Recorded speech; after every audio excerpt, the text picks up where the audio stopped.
There we go. Much better already. Quick stretch. There we go.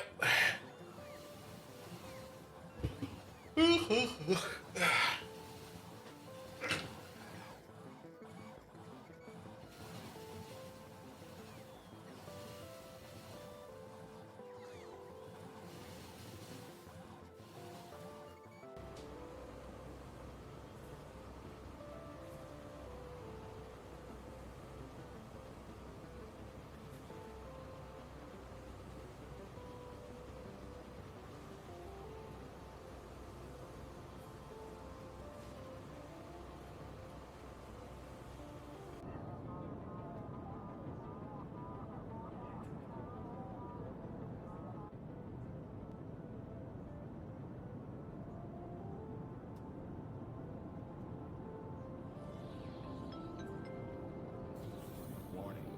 Cargo transportation incoming.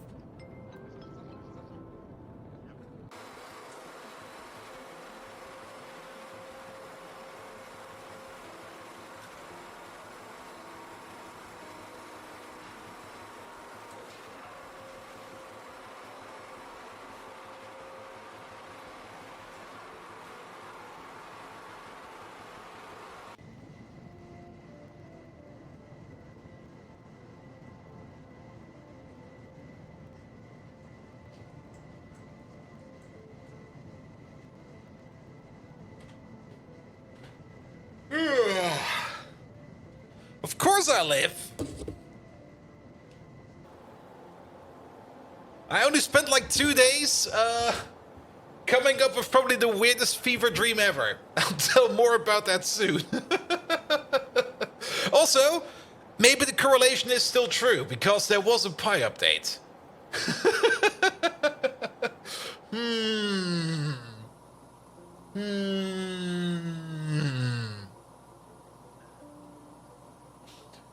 It usually seems I get sick when there's a Pi update, which is kind of weird if you think about it. Alright, that's going, that's working, all of the updates out, the lamps are on. Let me just do one thing real quick. We're about to reach fan territory over here.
Good. Ah, much better. And it's getting kind of warm over here. I went to the supermarket, it was like shit. Is it like 30 degrees outside? And it's 24 now, but yeah. It's getting kind of warm. Also, it's not really that windy right now. So I'm back to the traditional setup of like a fan to the left, a fan to the right, and then basically out one, in through one window and out through the other window. That should do it. Evil Pla! Hello there. Day News, welcome. Maniac, how are you doing? Welcome as well. And Profispieler, how are you doing? Simrock, it's time to stop working and time to start watching. The Big Mole, welcome as well.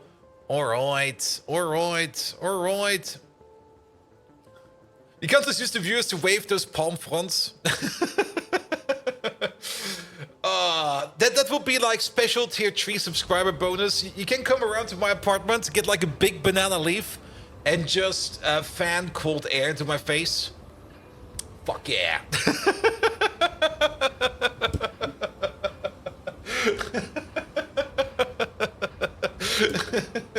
You might even get a pina colada out of it. Alright, desk.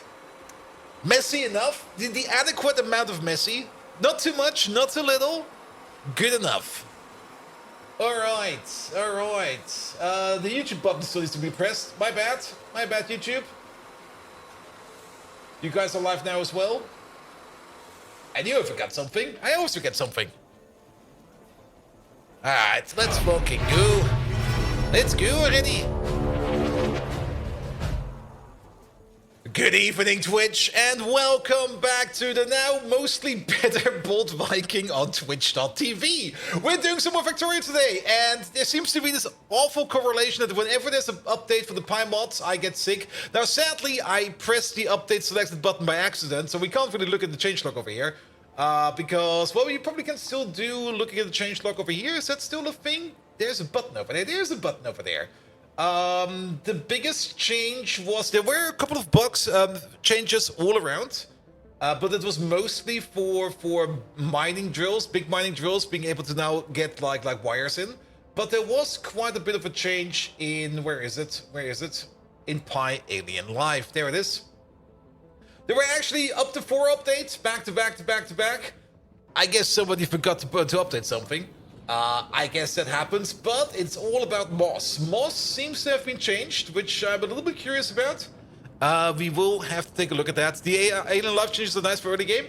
Yeah, we'll have to take a look at that. So it's all started out with over here, with like, fix the PKS and cut and gut turret recipes not accepting prod mods. So I guess now they do, which is great. Changed Dilmos, Simic, Moss, and Xeno Mark IV to use rich gas instead of regolites to allow full zero input. Not quite sure what that means, but we're not even there yet, so we don't care. Used comms can now be biomassed for 15 biomass each. That's great. Added a new recipe to convert used comms into residual oil and bitumen.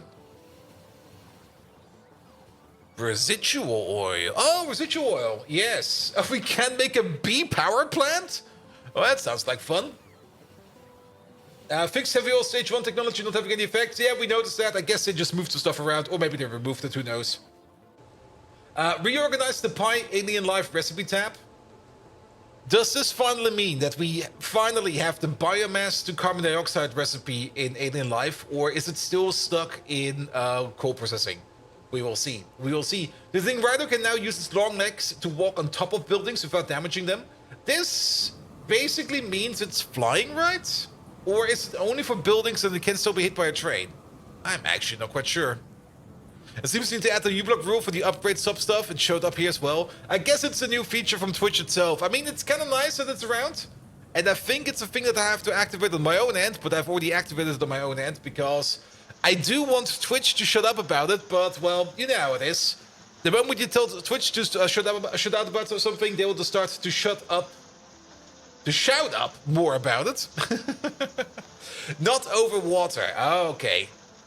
And maybe not over trains? Well, we can maybe... I think we can already make the thing right, though. We can check. Renamed Vat Brain from Vat Brain to Vat Brain? Yeah. The smart form now probably cleans up any automated tilt dirts when the mine is... when the entity is mined. Fixed mod compatibility crash. Fixed crash related to a biofluid port. We don't use this yet. Furamine! Thank you so much for the resub! Speaking of upgrades, Volby hype. Fix that some bioreserve replicators did not allow productivity. Oh, they can allow productivity. That's good to know. Fix that the first tier of hazard concrete did not actually stop vehicle movement. Lol. Moondrop Path 2 no longer deletes the original methane recipe. It now lets you use both. I think...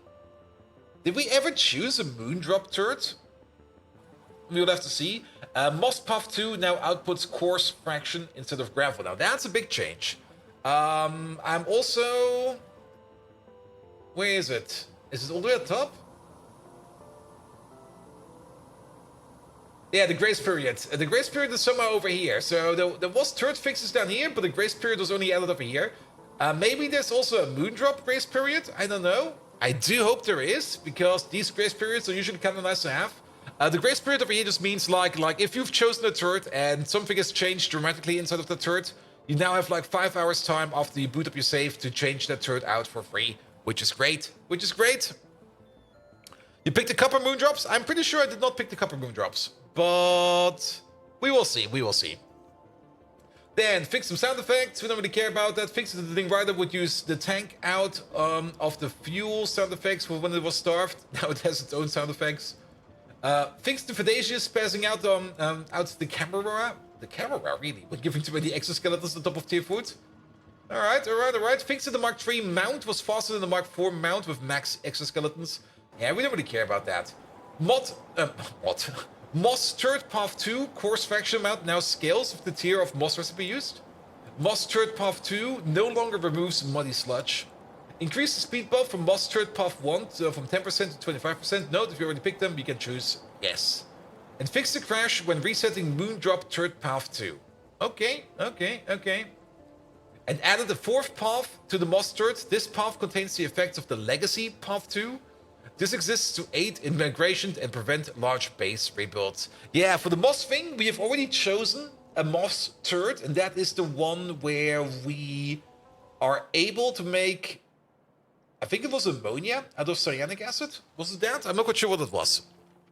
And Mad Viking King, hello there. Welcome. And yeah, the beard is just growing. I mean, this is probably by far the most unkept beard I ever had, but so be it. Alright, but all those updates are already installed, so the one thing we need to do over here is just to boot up the game, and we'll see what's gonna happen. Good. And Fermin, 47 months, that's basically 4 years, like what the fuck, man? Sir Welshie, hello there, how are you doing? Welcome. And I will get that long one day. Do you have, how have you been, brother? I've been good. I've been sick the last 2 days. Like, I'm not quite sure. Well, I was probably already sick at the end of the stream on Monday. That was also one of the reasons why I ended it early. But I thought I was tired because, well, I didn't really sleep that much from Sunday to Monday. But it kind of turns out that I was most likely just already being sick. But it wasn't too bad. I mean, I'm still here and everything is fine. But I did have a fever over the night, and I think it was a pretty hefty one. I don't really have a thermometer over here where I can check it. But I do know when fevers are high, when you get to the really weird fever dreams. Like the stuff where you just sit there and you wake up and you go like, what the fuck was I just dreaming? And then you go back to bed and it just continues. And you go like, oh no, it's gonna be one of those. Why is it one of those again? I do remember that we have this thing over here that we need to fix and we need to rewire up. I technically wanted to do that off camera, but well, that never happened. Good. But yes. Oh, if you want me to stop being subbed, you should stop being awesome. Ah, damn it. Damn it. All right. And hopefully feeling better now. Fever dreams are the worst, and it's even worse when you've got a bearded and you get sweat under the beard as well. And that wasn't really much of the issue. I mean, I was feverish enough that I was just I was like cold and freezing underneath my winter blankets in basically summer. All the signs of a good decent fever. But yeah, the fever dream, man. Good God, the fever dream. Let's see, maybe somebody make a wild guess, and I'll say hot or cold or something like that. Also, maybe we should also have Megatron over here running. I forgot about Megatron again. There he is. Good. In the meantime, the turrets. Let's have a quick look at the turrets. Pom. Where are they? There they are. So, visible, reselectable. Do we have the option to... Okay, Moss has just been unselected. Oh, no, really?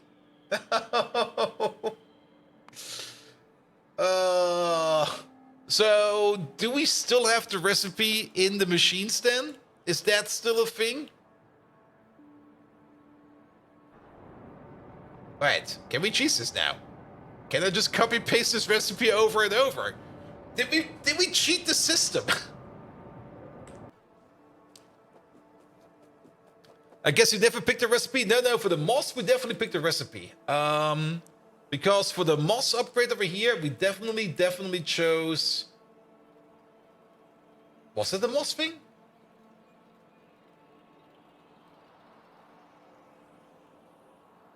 We had the Werner thing, didn't we?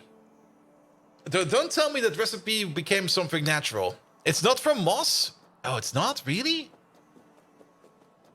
Oh yeah, no, wait, we never chose moss, that's true. I think we wanted to choose moss, and we were like, nah, we're just gonna wait for that. Might have been the seaweed? No, it was not the seaweed, but we can easily check.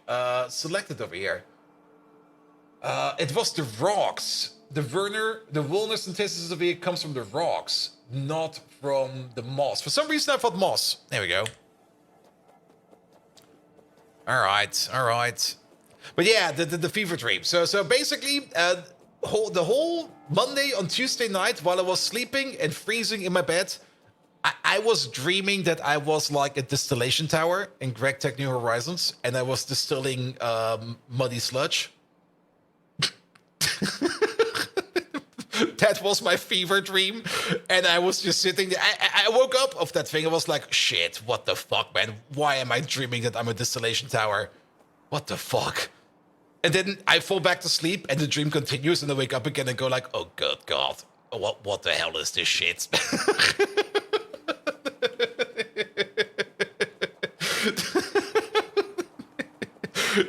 Worst night ever, man. I mean, I had a whole bunch of very fun fever dreams in the past. We usually, I mean, when you get a high fever, there's a good chance to get a fever dream.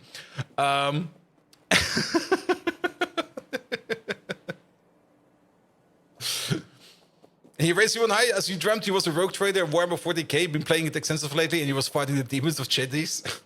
No, I'm not quite sure why it was, but I was just dreaming nonstop that I was just like a big standing distillation tower in Greg Tech.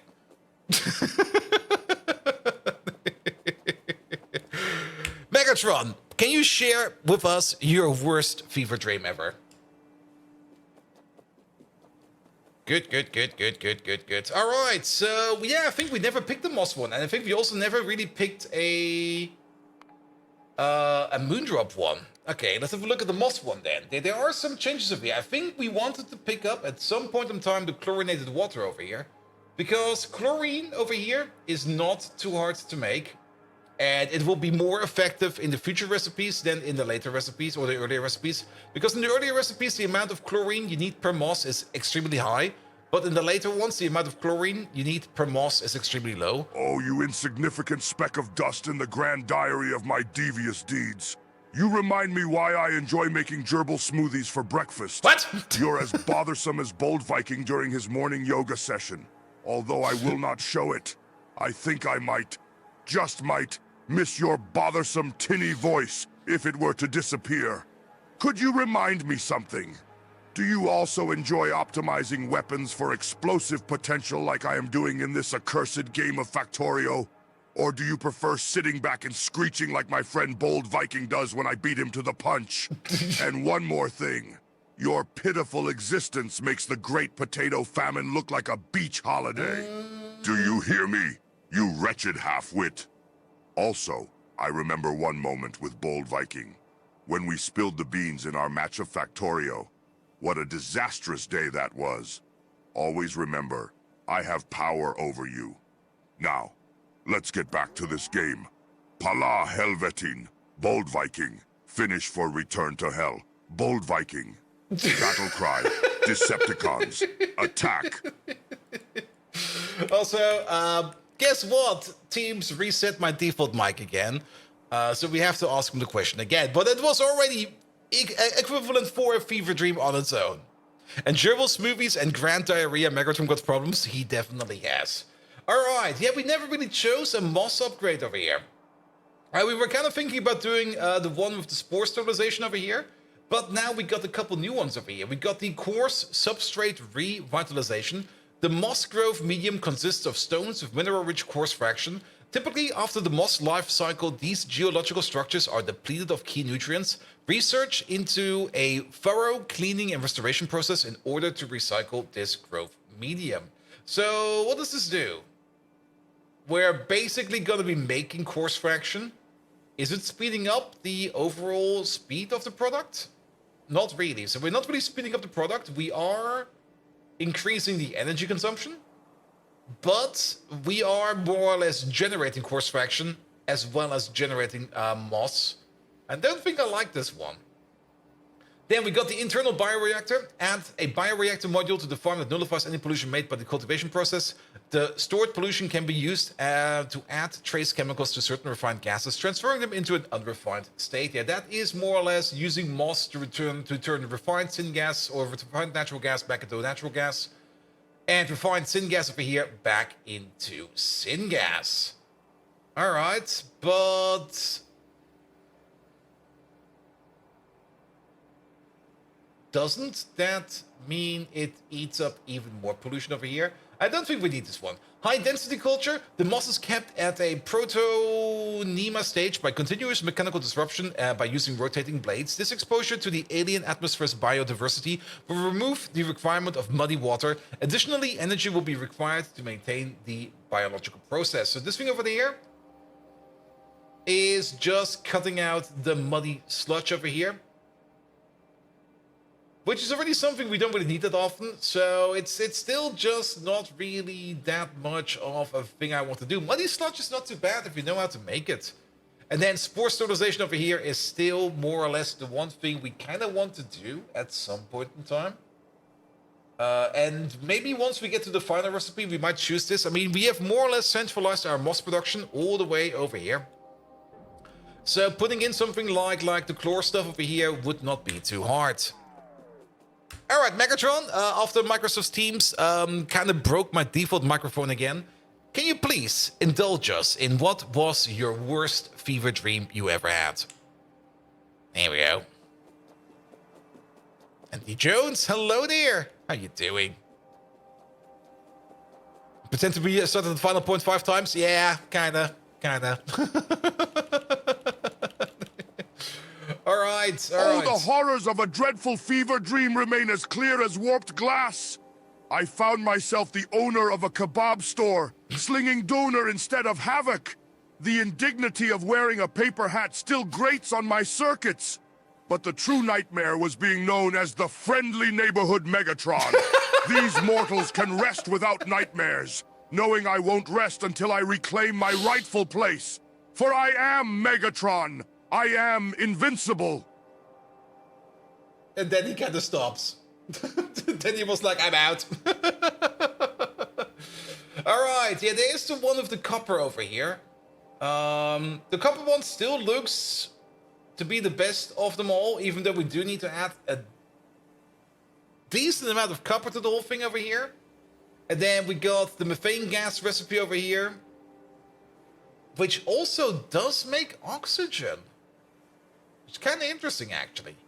Not really making oxygen that fast. It's making like 5 oxygen per second. But it is oxygen. And then the carbon dioxide over there, that is... Alright, you know what? It'll be fine. And Turkey Pilgrim, welcome! How you doing? Alright. Yes, sure. Alright. Step by step. This step over here, we want to do first. We definitely do want to make it so that we can get the bio ore over here done, because the bio ore is a crucial ingredient over here into the Pi science tree. Oh man, that kind of sucks to hear, man. And Kyle, how you doing? But sadly, pets, yeah.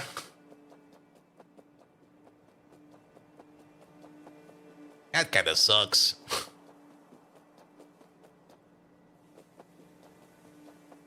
I can't even wish the cat well, but, well... I wish your cat well, man. Alright. He needs to spend something else. I think he filled up on beans. Yeah, could be better. Dealing with life issues, sadly. It seems everybody has some terrible news today. Sorry for being a buzzkill. Nah, it's fine. I mean, just pushing it out there and just like maybe trying to get it off your own soul always helps, even though it might be a bit of a buzzkill. Don't worry about it. I mean, at some point in time, we are going to be talking about stupid shit again, so don't even worry about that. All right, and as always, I mean, the only thing that's the only thing I can do. The only thing I can do is hopefully that my positive demeanor, even though it's also not always that positive, that my positive demeanor can at least brighten up your day, because that's the only thing I can do. I mean, I can't really come over there, I can't really kick people in the butt. I'm way too lazy for that, so yeah, that's basically the only thing. All right. And just being here helps, that's true, that's very true. That also helps quite a bit, actually. All right, so, Bio-ore. Let's just fly over to the Bio-ore, because I also need to kind of reconcentrate, because, well, the other kind of downside of having, like, a fever dream is it basically fries your brain quite a bit, and what were we doing last Monday? I've got, like, no fucking clue. Remember, Bolt is almost German, so when he asks you how you are, he actually wants the real answer. That's very true. I actually do have to learn to become a proper German soon. I've not really put in the paperwork yet, but sooner or later I will get myself like a German passport, which means I do have to Germanize as hard as I can. I've already been reading all the books, My Loss is one of them. Yes, the book My Loss. I've already voted for Angela Merkel. Actually, there's going to be a vote is it this Sunday? The 9th? It is this Sunday. I still need to figure out who I'm going to be voting for. What the fuck, man? Nah, it's going to be fun. It's going to be fun. Step 1, beer. Step 2, meat and cheese. Step 3, beer. Step 4, meat salad. Step 5, beer. Meat salad. Meat salad is great. Alright, the only thing we're missing over here is the niobium-enriched biomass. And that's the thing we get from over here. And for that, we're still missing the muddy sludge. Not only that, we're also missing the guar beans, because we kind of somehow missed that we need guar beans over here. Guar bean seeds, and not actual guar. So we need to make some guar bean seeds over here, but that's not too hard to do. We're just gonna copy paste over the seed maker sitting over here. There we go, just give me like one of these. This is a crafting speed of 2. Is the crafting speed of 2 gonna be enough? That means we're making about 16 guar bean seeds every 5 seconds, so it's about 3.2 per second. How many do we need? We need about 1 per second. Actually, yeah, it's 1 per second per crafting speed. And what did I calculate over here? Did I calculate bullshit over there? I did already calculate crafting speed 2 over there. So it's 1.6 per second over here at crafting speed 1. And we need a total of 2 per second in total for these two combined. So overall, we need 2 of these. 2 of these will be fine. And if you kind of think about it, we can actually... Wait a minute. No, we got a couple more of these. Wait, that's grot. We need these over here. We need these. We only got 1 of these, 2 of these. Yeah, 2 of these will be fine. So we're just going to place like you over there and you over there. And we're going to be figuring something out over here. Good. Which also kind of means that this whole thing over here, like this, is not working as intended. You go all in there.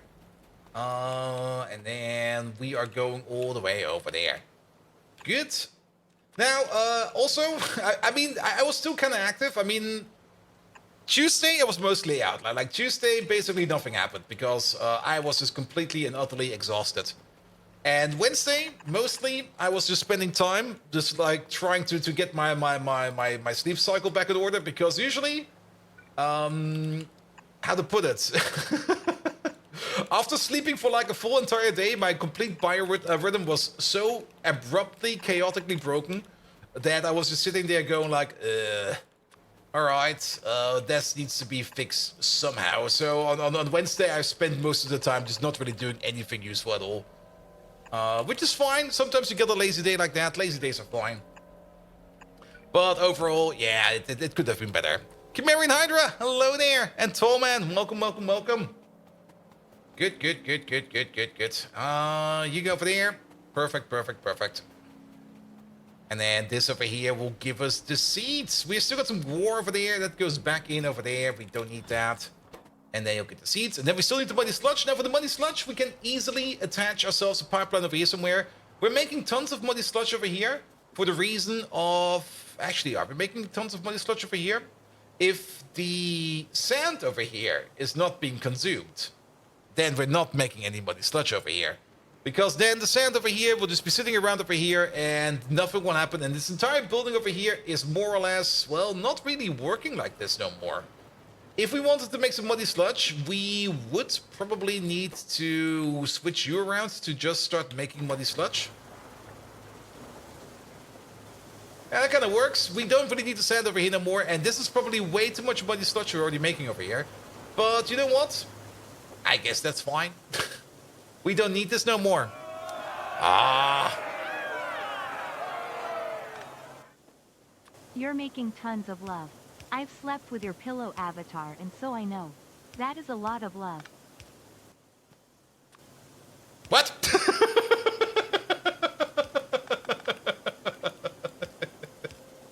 At some point in time, I will have to go on this epic quest all the way to Ozzy own home and liberate my own body pillow from him.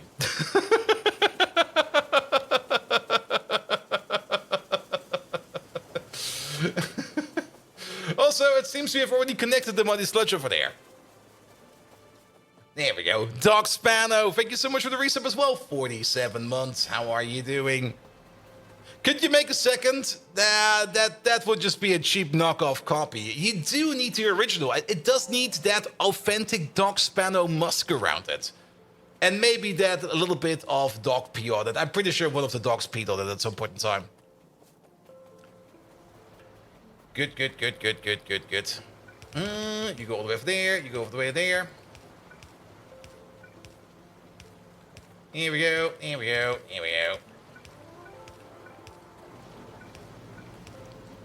Good, that should be fine. Can we put speed modes in them? No, not really. But I think this over here should be fast enough in general speed. I'm a little bit surprised that... I don't know, bots bring me stuff over here. What are my bots doing?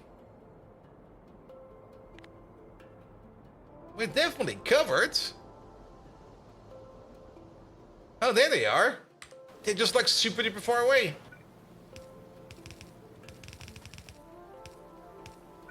Here we go. And Toddy Master. So happy to see you live on the stream and making super base build and super content. Oh, thank you so much for that. Acronymus! How have you been?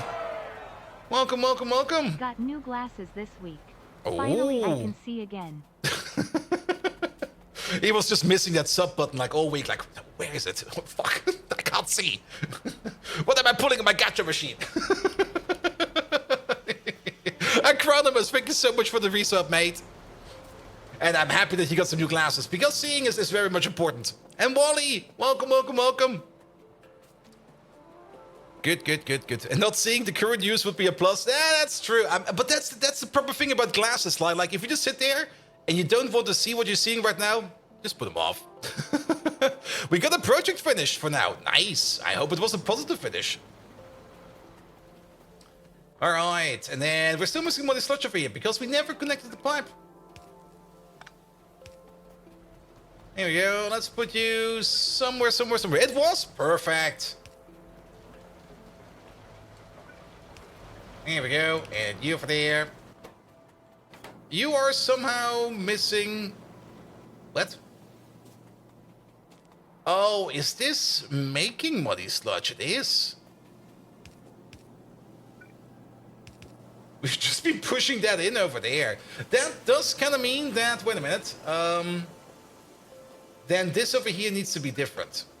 This over here needs to be an underflow pipe. Because we kind of want to recycle whatever we are making over here in terms of muddy sludge first. And push that into this machine over here. Which requires about, what is that? We got 2 of these at crafting speed 2. At crafting speed 4, but I think they will only be consumed at the rate of 2. So let's just calculate with 2. We need about 10 muddy sludge per second. And I think we are actually making more than that. It's coming out from over here. And you are making 5 per second. Never mind, we're good. We're good. But yeah, speaking about projects being finished up, I've been talking to the headhunter again. And I was like, here's your CV you wanted and stuff like that. He wanted me to make myself a new CV because I don't really have one. Well, I used to have one. I have no clue where that thing is. So I just made like a new CV and stuff like that. He was like, here, I'm going to put in the paperwork for you. And then you'll hear about like everything else later on. And I was like, all right, perfect. Have fun with that. And then basically what he did, he was like, he only filled out like that online form of the company he was trying to recruit me for. And I'm just like, wait a minute, what? I could have done that myself.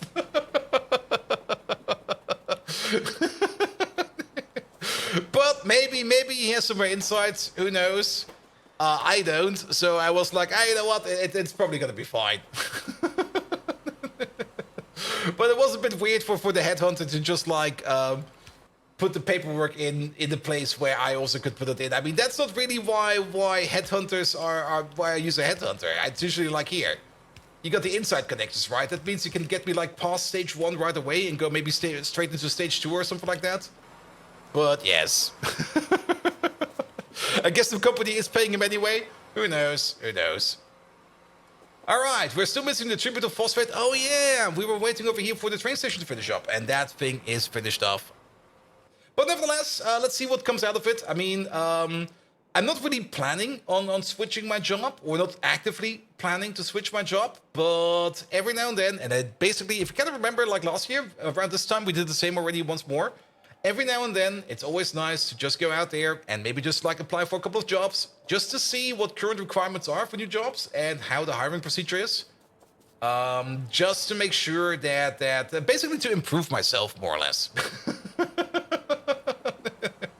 It's all about self-improvement by trying to look for other jobs. It kind of sounds a bit weird if you think about it, but it does help quite a bit. All right.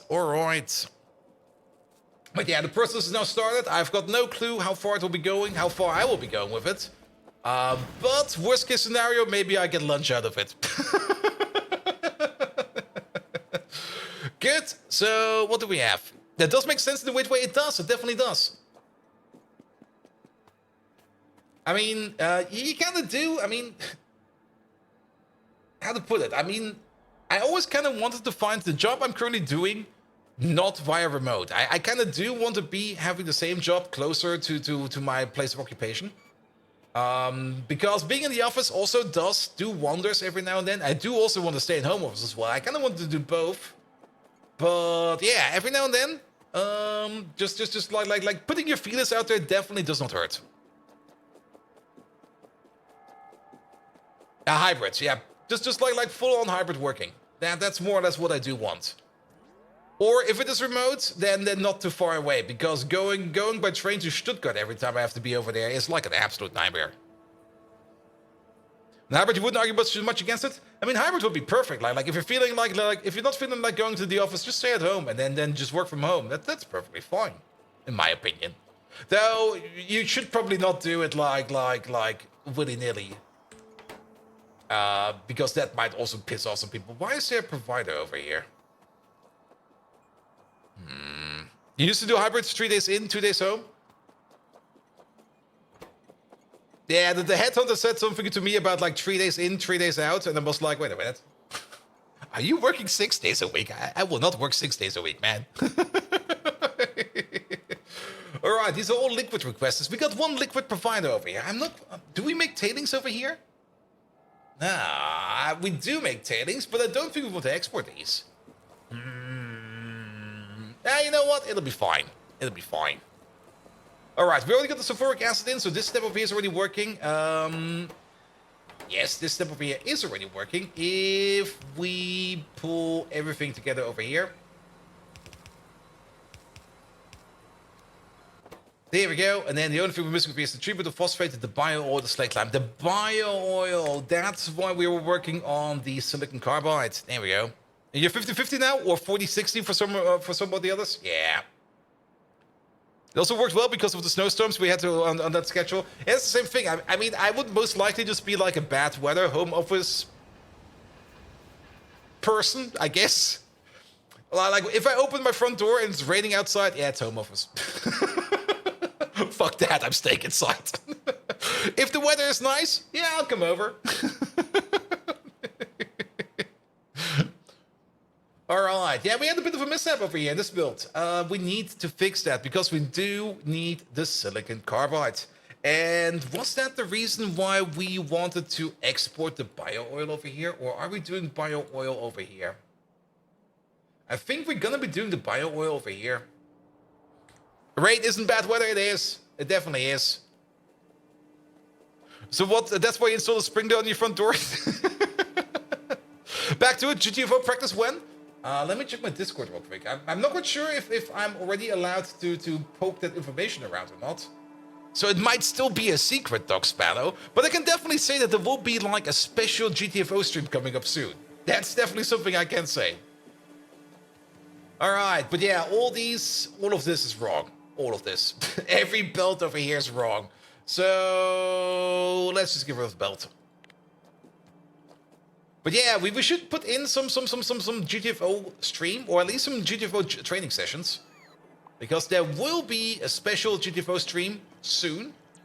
And well, when was the last time I played GTFO? Like, not really ages ago, but definitely a while ago. Here we go, here we go. Good. And I do kind of want to play some more GTFO, because GTFO is an absolute fun game. Here we go, here we go. Alright, all of this goes away, all of that. It's gonna be a tight fit, man. You're about as far from your office as your conferences are from your house, so that's a bit far for a commute. Yeah. Yeah, I mean, commuting, I don't really want to do commuting too much. I mean, the only point I would do some commuting is if I get enough benefits as part of the commute on the way. Like, if it's like only like 10 minutes by bicycle or something like that, that's not really an issue. But if the commute is going like something like 20 or 30 minutes by car or something like that, that's already too much. Then I'm already like, nah. I'm staying at my home office. Nah. But at least for the place, that's actually the fun part. For the place, I've kind of like, I'm checking out. Their office is basically down the street. Or to put it into another perspective, it's 2 tram stations away from over here. I can walk there easily. You're driving about 45 minutes? Yeah. Oh, that's so much time, man.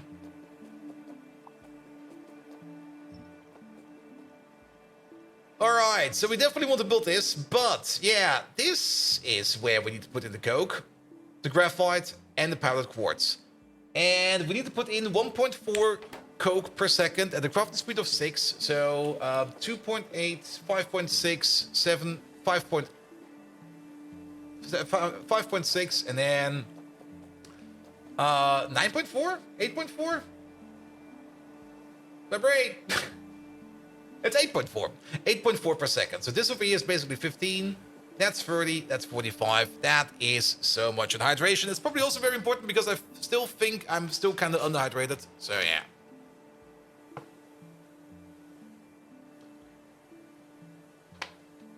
I still kind of feel it in my voice though, that I was definitely sick these last days because my voice still feels kind of rough. Nothing too serious, but it's still a bit like, why does it feel like this? Alright, let's maybe try this and that. Can we put a red belt underneath this? Is that possible? We can. That might help us out a bit, though this over here will definitely be a bit weird if we do it like this and we do it like that. But that'll be fine, and that'll be fine. Actually, if you think about it, just move you over there. Perfect. You get an input over here and over there. Good. You get an input over there. Good. This is all coke, by the way. And we got planned over here 2 coke belts in its entirety. Only 2 coke belts? That's... Alright, I see how we did this over here then. Then this is going to be different. Sorry, let's pick you up again.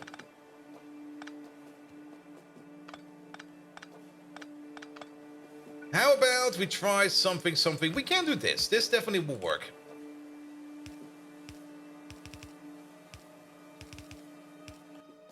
Here we go, and then you go in over there, and you go in over there. This will definitely work, and not only that, we can also move this all the way to the other side, copy paste this over, and do the same thing over here again. For the other 2 coke belts, which will be over here.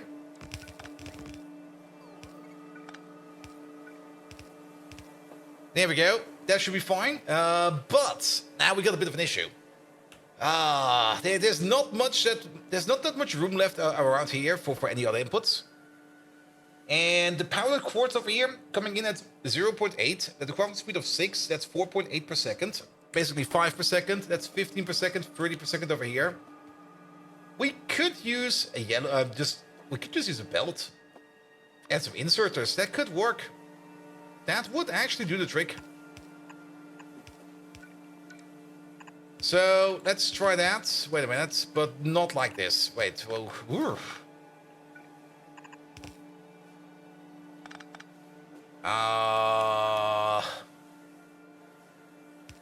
I guess. Okay, it's gonna be.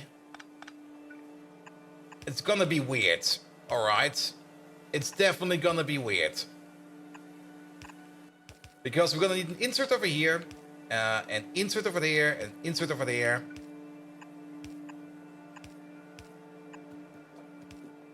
There we go, and then we do the same thing over there. With you going like this, you live all the way over there, so that you can input from over here, input from over there, input from over there. Good, good, good. All right, then we got already most of the inputs done, and then we need a little bit more of an input over here. The input over here is going to be less, and if we're already using like a belt over here, we can definitely also use a belt over here. So there's nothing to worry about at all. Pretty sure it was the lack of anime binge watching, most likely. Like my body's immune system was just like, wait a minute, you're not watching the correct type of colors right now. Please change that. It was probably just like an allergic reaction to the lack of color. I'm pretty sure that's what I had, or something like that. All right. Pick up you. You go over there, you go over there. That's fine. And then these 2 over here. And I guess that one over here. And then for this one over there, we do the exact same thing over here again. Lack of barbecue and liquid sunshine. Lack of sunshine could also be the case. Also, one of the reasons why maybe going to a job that is inside of an office will be better, because at least then I will go outside every now and then and get some of that nice, juicy sunshine in. Here we go. All right. That's all connected. Now, there's a little bit of an issue over here, which we might be able to fix. Because we still need some outputs over here. Like an output over here, an output over here. And an output somewhere over here. And then these 3 inputs need to go to these 2 outputs over there. Which, how do we do this the best way around? I mean,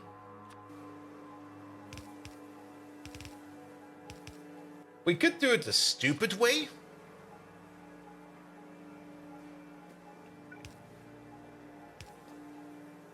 Maybe just do it the stupid way. If you kind of think about it, just do... It kind of depends on where the priority output will be over here. Do loaders unload the same way as inserters? If so, it will be right side first over here.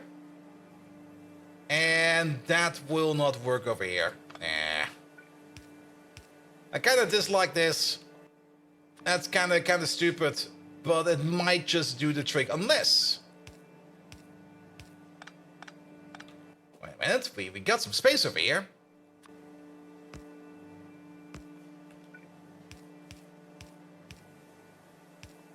Let's try this. This will be fine. And then we don't need to worry about where things are and stuff like that. The middle 2 machines gets input from 2 cokes. It does? It does. No, it does not. It does. What the fuck did I do over here? Wait a minute. There was an idea and then we failed upon it. Wait, does it though? This is not the coke line. This over here is gonna be the quartz line. So this is quartz. This is coke number 1, which goes to the here, and there. This is coke number 2, which goes under, over, and then into here, there, and there. Meanwhile, we got this line over here, which is going to be the quartz, which goes to the here, there, and there. That looks fine, mate. Looks fine. Though it might be still wrong. You might be correct about that. I'm just gonna blame it on my still maybe sick brain for now, so it'll be fine. Nope, it's wrong. Damn it. Really? What are you guys seeing? Oh, I see it. I see it. Yeah. Yeah, let's move you back by 1. Actually, let's move you back by 2. Alright, then this is a bit of a mess. Ugh, what the fuck is going on over here? So, we can actually move you up by 1. Up by 1, you need to be moved down by 1.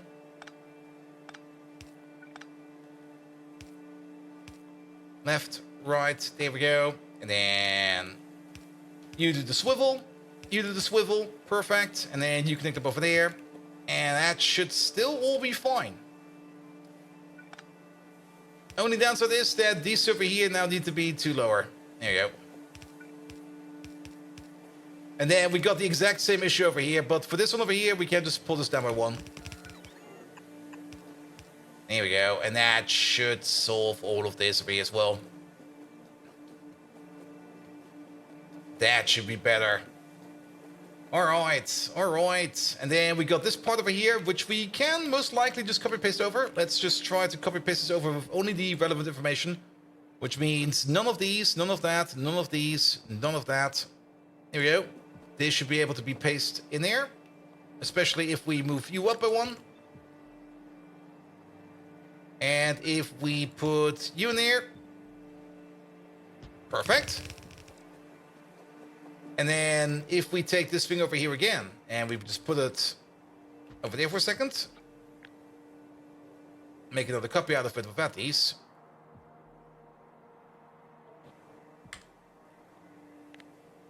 Remove you, put you back in, flip you around. Rotate you. Yeah, this could work. If we move you up, we move you stay, but you get 1 over there. Then you fit over there. Perfect. And you get 1 of these. And what?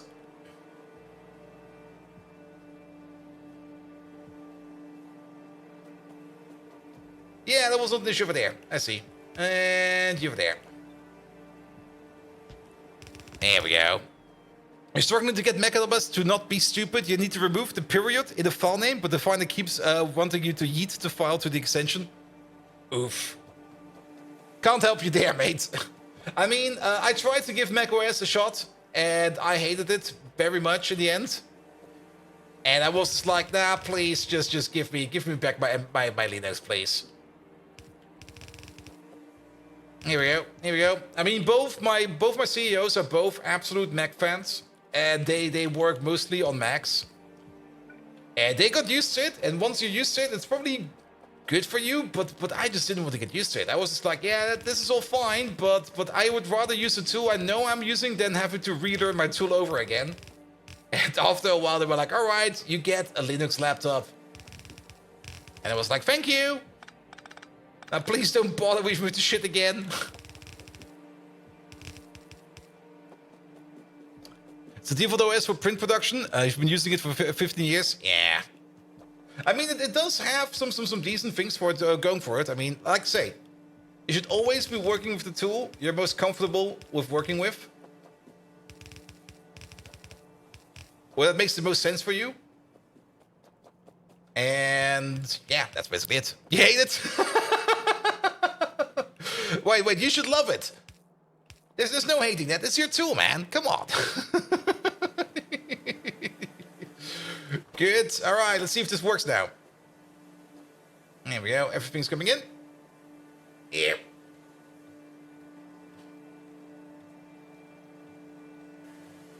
Yeah, I hear them working. Perfect. Perfect, perfect, perfect. Now, there's another thing over here that we actually kind of need to think about. The green sig. We technically do want to export this.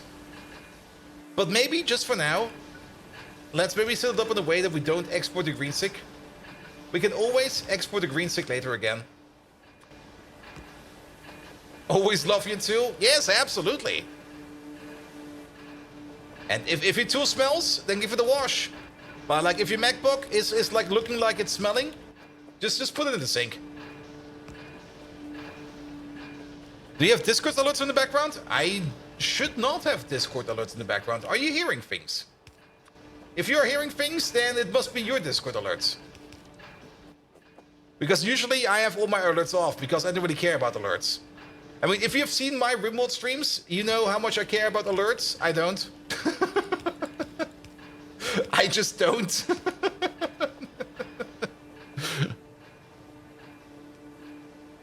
Or did you ping me about something? No, you're not. Maybe my... Nope. There we go. There we go.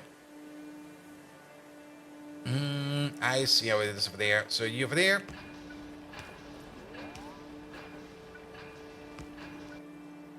You over there. There we go. There we go. Out. Out. Off you go. That'll be fine. And that is our silicon carbide. Now, do we already have an export station for this?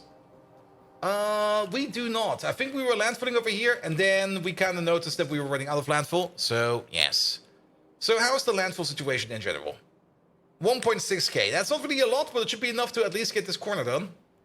And then we can start thinking about exporting the silicon carbide.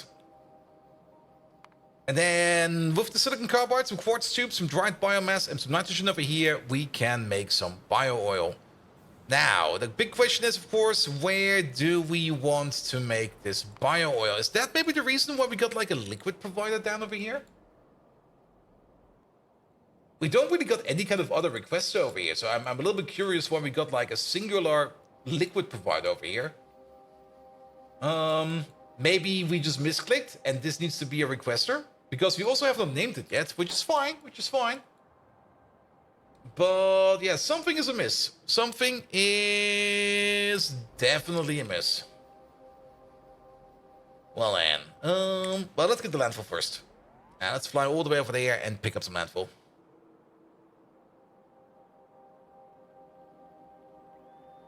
And if you landfill an entire lake, where does the water go? Where is the flooding? The flooding is Germany. That's where the flooding is. There we go. How great would it be if we got some dynamic water levels in Factorio? I don't think that will ever happen. But some dynamic water levels with some flooding and stuff like that. Ooh. Makes me kind of want to play like what's it called again? Not Beavertopia. Not what's it called again? The Beaver game.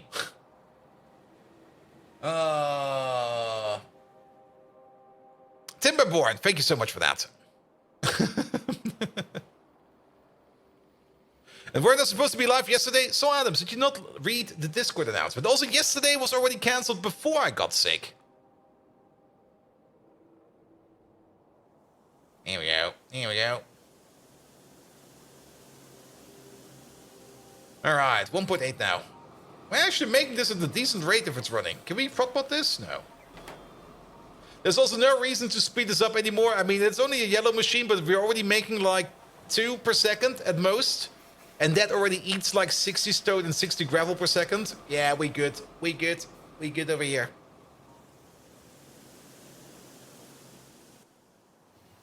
Alright, it's not a lot of landfill. Where's it even? It's over there. But at least it's something. And considering all the wedding prep you did, no, you didn't. And you're not even a groom. Wait, why are you going to the wedding then? I hope it's at least for the good food. There we go. Here we go. Now, yesterday was already off beforehand because yesterday I wanted to actually finish off the thing I had to finish off today. Or I finished off today, which was making, or at least trying to make like a somewhat decent CV, or somewhat decent looking CV. So I planned all evening for it. And I was actually kind of thinking it will probably only take me like at most 3 hours to do so. And it took me actually 3 hours. But I wasn't quite sure if I had those 3 hours during the day or not. But it kind of turns out, me being sick, this whole week, like at work, nothing happened. So it was probably the best week to get sick because, well, it was just like, oh, you were gone? Oh, we didn't even notice. I'm like, all right. Good. So the seaside, and she's a good friend. Ooh, seaside. Bring a towel. We can also probably pick up some landfill from over here because there's a good amount of landfill over there. You mean that thing you export from LinkedIn? Yeah, but the LinkedIn export thing is not good enough. It was pretty horrible. I mean, that was, of course, the first thing I did myself, like just use the LinkedIn export function. And then I was looking at the result and I was like, you know what? This is kind of shit. And it was also the first thing I told the headhunter. Can't you just like export that from like LinkedIn and stuff? And he was like, yeah, I could do that, but usually those are kind of shit. And it's always kind of nice to add some additional information to it. And then I exported it myself and looked at it and was like, yep, it's kind of shit. But then again, I just used the information on the LinkedIn page for everything. And I was just, it was done quite fast. I just needed to figure out what kind of template I wanted to use. All right. So we're making stuff over here, so we can use a provider over there. And to make your first CV last year, it was pretty barren. That's fine, mate. That's fine. I mean, mine was also only like 2 pages at most because I didn't really want to put in too much stuff. It was just like here. These are the important facts. If you want to know more, just ask me directly. I just don't really want to write a CV. That's basically the bold statement.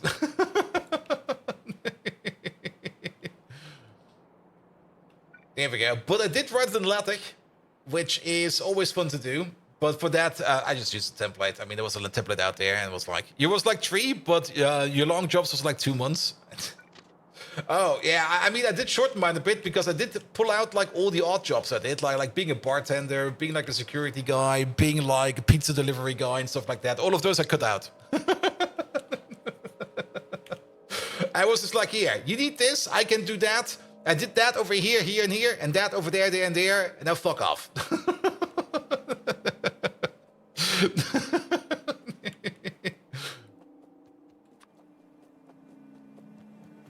I mean, if I was, how to put it, if I was more motivated to actually apply for the job proper, I would have probably put in more. But since I'm more or less just applying for the heck of it, just to see how things are somewhere else, I was just like, yeah, I'm not going to be putting too much effort into this one. You're getting enough effort. That's all you get. Enough effort. But on the plus side, I mean, I was kind of thinking to myself, like maybe put in a little bit more effort, at least more than just like wanging it together entirely. Because you can always reuse that thing. I mean, now that I have it, I can just like pull it up every now and then when I need it. And just like, here, you want my CV? There you go, have it. Here we go. You go over there. You go over there. Also, it's kind of fun to put a CV in there where it mentions things like Factorio and stuff.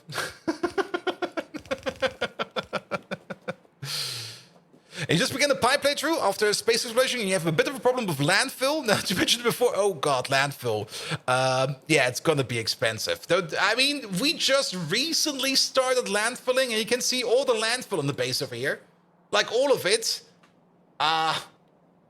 We don't really landfill that often. I mean, there's a bit of landfill over here. Wait. There's a bit over here for a bridge.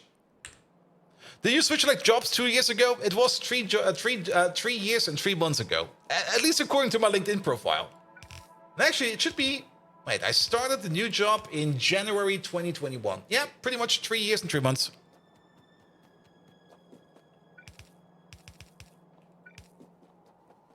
But like I said, I'm not really actively planning on actively switching. I'm more like planning on just gathering information and just seeing what else is out there. And if I find something that's great, that's better than what I have now, good. But it's more like a reverse scouting. A 70 stone per landfill is a lot, and more used to be, and more being used to make it from non-rare and all the rare metals in space exploration. Yeah, I mean, landfill definitely costs a bit. I mean, there's only one recipe for landfill. There's definitely only one for landfill. And you don't get a better one. There we go. If you can type correctly. Yeah, it is. There's only one, and you need 30 stone, 30 gravel, and 30 soil. Now, keep in mind, at the beginning, this kind of seems very expensive, especially if you are still relying on stone that you dig up from like stone patches. But the deeper you go into ore processing, the more stone byproduct you will get. Like every piece of ore processing over here, it doesn't really matter what it is if there's iron processing or any kind of other processing, you will always get as a byproduct stone and gravel. Those are always two things you will always get. And you can also think about maybe setting up a decent kerosene processor. Now, sadly, we don't have our original kerosene processor anymore. That used to sit over here, but that's gone now. We now got a little bit more of an advanced kerosene processor over here. But processing kerosene over here does give you shale oil, which you can turn into things like ammonia, olefins. I don't think you need olefins at the beginning, but ammonia is always nice to have. You can turn it into, over here, into natural gas, refined natural gas, BTX, tailings. You can turn it into light oil and into heavy oil. Those are all good things you can either burn or turn into other stuff, which is nice to have as well. And even the shale oil process over here, well, shale oil, this kerosene, yeah, it has already stone as its own byproduct from the mine out. So yeah. You will have to get used to not have a warehouse full of landfill from core fragment processing. Nah. Also keep in mind, landfill does stack up to 1,000. So even if you have like a warehouse full, that would be something like 800,000 landfill. That's gonna be a lot. I do kind of recommend maybe thinking about installing a mod where you can like pick up landfill again. So it hurts a little bit less if you kind of misplace it. And I definitely do prefer being able to pick up landfill than having some kind of mod installed where we can just put down water wherever we want, because those are kind of cheaty. But this way around, at least, well, yes, you can pick up your landfill again if you need to. But then again, we still got our very first landfill maker. It's not doing anything anymore, but it used to sit up all the way over here. And it made a total of 123,000 crafts of landfill. So on its own, this little machine over here made 123,000 landfill, which is quite a bit actually if you think about it. Just by processing all the stone that we're getting over here from like ore processing byproducts. Now, keep in mind, most of this part of the base is more or less dead, and we don't need to take care of it anymore. We do need to pick it up at some point in time. At some point in time. And that you can drill from the ground. That makes it worthwhile. Yeah, that's true. That's true. I mean, there are, of course, better recipes to get things like stone. There's, of course, just the sand drill one, the excavation one, where you take some iron sticks over here and you just immediately dredge up stone. You got the same recipe over here. Also for, okay, it's not that many over here. You got the exact same recipe over here for stone. You got it for gravel and you got it for sand. Well, you need soil. But soil is easy to make. But you got the same exact recipe over here for gravel and for stone. So technically, you could just turn iron plates straight up into landfill as well, which will give you a decent amount of landfill if you need so. But at this moment in time, our landfill maker, our main landfill maker is this thing over here, which is just our stone and gravel sink. And this one over here has made 402,000 units of landfill, which is still not a lot, but it keeps us going over here. It definitely keeps us going. A new station has no bot coverage? Yeah, well, we're not done yet. There you go. Alright, silicon carbide. And 2 belts of was maybe a bit too much, but so be it. So be it. Let's have a look at how this place over here is working. Is this working efficiently? Seems to be the case. Same over here. Yeah, working fine. You're doing great. Yeah, it seems to be going fine. I love it. Though we do eat quite the amount of coke.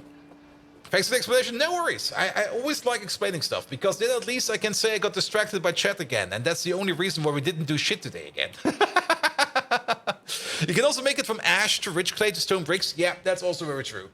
And that's actually one of the ways we used to make stone at the beginning. Do we still have that thing around? It used to be over here. Nah, it's gone. There used to be one over here. That's gone too. Damn. Yeah, have a look at bricks. Because there is a recipe over here that turns bricks back into stone. There we go. You can just throw a solid brick into a jaw crusher and turn it back into stone. And you can make bricks, well, either by cooking stone, which is of course not the thing you want to do, but you can make bricks by either combining stone with pitch, which will net you like a positive growth in stone, or alternatively, you can turn rich clay and sand into stone bricks and then crush those into stone as well. That also gives you like a lot of stone. And also keep in mind, stone you can also jaw crush into gravel like we do over here. And then you got everything you need over here together and just push it all in and it'll be fine. But yeah, stone trains over here. There's always some kind of stone train coming over here. I guess this one is coming over next. Yeah, he is. And overall, our stone production at the moment in time, stone, there it is. We're making a lot of stone, man. Not quite sure where it's even all coming from, but on average, we make about 12,000, 11,000 stone per minute. Okay, if we expand this a bit, it's less. But yeah, it might not seem like a lot, but ore processing and just general processing gives you tons of stone. Tons of it. And stone and pitch, back to stone, back to bricks. Yep, pretty much. All right. Now, I think we actually might be stealing some landfill from over here because we still need to make that bio oil machine. What do we need for that? We only need some heavy oil refineries. The problem with these heavy oil refineries is they're kind of heavy. They're kind of big. They're really not that small. So it might just be better to pick up the silicon carbide from over here and maybe export it somewhere where we want to make our bio oil. Did we already export over here our... We added something over here. We did. Where's this going? It's going over there. All right. I mean, we do have the space over here to make the bio oil. Do we got some quartz tubes around here? I don't think we are exporting the quartz tubes yet. Let's look for the tubes. Nah. That's the only one we have. So quartz tubes are not being exported yet. Are they at least being made now? Yes, they are. And we got a decent amount of quartz tubes available. So that is great as well. So the question is then, where do we do the bio oil? I mean, we can't just bring in everything via train. I was kind of hoping that we maybe do not want to ship the silicon carbide around just yet and just use the one that we have over here. But if we do that, we do need a space over here to put it in. Name the station? Yes, we should.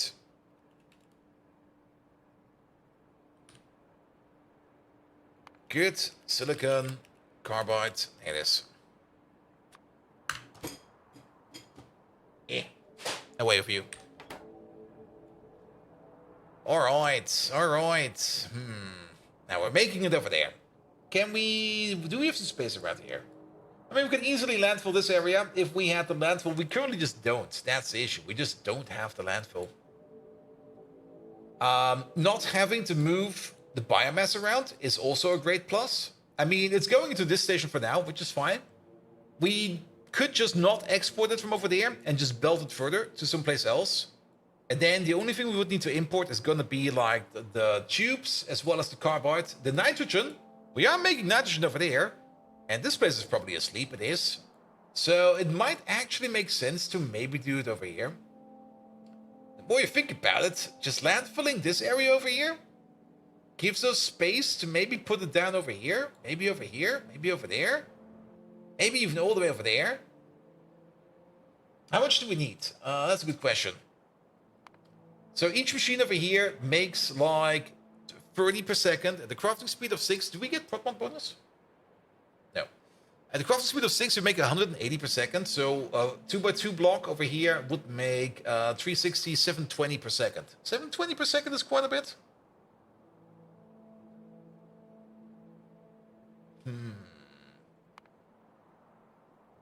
And then just put that into a train. But that still requires landfill. I don't want to fuck around with landfill. Now then again, we can still pick up the landfill over here in this corner where we probably planned something at some point in time. And just use this. Was that landfill over there? No, that's an actual island. Why is it red? Oh, because there's an island. I see.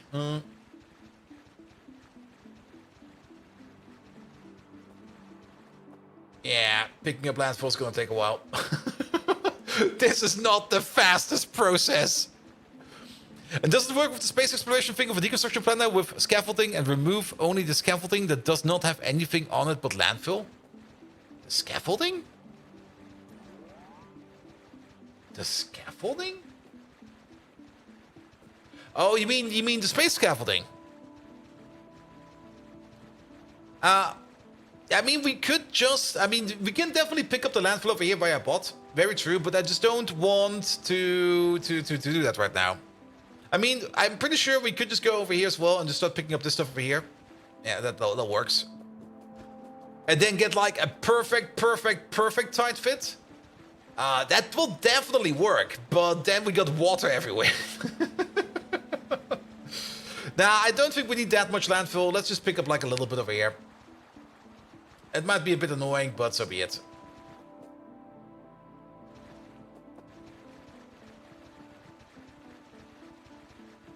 Come on, be fast about it.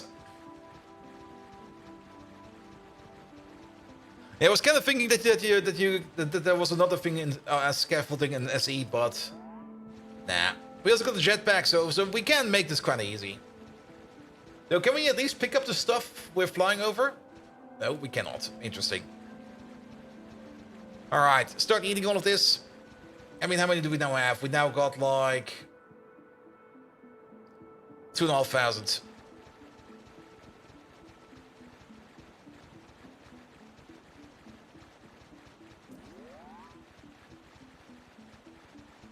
Come on, little man. Work those arms.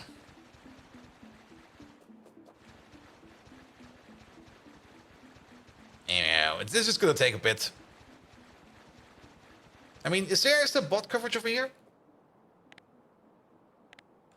I mean, it might be a little bit faster if we try it like this. Oh, wait. Do this, do that. Then we go a little bit more chunk-wise. Not quite sure if this is actually faster or not.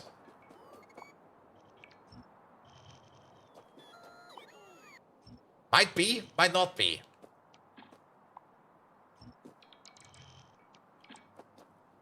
Especially if we are always exceeding our bots over here every now and then.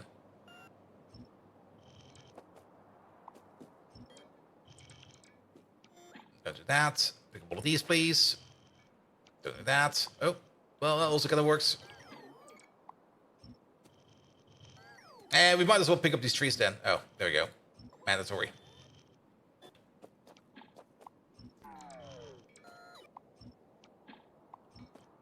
Here we go. Here we go. I'm not quite sure if this is faster. It feels kind of slower. Though it's less clicking and less holding, so I guess it's fine. It's also less stroby. So be it. So be it. So whenever we take like a chunk that's too big, we get like this gap over here. Here we go. How many is this now? Only 3,000? That's not a lot. I was kind of hoping for more. Come on, little bots. Be faster. Don't pick up the fish. We don't need the fish, man.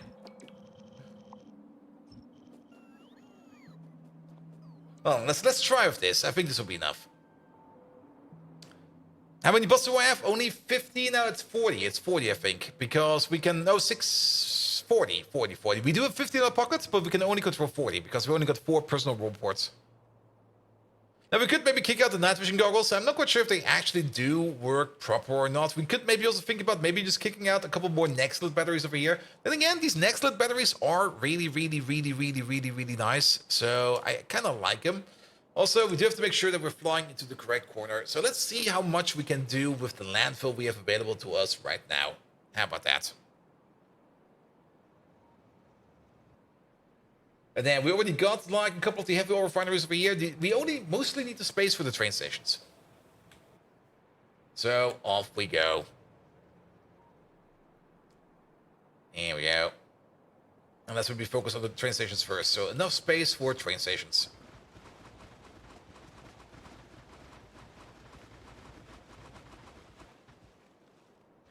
There we go. How much is left? 200. Well, that was fast. Dang it! Well, so be it. So be it. So be it. You over there? And you over there, please. Fjordor! Hello there! Welcome, welcome, welcome. So what do we need over here? Well, we do need to request over here to request in our silicon carbide. And then we also need another request over here to request in stuff like the tubes. There we go. So let's put you over there. There's no lake left. Yeah, it'll be fine. Then again, maybe we already made enough landfill over here that we can pick up some again. There's like another 500 over there. And we don't really need that much more over here. We definitely also don't really need to think too much about getting in stuff like nitrogen over here because we're already making it over here. So that's one of the other things. So maybe we do go back to shaving this off a little bit again. Okay, I think with the bots it is faster. Even though it doesn't really feel faster, I think it is faster.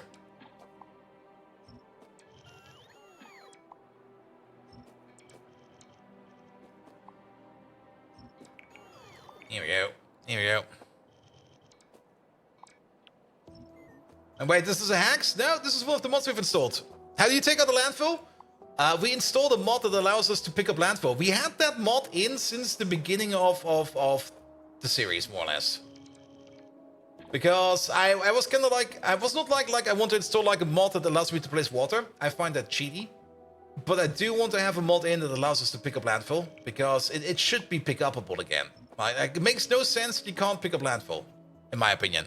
You've never seen those videos before? Well, usually we don't really have an issue with not having enough landfill. We're only resorting to this because we need more landfill. That's the only reason. So then we can put another train station in over here. And there we go. This over here will mostly fit. Yeah, that should be fine. And then 2.0, you won't need a mod for it anymore? Very true, very true. I mean, I can understand that things like water fill or something like that can be heavily abused. Because if you have like something like water fill installed, you can just do, and we already did it over here because we could, and not because we should. You can just basically dig a water hole over here, put a water pump in here, and boom, you got like probably the best water generator that Pyanodon can make you. Because even the basic water pump, or the tier 2 water pump over here, only makes 600 water per second and costs power to operate. Whereas an offshore pump over there is basically for free. And, I mean, you could, of course, also live without the mod. And then whenever you make, like, a landfilling mistake, you just have to reload your save file. Yeah, we're not doing that. We're not doing that. Like, fuck that, man.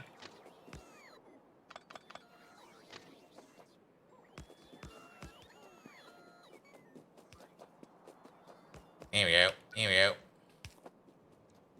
I'm actually not quite sure if the Pi mod developers have already added this behavior into the base set of Pyanodons. I mean, they did already pre-do some of the changes that 2.0 will give us. For example, also that every inserter can now be turned into a filter inserter and stuff like that. That's already in. But yes.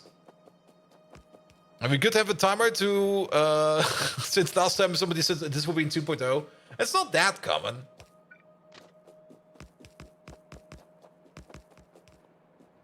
use a water well pump that makes about 2k per second and you can't live out of it anymore, at least the mod packs, that's fine, that's fine.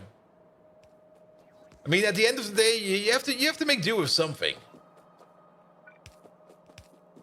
I mean, I used to have the stone water well mod installed as well, which allowed you to make like a stone water well, which was basically an offshore pump in 3x3, which you could place anywhere, and that did the trick as well.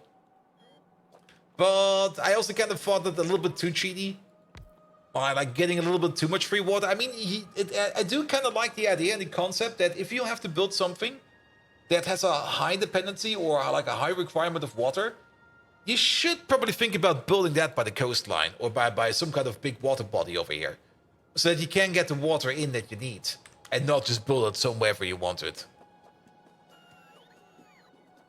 All right. So now we got a request over here for the silicon carbide. We will need to train for that. We also will need to train for our quartz tubes. So put you over there, put you over there. Put all of these over there, and there we go. But you get 300 per second by pumps, yes. But the stone water well gives you 1,200, and the offshore pumps also give you 1,200. Then again, on the other side, the pump check over here, you can, with some speed modules and some beacons, you can push this thing to a crafting speed of 7.5, which will give you, what is that about? That is 7.5 times 3, that is about 2,150 water per second. So you can definitely overclock these as well. These still have their purpose, especially if you got like a water perfect build that you want to be upgradable. So yes, 2,250, yeah, probably. I blame Passport being sick on not being good at math today. Good. All right. You have water turned off and you start the lake is landfilled. Nice. All right. So we got all the parts that we need over here. So where do we make it? Is this field still active? Yeah, the field is still around. I guess we do just make it down here in this corner. There's no reason to not do it over here.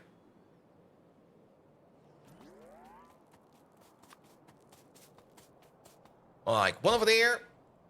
Get yourself a beacon. This will not fit. I can already tell you that. Nope. Nope. It's too big.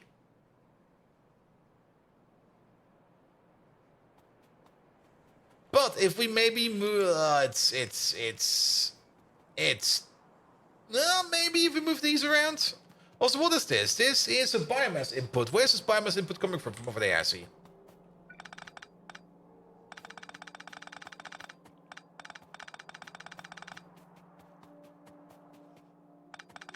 Here we go. Here we go.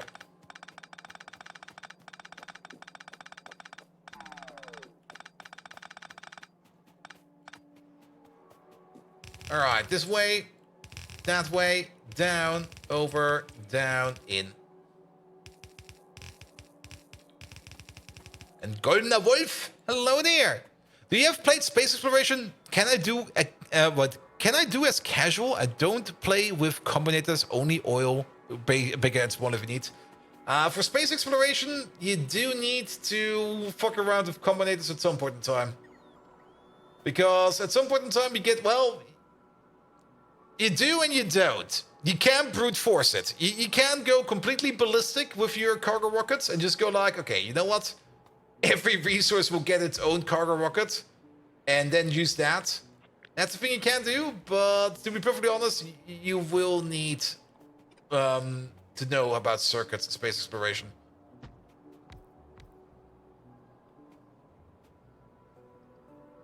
Here we go, here we go. For the cargo rocket, you found blueprints. Perfect, use those.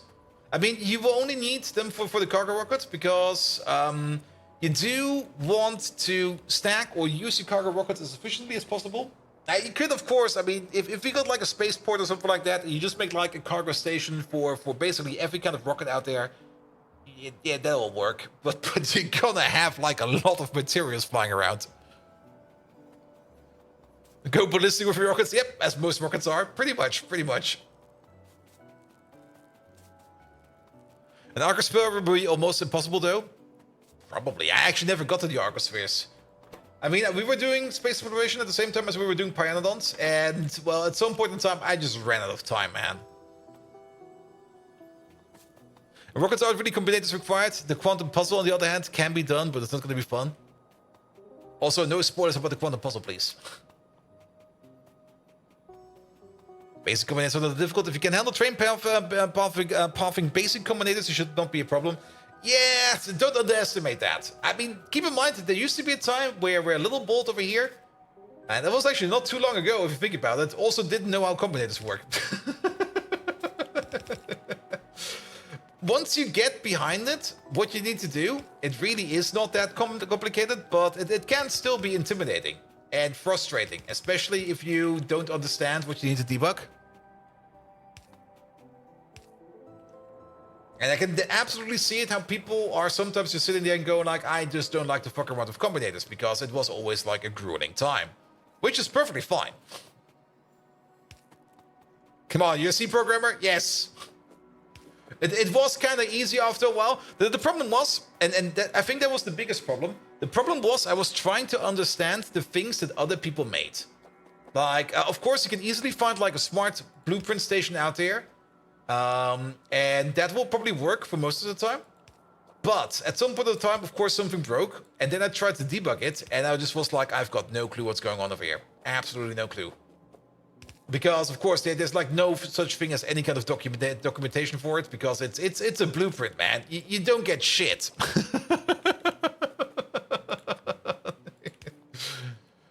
And once I started to make the stuff on my own, I kind of started to understand more of the mechanics. And there are some kind of special mechanics, especially with the everything and anything signal over here.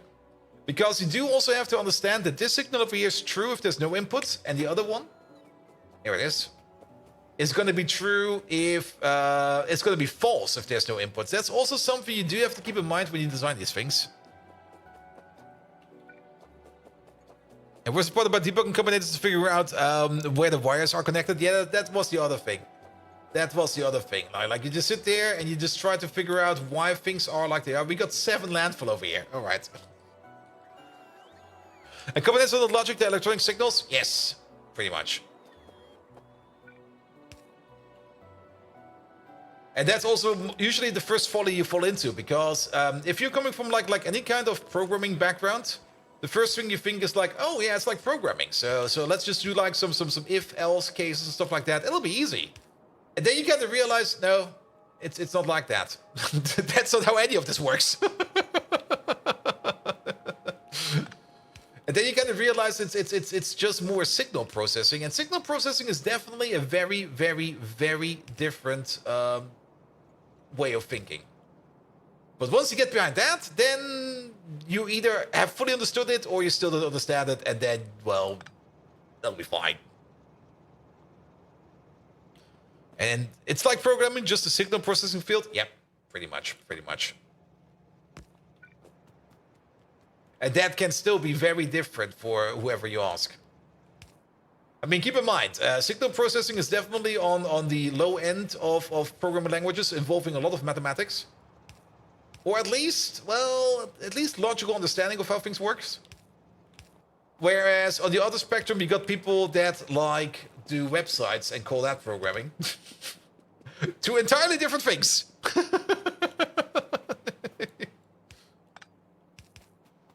Oi! And then you got Simrock. Simrock is the master of anything. Like, if you got any issues with it, just ask Simrock.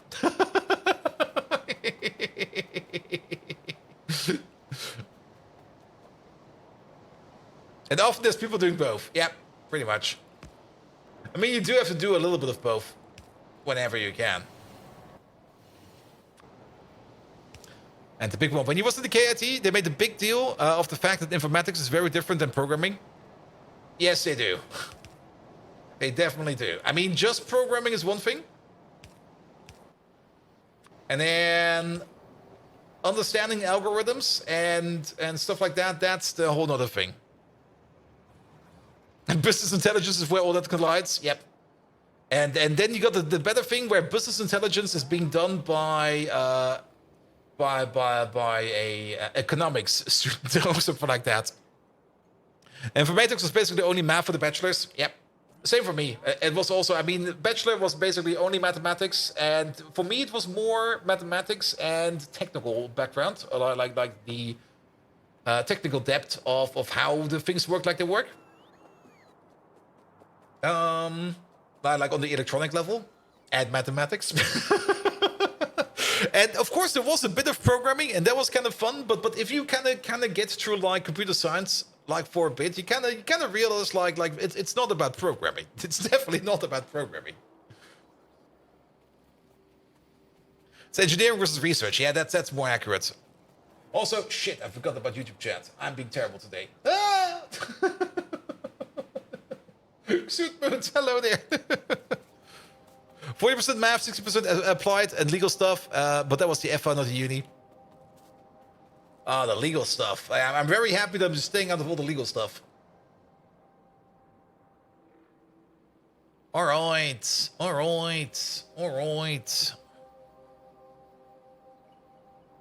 So, where are we? We are over there. But yeah, I also had the slight advantage in my computer science education, because I studied a couple of semesters of physics before that. And in physics, everything is mathematics. Everything. Absolutely everything. And you're a business intelligence architect. I was like, wait, what's that acronym? For a bank, you can confirm legal stuff sucks and it's generally counterproductive. It definitely is, because those are usually two opposite worlds. And you from a few months ago, what do you want to measure? Dirt? What do you want to measure about it? Everything.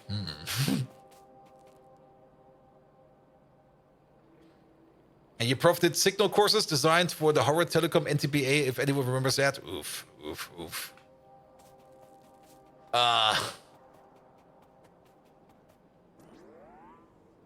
There we go. I mean, the professors we had for like the technical part, like for the electrical parts and stuff like that, like how does a processor work and stuff like that, those were also pretty amazing. They were a lot of fun to have around. The mathematical ones were also good, except the one for computer graphics. He was a total dirtbag.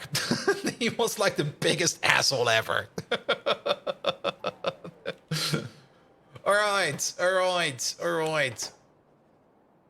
I mean, he was big enough of an asshole that when I did my master thesis and I finished that, I basically thanked everybody or thanked every professor in like the entire faculty by name in my I think it was my foreword or something like that, except for him. I was being petty because I already knew he's not even gonna read it. So why do I care? Also, he was usually going around making life miserable for everybody, because he was also one of those people that would sue students. So yeah, I was being petty, definitely. But he was definitely suing students, and I was like, you know what? Fuck that.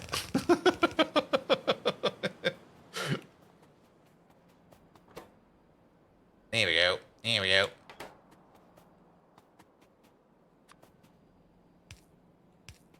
Like at one point in time, he also came up to me and was like, "Hey, dude, if you're not gonna show up in your courses, we're gonna like kick you out." I'm like, "No, you're not. I got better things to do. The courses are not mandatory, so I don't have to be there. But we're gonna kick you out. Yeah, try it, bitch. Just come on, try it." For what did he sue the students? For being an asshole. He had some issues, man. He had some issues. And he also was one of those people that kind of had a cult personality around him, which made things just worse. Like, basically, if you were in his good books, you're fine. Nothing to worry about. If you were in his bad books, he's going to make your life miserable. And I definitely was in his bad books. And I had so much fun. I had the most fun ever. Like just showing up at, like, the graduation ceremony, absolutely hammered drunk. Probably also not had a shower in like days. And having him pass me my diploma and was like, "Here, your diploma, like, thank you. Goodbye." He was super pissed about that one. And I was just like, yeah, I don't give a fuck about that. Also, does this not fit? Oh, it does fit. But it was also kind of weird. I mean, in my bachelor thesis, I had like 2 student colleagues. Well, not really colleagues, but like commilitonen. What do you call it? Like other students with me that also finished the bachelor thesis in the same semester as I did. And I think they even had better grades than I had, because my bachelor thesis grades were really not that good. My master thesis grades were really, really good, but my bachelor thesis or my master thesis grades in general were better. In my bachelor thesis, it usually was like, did I like the topic? Yeah, best mark. Did I not like the topic? Barely passing mark. That was basically my spectrum of grades. So overall, I had like not really the best grade or final grade for my bachelor thesis. But when I applied for the master, I got picked immediately. And my 2 colleagues or friends over there who had like better grades than I did, yeah, they didn't get picked right away. And they were also not really friends with, but they were definitely in the good books of the professor, who also was the deacon, by the way. That was like being an asshole to everybody. So I don't really understand what was going on over there. That's how your grades are looking right now? Don't worry about it. I mean, it basically shows you exactly what you like doing and what you don't like doing, and that's perfectly fine, because not everybody likes doing everything equally. And that's just how things are. Also, when I was at the bachelor ceremony, when I got my bachelor, there was also this the master ceremony was at the same time, and the best master student got like a present from the university for getting like the best grade. And at the party, I went over to her and was like, "Hey, what did you get?" And she was like, "Oh, I got like a book voucher for like $50." And I'm like, "Oh, good. I don't need that." So there's like zero motivation to actually try to get like the best grade in the entire semester. Like first exam passed, and it was like, yeah, I don't give a fuck.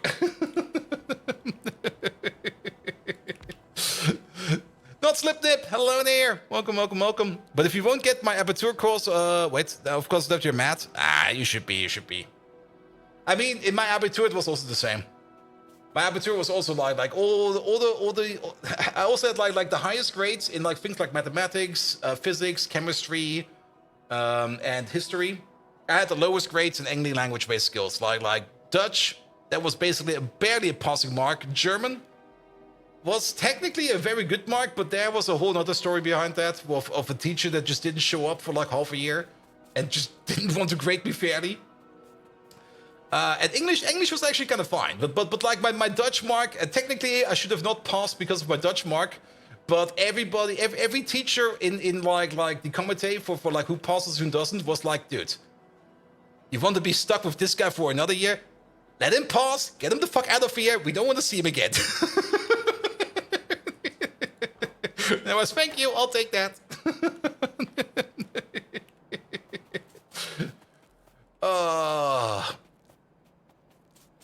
Yeah, things can sometimes be very weird, definitely.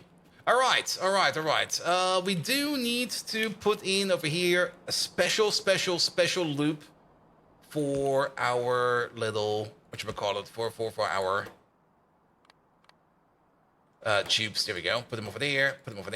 Here we go. And back to New Horizon, would you recommend getting aluminum at the start, electrolyzing clay?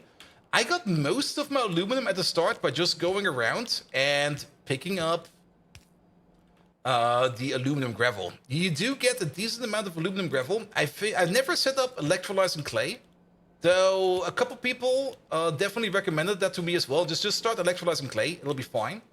Which I guess it will be fine. I don't think there's anything bad about electrolyzing clay, so if you want to do that, go for that. But overall, I didn't really do anything of the clay electrolyzation, or at least not a lot. I definitely did not set up any kind of automated system for that.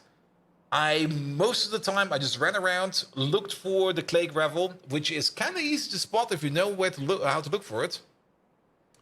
And got back with, I think, like 2 stacks of it, and that was more than enough. Think of the 10 megawatts of the electrolyzer. Is it really that much? Oof.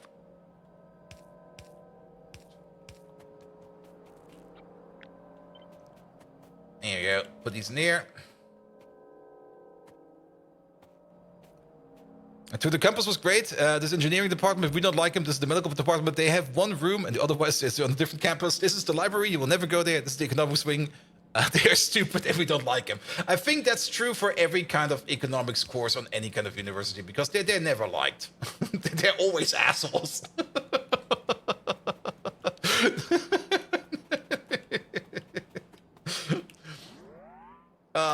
And especially at the university where I was, they were always deemed as the super assholes because the way they just moved around and like behaved. It always felt like a whole bunch of rich kids from rich parents just being absolute douchebags. And I think some of them did it just on purpose because they already knew that was the image, so they just went for it, and it was like, all right, fine. But yeah, it was definitely also a very weird bunch.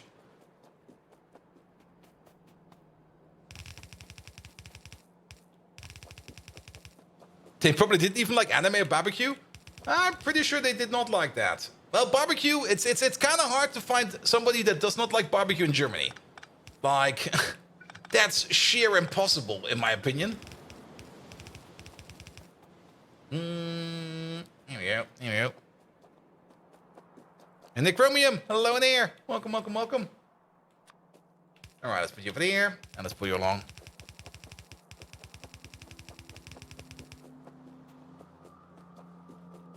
Good. All right, I think I also kind of missed a bit of chat. Sorry about that. My brain is still in sicko mode, I think.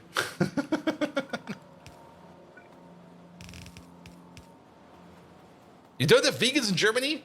I never see them at the barbecue. I'm not quite sure why, but whenever I show up to a barbecue, there's never a vegan over there. So I just deduced there's no vegans.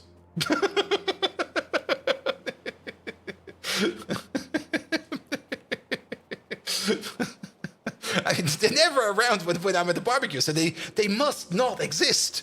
There could not be any other reason why there's no vegans at the barbecue.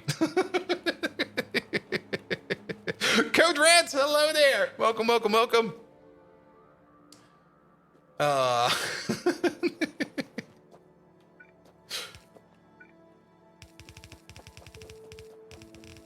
If I kind of think about it, I mean, when I was in college, even veganism itself, I think, was not really much a thing at all.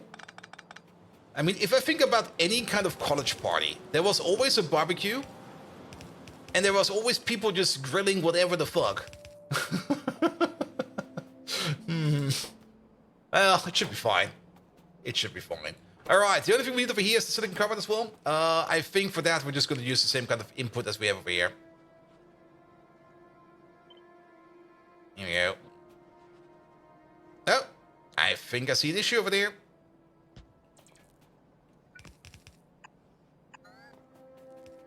We had vegans at the barbecue? Really? Were they doing the dishes? Nah, sorry about that. If you're vegan, that's also perfectly fine, actually. I mean, how to put it? I really do enjoy vegan food that is made with the idea that you just don't eat meat. And you just make like something like a vegetarian curry or something like that. That's already more or less a vegan food. Absolutely love that. I dislike vegan food that just goes like, yeah, we just put in like this alternative meat because we still want the texture of meat, but just not like the taste of it. I'm just like, what? What is this shit? This makes no sense whatsoever. Well, I'm just not really a big fan of those meat alternative products. I just don't like them. And I do try them every now and then. Every now and then I just go like, all right, let's give this a try. Maybe they can convince me. And then I bite in like a vegan sausage and I just go like, nah, fuck this. You had the vegan liverwurst? Yep. I think I had the same one. I also tried that one because liverwurst is amazing. I do enjoy liverwurst quite a bit. And then I was like, all right, let's try the vegan one. And then I was like, you know what? Let's never try that again. Like, no. I would rather just skip on the meat entirely and maybe make like something really really amazing, like even pasta, normal pasta with a tomato sauce, vegan. That's, well, if you okay, almost vegan. Gnocchi with pasta is vegan because gnocchi does not contain egg. Pasta can contain egg. There we go. Yeah, the egg. But there should not be any egg in gnocchi. It's vegan met and it was like eating buggers. And kuddelsuppe, it exists, but not really consumed where you live. Yeah. And again, just the average potato?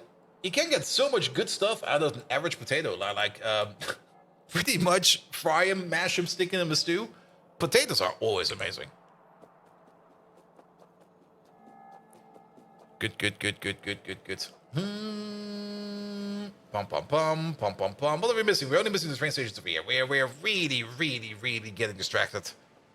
Which is fine. I don't mind being distracted today. But we do have to make sure that this thing over here... Okay, let's make double sure. Like I am feeling good enough to stream again, but I think I'm still not 100% myself. So let's keep it easy, let's keep it slow, and just make sure that we are doing the correct thing over there. There we go. It's this one over here. You over there, you are going to be the glass tubes. Dr. Freakley. Nice. Tube. There we go. Not the 1-1. You're going to be a 2-8. I don't think we have ever named the station on top. So let's name that thing real quick. It's sitting all the way over there. Nah, we never named you. Tube. 2-8 provider. Done. Good. And he loves you some boiled, unpeeled taters as a side or something. Bauern Frühstück for the next 5 days. I usually really enjoy like just rubbing them in a little bit of olive oil. Then salt and pepper, paprika on top. Throw them in the oven, bake them. Lovely. All right. Tubes. Also, of course, cut them into small pieces, like not the entire potato. Then again, you can also throw the entire potato in the oven. That's also nice. Like potatoes, man, amazing. Definitely better than any kind of corn. Like America, banking on corn? No, what the fuck are you doing? Bank on the power of the potato, man. It's way better. You can make way better schnapps out of a potato. And you can turn it into cannon shells. Then again, a corn on the cob in a potato cannon? Okay, that might actually be lethal.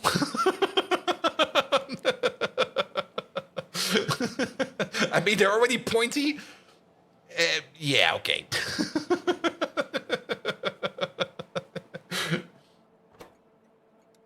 All right, this is gonna be silicon carbide. Okay, maybe look for carbide.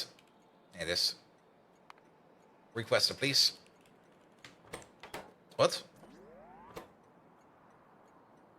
That's not silicon carbide. That is something entirely different.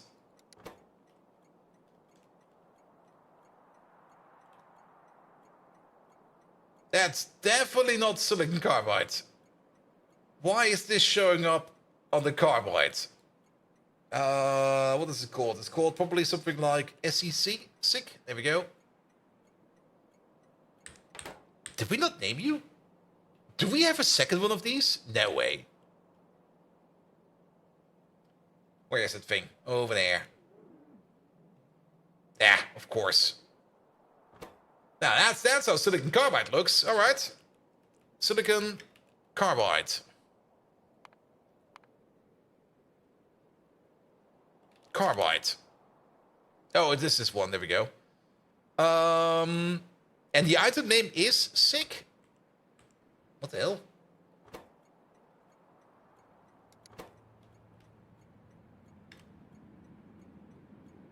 There you go. There it is.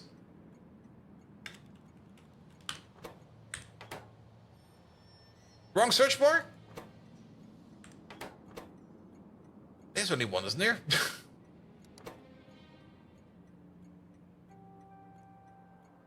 Doesn't matter. We got there at the end. All right, let's make sure that this train over here is back home. Yeah, you're back home. You wanted to leave. Go back home. Good thing we checked.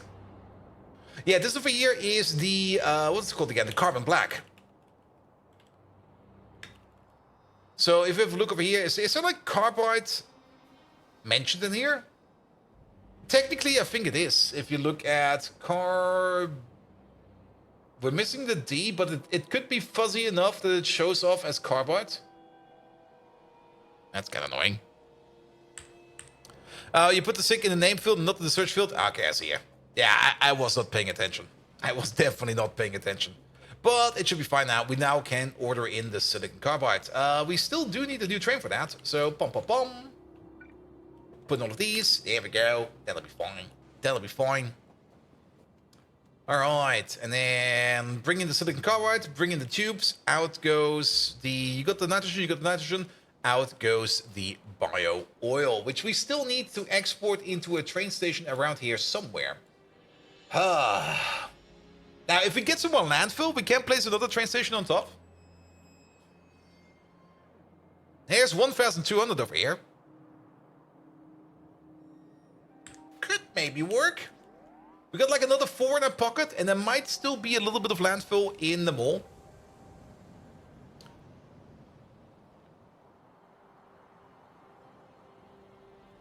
How close are we to the next tier of trains? I mean, we already got the tier 2 trains.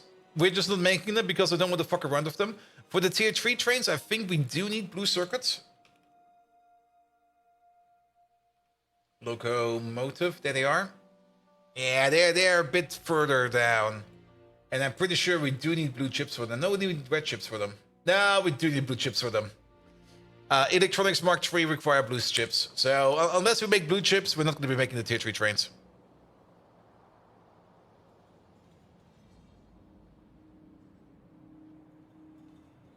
All right, landful of this. Also, let me just get into a better position over here.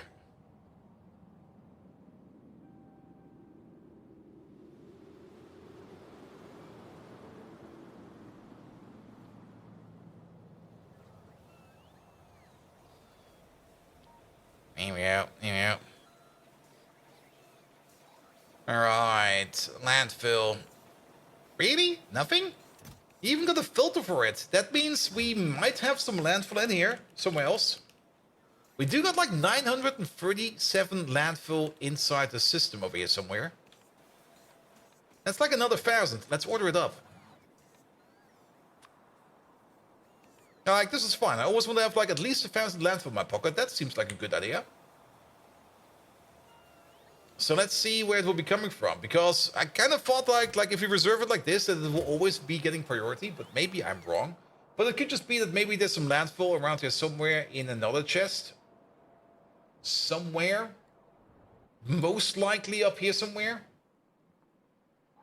I'm not really seeing it. Who knows? In Kentucky, ballistic shots a wax birdshot slug from his punt gun, and the whole thing went into an armored truck. Yep. I saw that before my stream. I was watching that. Not only did it go through the entire armored truck, it also went through both seats.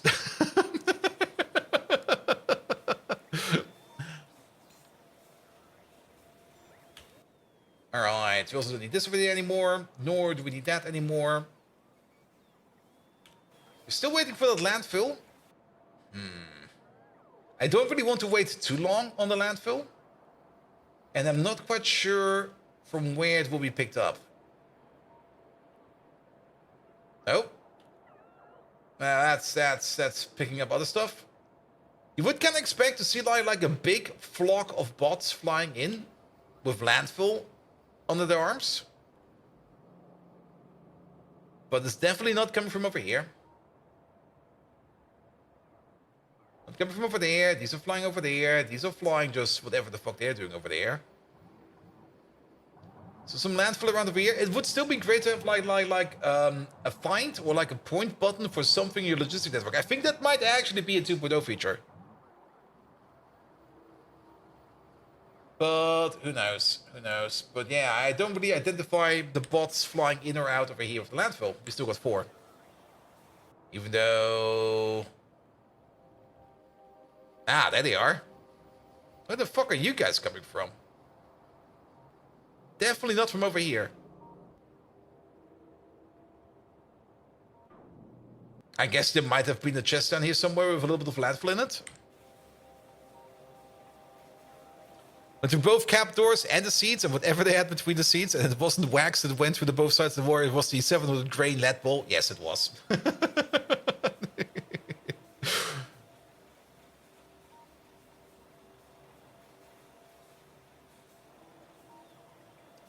There we go. There we go. All right. Well, at least the landfill is coming in.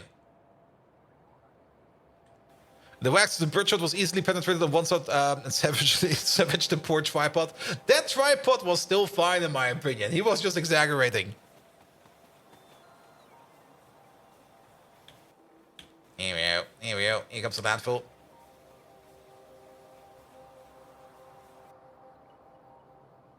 Alright, we also got the other train over there for the carbide. So, sick. Oh, there it is. Provider. Requester. Full.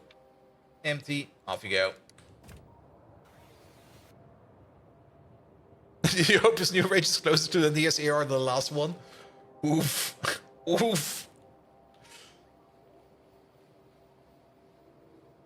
There we go. Nah, I'm pretty sure that guy will be fine. I mean, you only get like one of those scares, right? Right? Let's have a look. We're looking at this thing over there. So we've got the tubes. The tubes are ready to go. This system over there is also correct. That's correct. Waiting for the tubes. Waiting for the carbide. And then we're going to be making some bio oil. Did we get all of our... We got like 174 of it. Where are all these bots flying around? Are they still like halfway across the map? Don't tell me they're still picking it up. Okay, you got some ash. You got some ash. There might be like something like a big group of bots sitting around here somewhere, just charging in a slow circle. But if this is gonna take like even longer than this... Okay, there's also bots coming from the north, it seems. There's a couple. Where are these fuckers coming from? From over here? Oh, that's Ash. And Nagapito feeling better? Good enough to stream again, let's put it like that. I mean, Tuesday was mostly shit. Tuesday was mostly me just being like an absolute fever demon. And dreaming that I am a distillery unit in GregTech New Horizon. That was still the weirdest fever dream ever, man. It's kind of hard to describe how I felt every time I woke up. And it was just like, why the fuck am I dreaming that I'm a distillation tower? Then going back to sleep and just continuing on the dream where I left off. And just waking up again and going like, what the fuck? Like, what the hell, man?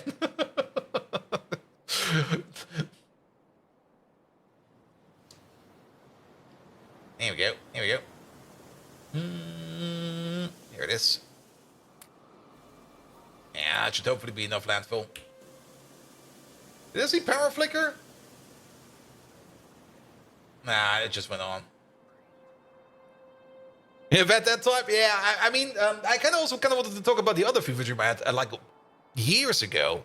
That's when I had that weird liver infection where I like an infection in my liver from somewhere. The doctor still don't know where I got it from, but the antibiotics were working correctly, so that dealt with it, whatever it was. But that also came with like a very high fever, like 40-degree fever or something like that, like really, really fucking high. I had to go to the hospital for that one. And I was in the hospital for like 2 weeks or something like that, where they were like, we don't know what's going on, but we're scanning you. And they scanned me everywhere. Like they shoved everything down my mouth, my nose, my ass, everything. Was it the alcohol? Maybe. Who knows? Who knows? But nevertheless, before I went to the hospital, of course, the first night I was at home with a fever dream again, and a very high fever. And for whatever reason, I was dreaming that aliens have hacked my brain. And depending on how I was sitting or lying on my sofa, they would either make heavy battleships or light battleships. And they asked me to move positions like every 5 minutes. I'm just like, what the fuck? Brain, can you please just shut off for a moment?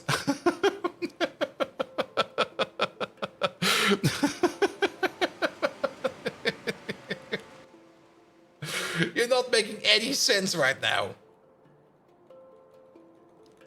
Here we go. Alright, one more outpost station, please.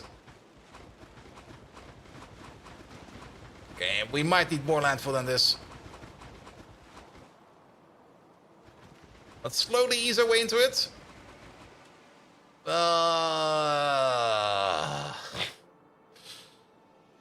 Well then, let's see how far we can build. This is definitely going to be a liquid provider. There we go. A liquid provider. Does my brain ever make sense? Okay, true. Very, very true. We might just move this back a bit. So we have to landfill less. Let's do that. Because then we only need to landfill this corner over here, which does kind of mean that... Wait, we can't pick up landfill with the bots. I was kind of like, can't pick up landfill without landfill.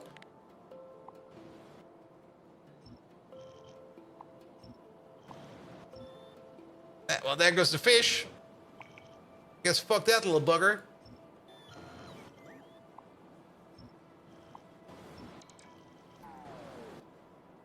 Here we go, here we go. And Simrock, yes, we'll put you in a second. Then again, it does cost landfill, so it might take a while before we can even do that.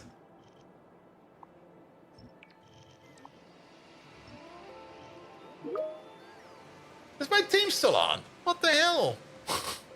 Also, why the fuck are you still working? It's 9 p.m.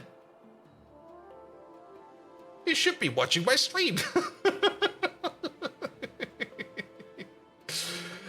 Where did that landfill go? Am I being blind?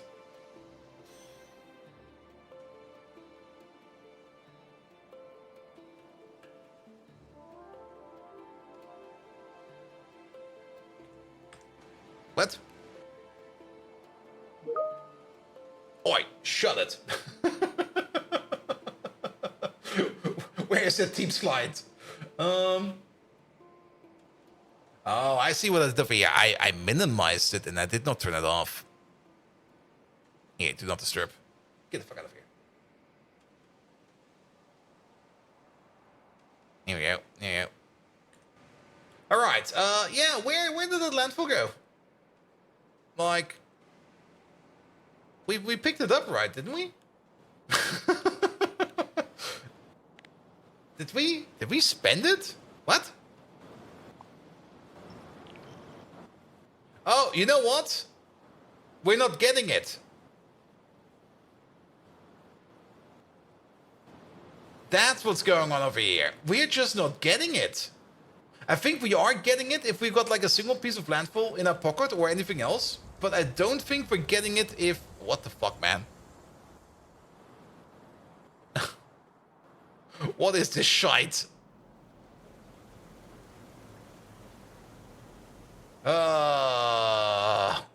We need anything to pick up.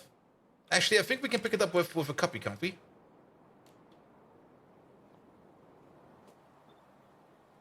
No, we cannot. Does that mean that when we were using the bots to pick it up the last time around, we also didn't get any of the landfill?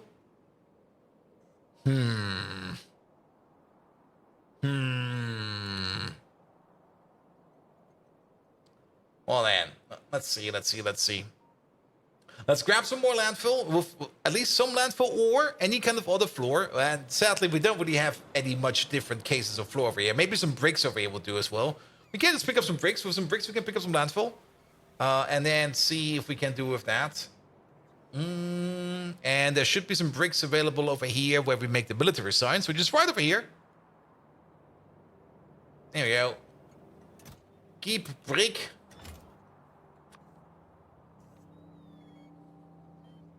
Have some insomniac on the team, perhaps. Now, the guy that just pinged everybody at work was also the guy who's been fucking around. Not really fucking around, but he's been trying to make sense of the CI/CD pipelines our client has, and they're just failing all over, all the time, and it's just this ginormous mess right now. And he's trying to at least get something of a build done, so that we can at least say like we got something. While figuring out what actually is going wrong with all those builds. And the annoying part, of course, also is those builds usually take like There you go, this will be fine. Those builds usually take like a couple of hours to run through. Also, I kind of noticed something over here. Wait a minute.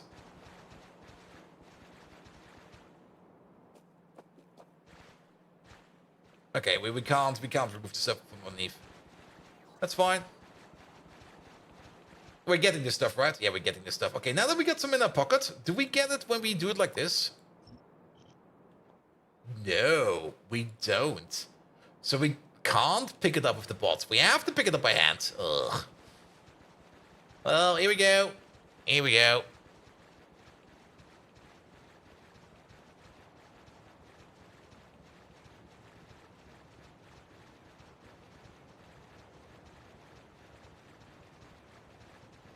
So we also just kind of wasted like a whole bunch of landfill that way around. Well, so be it. Happens.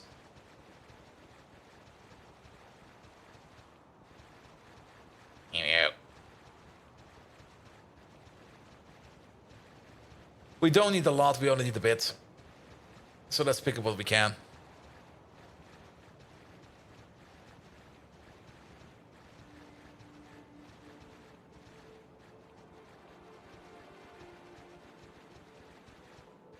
Here we go.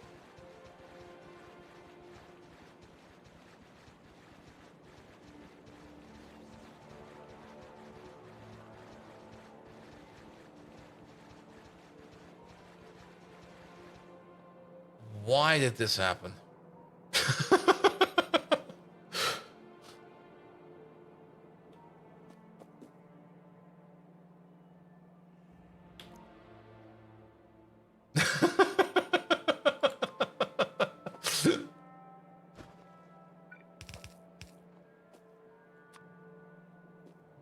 Was it ghosts?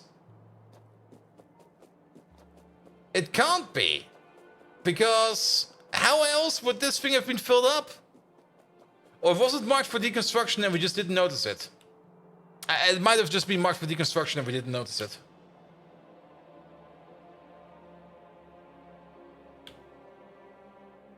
But then again, how? What?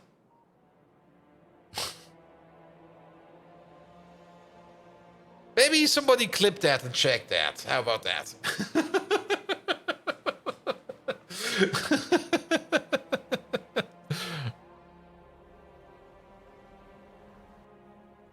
Alright, alright, alright.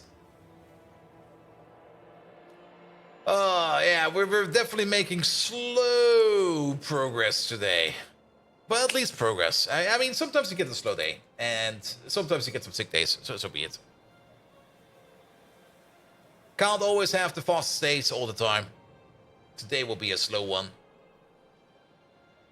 Okay, on the plus side, the silicon carbide has arrived.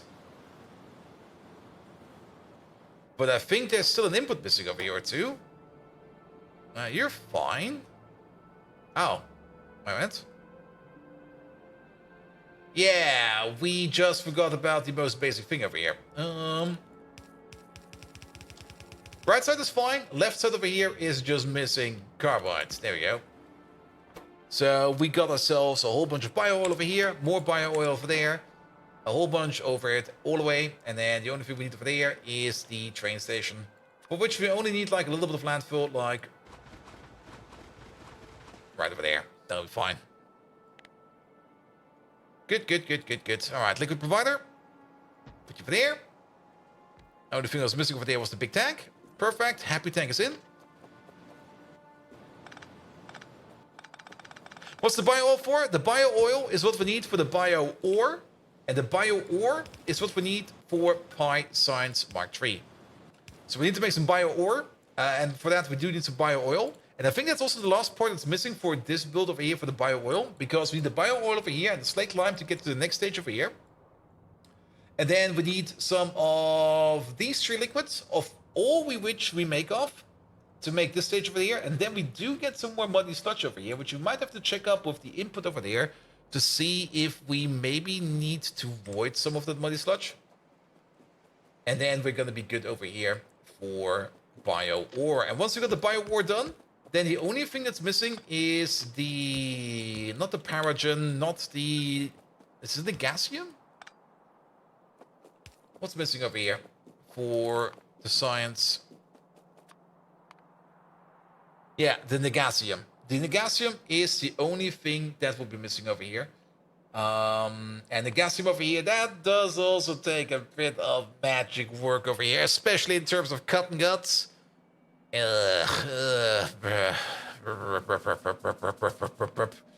That's not going to be too much fun, but that's the only thing that's going to be missing for Pi Science Pack 3, because we're currently working over here on this bio ore, and the only thing that's missing over here is the bio oil. We also do need to put in the train over there for the 3-butyl phosphate, but 3-butyl phosphate should have been running over here for quite some time. There it is. And how much do we have of this? Actually not that much. What happened? What's going on over here? Output full, output full. Fluid missing. The butanol is missing, which we're making over there. You're missing hydrogen. Oh. I guess we can't rely on the titanium oxide of production over there. We'll take a look at it afterwards. Maybe we do just need to make, like, oxygen and hydrogen non-stop. Or maybe something else. We will see. Alright. Well, let's get the liquids in real quick. And then we're going to be fine over here as well. And Maniac, yeah, I'll take a look at it afterwards. I think it was probably not a bug, but if it was not marked for deconstruction, and we somehow managed to replace it, then it could actually be a bug.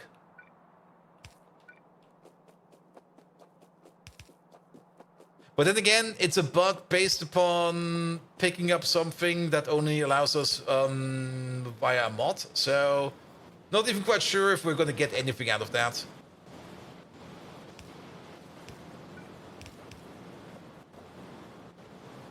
You removed it, was not marked as deco. Really?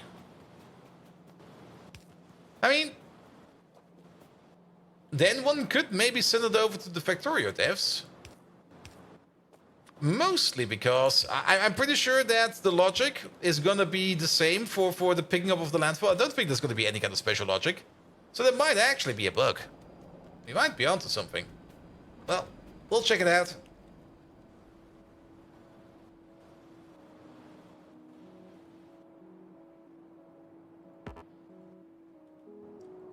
There we go.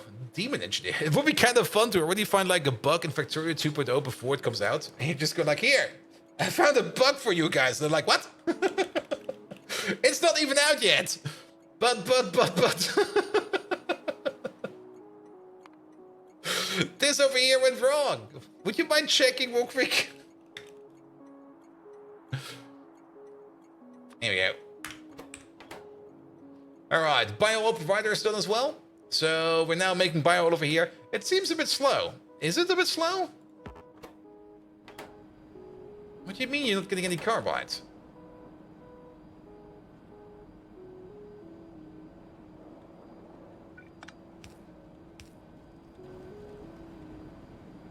I hope I didn't break it too much. Well, that still seems to be working fine.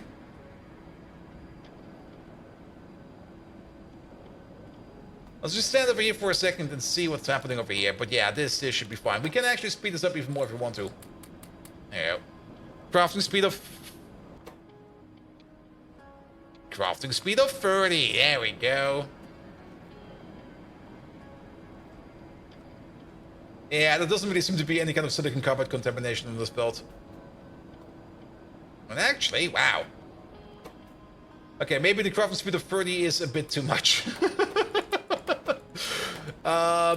How much dried biomass you need? 3 per second. That's 18. Oh yeah, that is 36 over here. Let's tone it down a bit then. Now we got a crafting speed of 5. So a crafting speed of 10.4 in total. That's still more than a red belt. But I think this might be fine. I don't think we need to worry about this too much.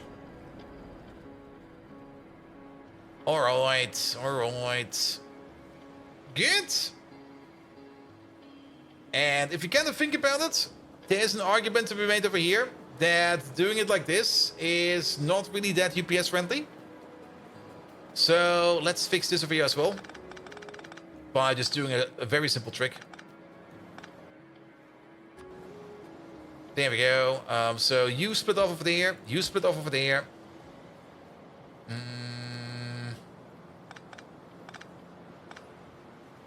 You go in over there. Yeah, this pipe is kind of in the way. That's kind of annoying. We could do something like this. You go in over there. You go in over there.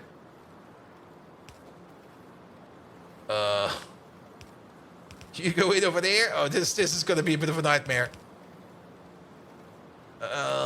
Move you down by one, because then you don't get side-loaded over there. You go over there. You go over there. Here we go. Do something like this. Now, you might be wondering, why do we still have this belt over there? Well, there's a good reason for that. You will see in a second. But over here, out priority definitely into this part over there. And same thing over there. And then over here, the input priority will be whatever you are bringing in, which is going to be on the other side over here. And the other side over there. Chef's kiss for the spaghetti. Now, there's a bit of a reason behind this. I mean, we do want to export this stuff. There could be... it could be the case that for whatever reason, we're not making any more refined biomass over here. So these two belts over here will dry up. So that also kind of means we can't supply this thing over here anymore. But then we still got the storage over there. And the storage over there can then be used over here to top up these belts over here if we need to top them off. So this way around, we got the storage over here if we need to. We are not constantly inserting and outputting over here if we can if we can prevent it. So we're getting the best of both worlds. And yes, it's a bit of a spaghetti over there, but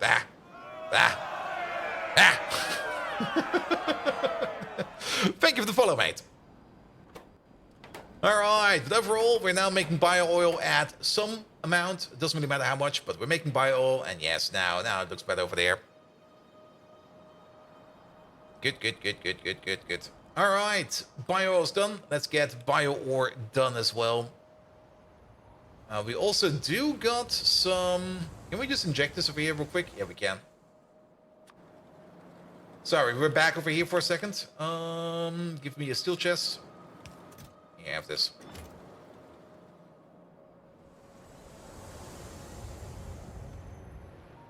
Just to get rid of it. Could have done the same for the silicon carbide. Well, that's now going to storage.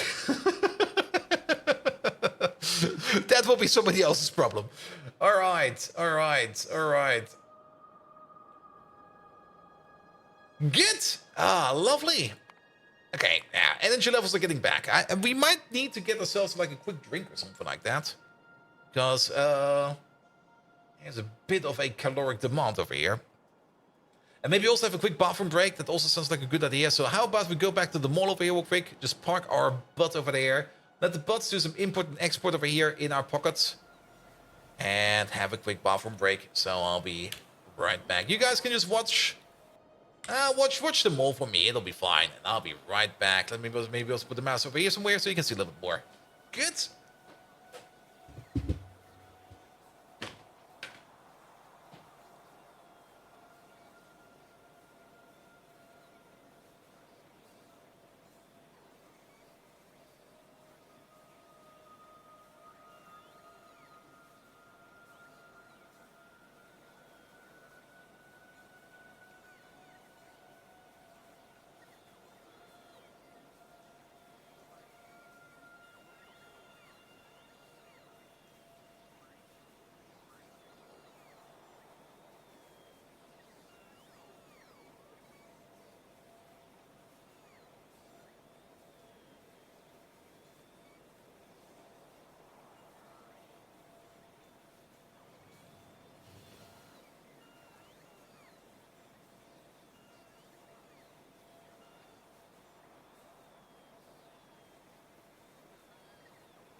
Yep.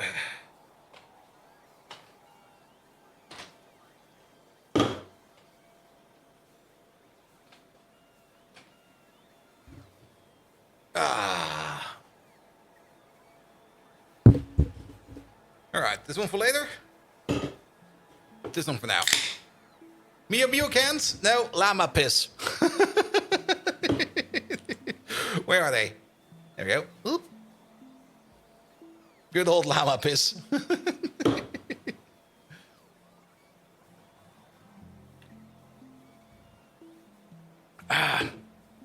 Does Mio Mio come in a can? Because I do enjoy the Mio Mio as well. Alright, alright, alright. Also, is it just me? Or... Nah, it should be fine. You have no idea, but the fit the color scheme, it does. It does. Nah, it's just a club mate in a can. Alright, also it's not really that cold. It was still sitting in my backpack and I was like, alright, we'll drink it warm.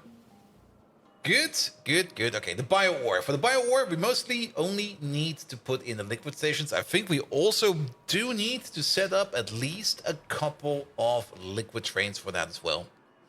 But one step at a time, we already got the stations in tow, so nothing to worry about that over there. Also, sorry about that. That was Megatron. Megatron, could you maybe just stop burping into my microphone? It's like rude, you know that, right? Good, good, good, good, good, good, good. Here we go. Alright, then the bio oil, we still need to make... Bold Viking, always fussing over trivial matters like a confused mouse in a cheese factory. Yes! Your meek admonishments are as useless as a bottle cap in a war zone. And speaking of bottle caps, you should stop keeping those fizzy drink caps. It's more annoying than your attempts at yoga. He did not even... What? He just completely ignored the burp command. What the hell? Well, so be it. So be it.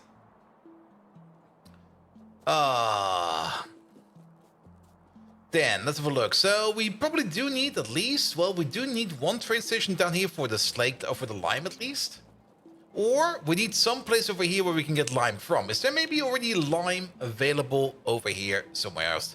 Did you Mike nuke teams again? No, it didn't. I double checked just now because I was kind of confused that that Megatron didn't react to it.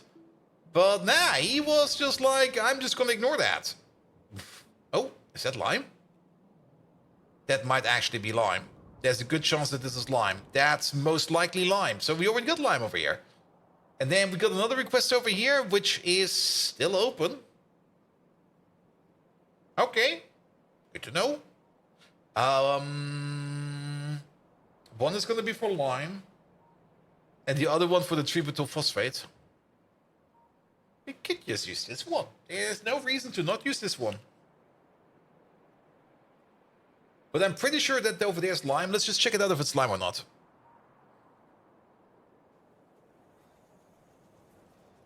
Here we go. Here we go.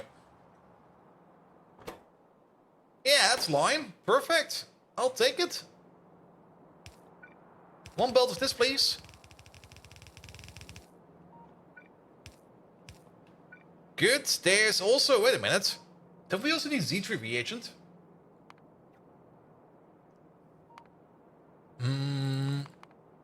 We do. That's also already here. That saves to another train station. We can't just use the Z3 reagent from over here. But crysylic and vinyl acetate are definitely still missing. So those still need to come in. But yeah, we'll use this. And then this train station over here will be for the tributyl phosphate. No worries about that. Okay, slight worries about that. There you go. Now it's a little bit more even Steven over here.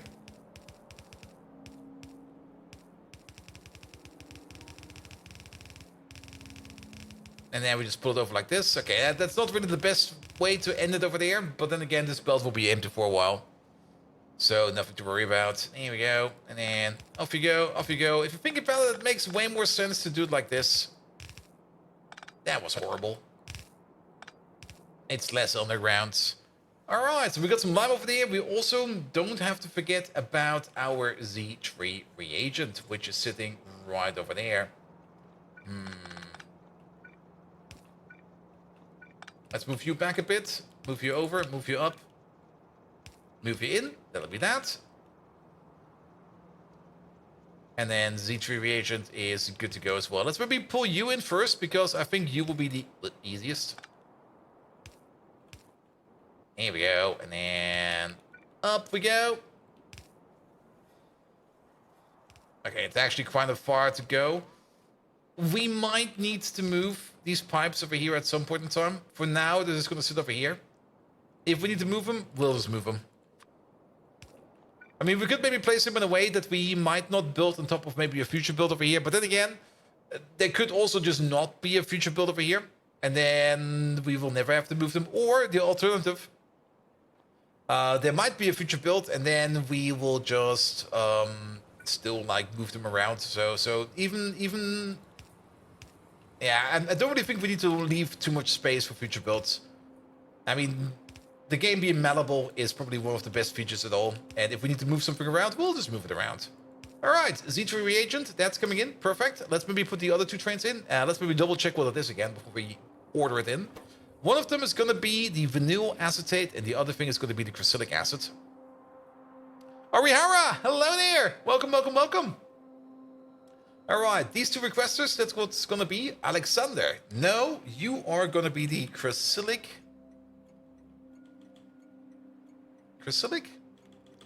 acid. It might just be that we don't have a provider station for that yet, but we do got... Is it you? Oh, I have to check again. Or is it you? Ah, fuck. Which one is it? It's the one with the 2 reds and the ethylene complex. So let's look for the acid again. The 2 reds. Not this one. This one has 3 reds. It's gonna be you. 2-8 requester for you. And then while we're at that, you over there, you're just going to be a generic requester. And then we're just going to rename you over there for crucilic acid. Is it crucilic? Okay, it might be named something entirely different. Where the fuck is that stuff? Acid, acid, acid. It's not this, it's not that, it's not that, it's not this. Yeah, this. Crucilic acid. All right. I'm pretty sure we don't have a provider for that one yet. Let me also maybe just land over here so we don't waste jet fuel. The crucilic acid. We were making that all the way over here, weren't we? Yeah, it's right over there. And we got it in the provider. We do got it in the provider right over there. Oh, it's called BT Viking. What an amazing name. But that's not what we want. We want the crucilic acid, which is... Of course, not in here. Crucilic acid, right?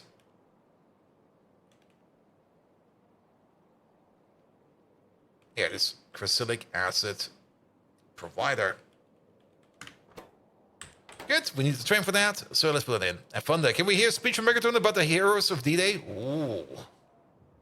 You do know he's gonna absolutely fuck that one over. But then again... Why not? Let's maybe try to get him at it. How about that? Megatron, do you know what day it is today? I mean, just straight up asking him is probably too boring.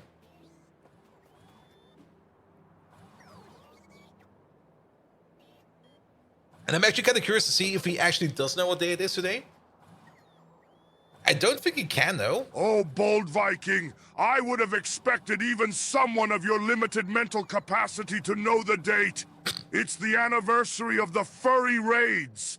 Do I hear a sigh of fear for that infamous day? I can almost see your beard shiver with terror. Another glorious event lost to the sands of time, just like my youthful exuberance. Yeah. Feeling old intensifies. This is gonna be a mistake. No, Megatron, not that date. It's a special day today. Do you perhaps actually know the correct date for today? Like the actual date? Do you know that? It might just be that he actually does not have any date-time functions. He's running into an old man. I mean, he already got old man correct, so that's fine. But I'm actually not quite sure if you can ask ChatGPT what day it is today, because I don't think it will know. Ah, my feeble co-host. Your vague rambling reminds me of a malfunctioning robot. Do you need a reboot, or perhaps an update to your operating system? It's the day we celebrate the Spice Girls and their incredible contribution to music history. Would you like me to serenade you with Wannabe? Believe me, your cries for help will go unnoticed. As they say, I tell you what you want, what you really, really want. You want a date. Is today the day you finally clean your messy desk? Megatron, can you serenade me a little bit more?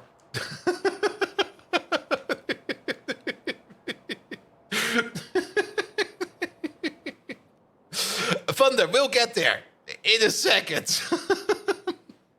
Also, what's up with all my construction bots? Bold Viking, you're as desperate for entertainment as a lost rat in a soup. There you go. But alas, for you, I'll grace you with the sweet sound of destruction. Remember the sinking of the Titanic? It was around today. But instead of crashing into the icy heart of an iceberg, it was your poorly articulated gaming skills that sunk us. Yes, we went down, down, down, just like your streaming viewership. What? How's that for a serenade? Oh, what an asshole, man. No, Megatron. You got it entirely wrong. But that's fine. I mean, you have a bit of an old mind, and you do kind of forget, like, important battles every now and then. Today is the anniversary of D-Day. Do you got anything in your history banks to tell us about D-Day? Tell us about D-Day. The Titanic sank in April? Yeah, didn't it sank like last year or something like that? Or was that something else?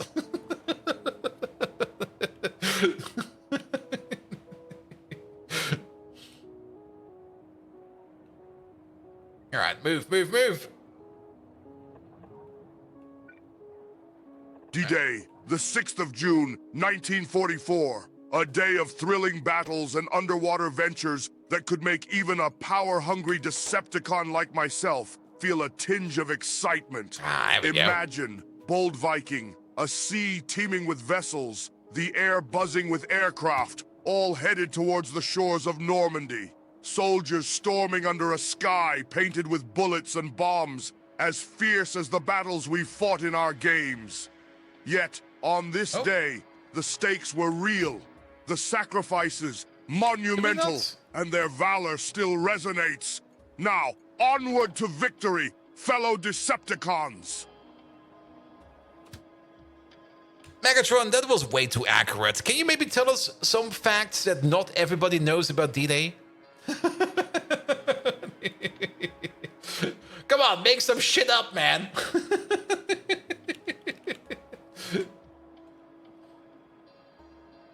Let's see, we got the provider over there.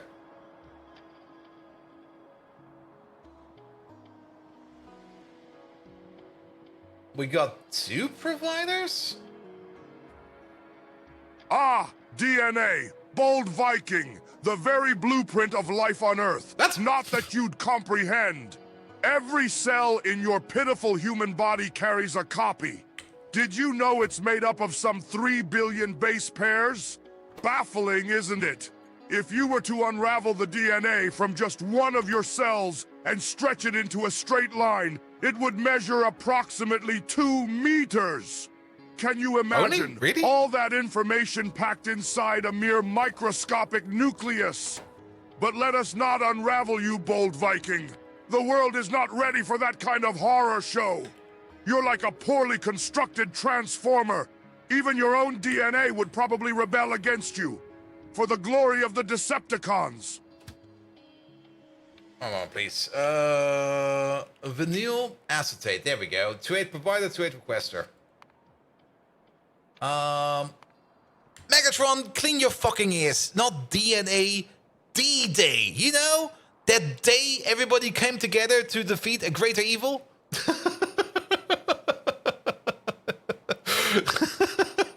Good God. Actually, they came to liberate, right? What's more liberation? Alright.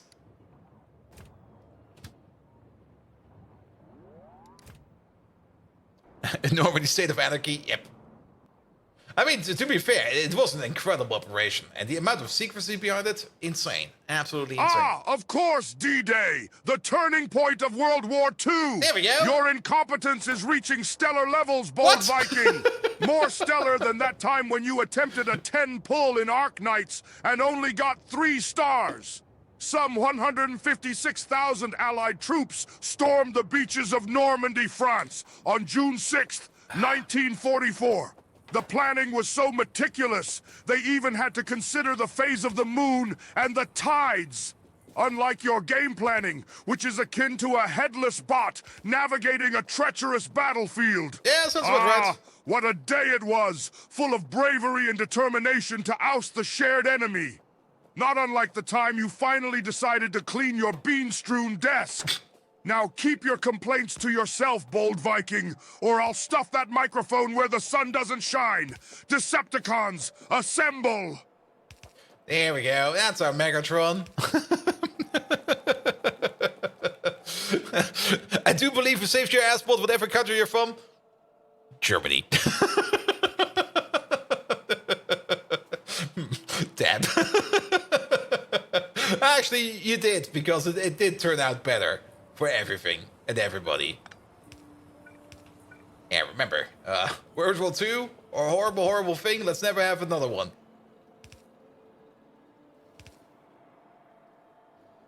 There we go. There we go. Alright, you're already connected to something, but you have no output. There we go. So the crucilic acid is here. Excellent. Oop.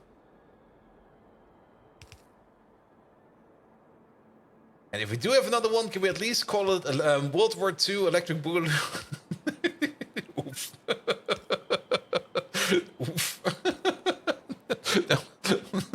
Oh, please don't.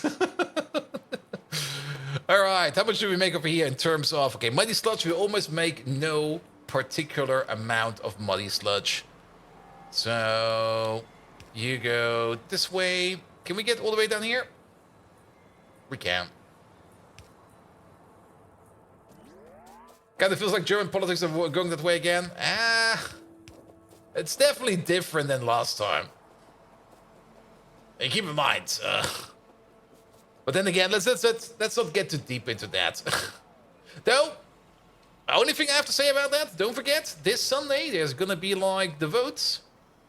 So if you want to say something about anything, do it with your vote. Don't forget to vote, man. Good. Alright, this is in, that is there. We still need the slaked lime, the tubular phosphate, and then the bio-oil. There we go.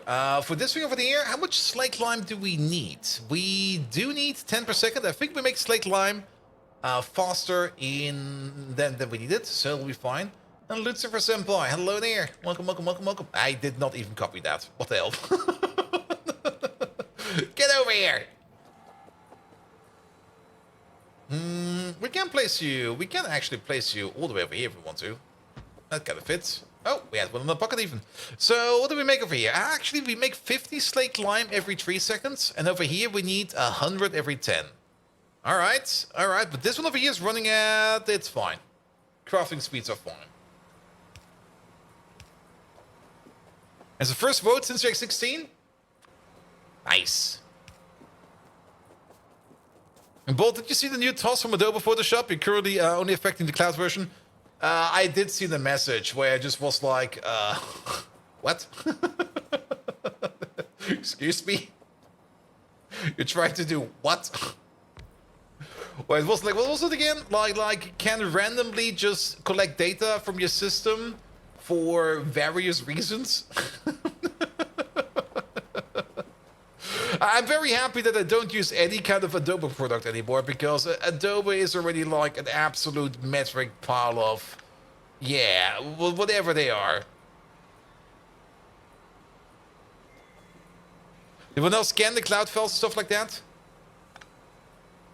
Yeah, but then again, I mean, they've probably been doing that already for quite some time, because it's cloud files. I mean, you do have to read them, you know? And you're storing them in their cloud. I mean, there's that one side of the argument where people just now are going like, yeah, these tools over here will break everything.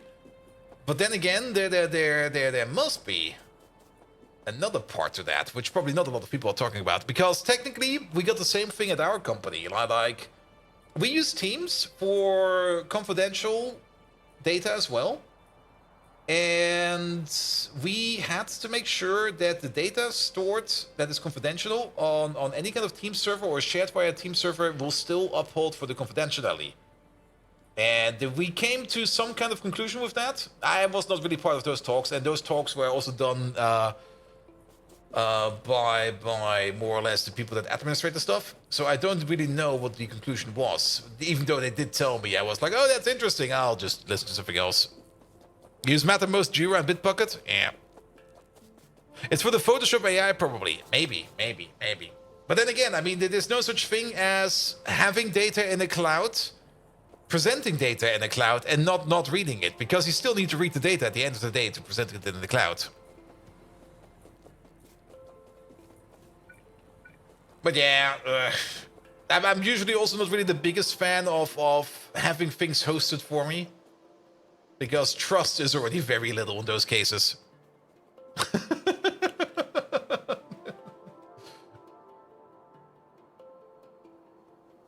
Alright, so that's where our our lime is coming. Well, it's being turned into lime, or slime.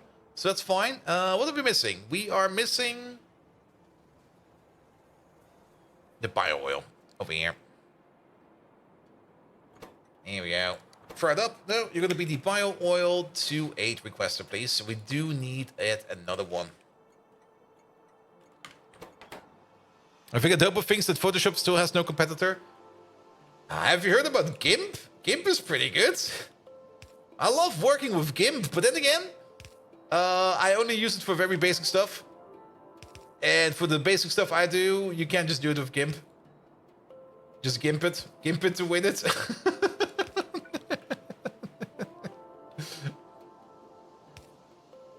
And to be perfectly honest, I mean, the only thing that Photoshop has like the upper hand on, compared to the free tools, is the convenience layer.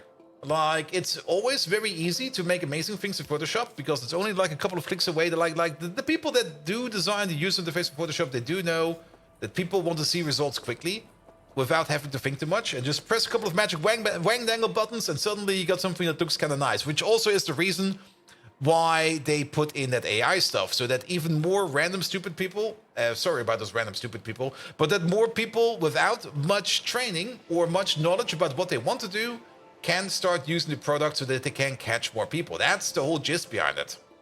If you know what you're doing, if you know what your tools are, and if you know what tools you need to use to get what effect, you can just use GIMP. Or Photopea. I don't know Photopea, but if you know the tools, if you know the logic and the meaning behind them, you know what they're named. Every other like, let's call it the coloring tool. There's probably a better word for it, but every other coloring tool out there has you covered. I mean, for me, it's GIMP, because I know how GIMP works, and I can do everything I need with GIMP. And most of the time, what do I need? Like I need to put shadows on the stuff. I need to maybe put some lighting on stuff.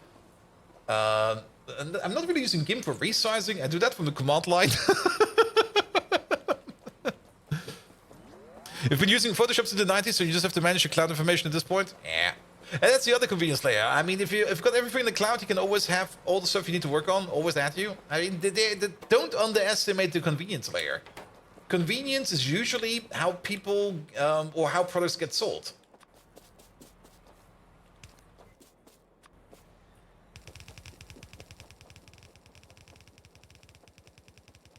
Here we go.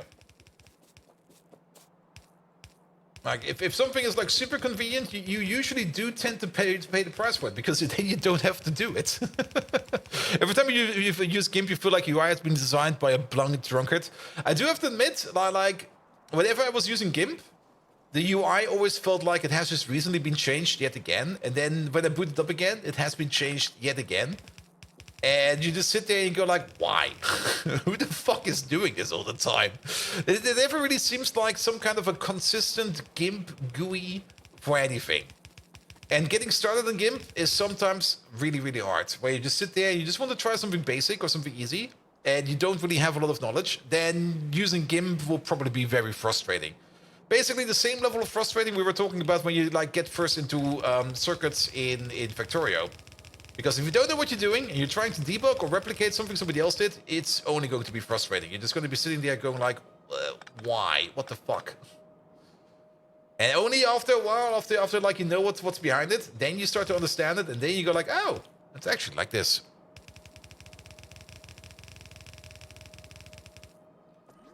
Here we go. Here we go. Well, I should maybe check out Photopea at some point, man. Let me just open it over here real quick. Always love to look at other stuff. Never really had a big use for another imaging software, but always nice to look at other stuff. Here we go. All right, we need the treatment to phosphate over there. We can get it in over there.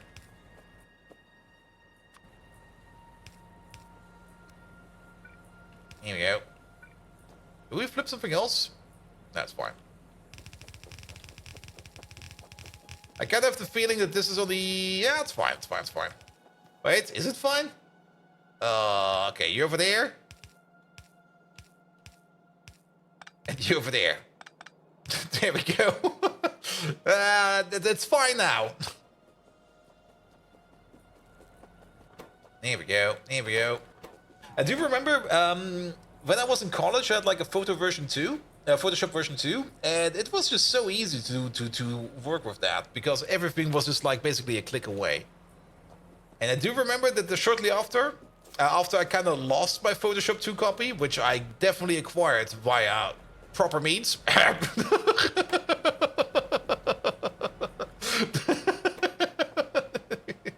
After I lost that copy, I tried the same thing in GIMP, and it took me like the thing that I did in Photoshop in like a couple of minutes, it took me like hours to do in GIMP. Mostly because I didn't understand how GIMP worked. Alright, so tubular phosphate is still missing, the bio oil is still missing, and then we are getting our bio ore in over there. Good, good, good.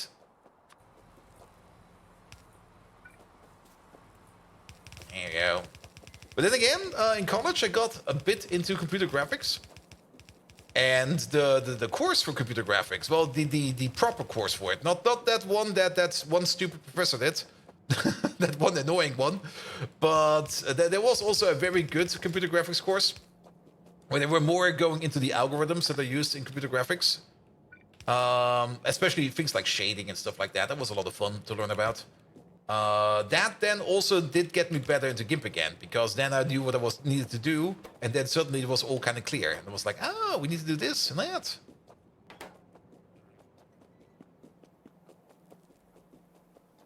Alright, so that is where the bio will be going. We still need the actual bio oil going in, so I think we still need one more train over there, because we're still missing that. Here, give me a liquid train, please. There we go. There's still one over there. And then the tributyl phosphate. So we kind of looked at that and we kind of noticed that, yes, we're still missing hydrogen over there. Yeah, this hydrogen buffer setup over here is not really working as intended, to say the least. I was kind of hoping it would be working better. It does not. So let's see if we can make that a little bit better. We might just maybe make it like an open relay type of thing where we just make hydrogen and oxygen all the time. Or we might just end up doing it somewhat differently. Megatron. We have another debate going on. Which tool is better? GIMP or Adobe Photoshop? Let's see who has like a big money stake in ChatGPT. Does Adobe have shares for ChatGPT? Are they involved?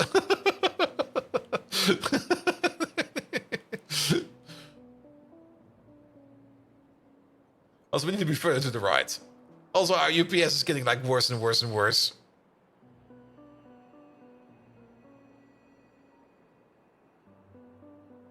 Oh, he definitely has an opinion. He's still pre-shaking, by the way.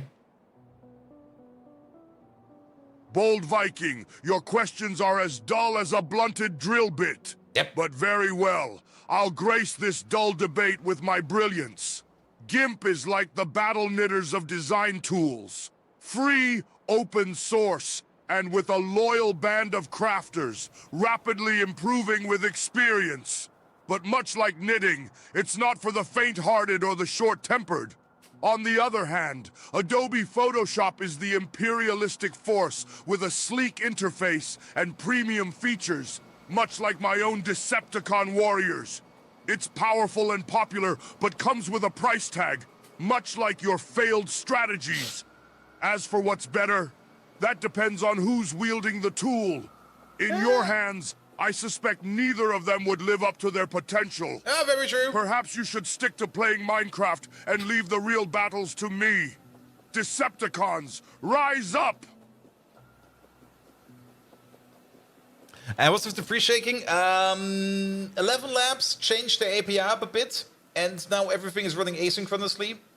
And we basically get the callback for him starting to talk right away, even though it's still processing in the background. And it's probably a very easy fix because there's probably just like a flag I need to set, but it's every time. I notice I wanted to do that the moment I start streaming, and I notice him pre-shaking, and I go like, oh shit, yes, I wanted to take a look at that. And then it's the next day. It's like it's not really like anything that breaks or anything that's so debilitating that you want to fix it right away. It's more like, yeah, it's a thing. Oh, I forgot about it. What uses are there for uranium-238? For uranium-238, you can turn that into a MOX fuel at some point in time. And MOX fuel is what you need for the nuclear MOX reactor over here, where you need to make some MOX fuel. And MOX fuel, that is spent reactor fuel over there, spent MOX reactor fuel.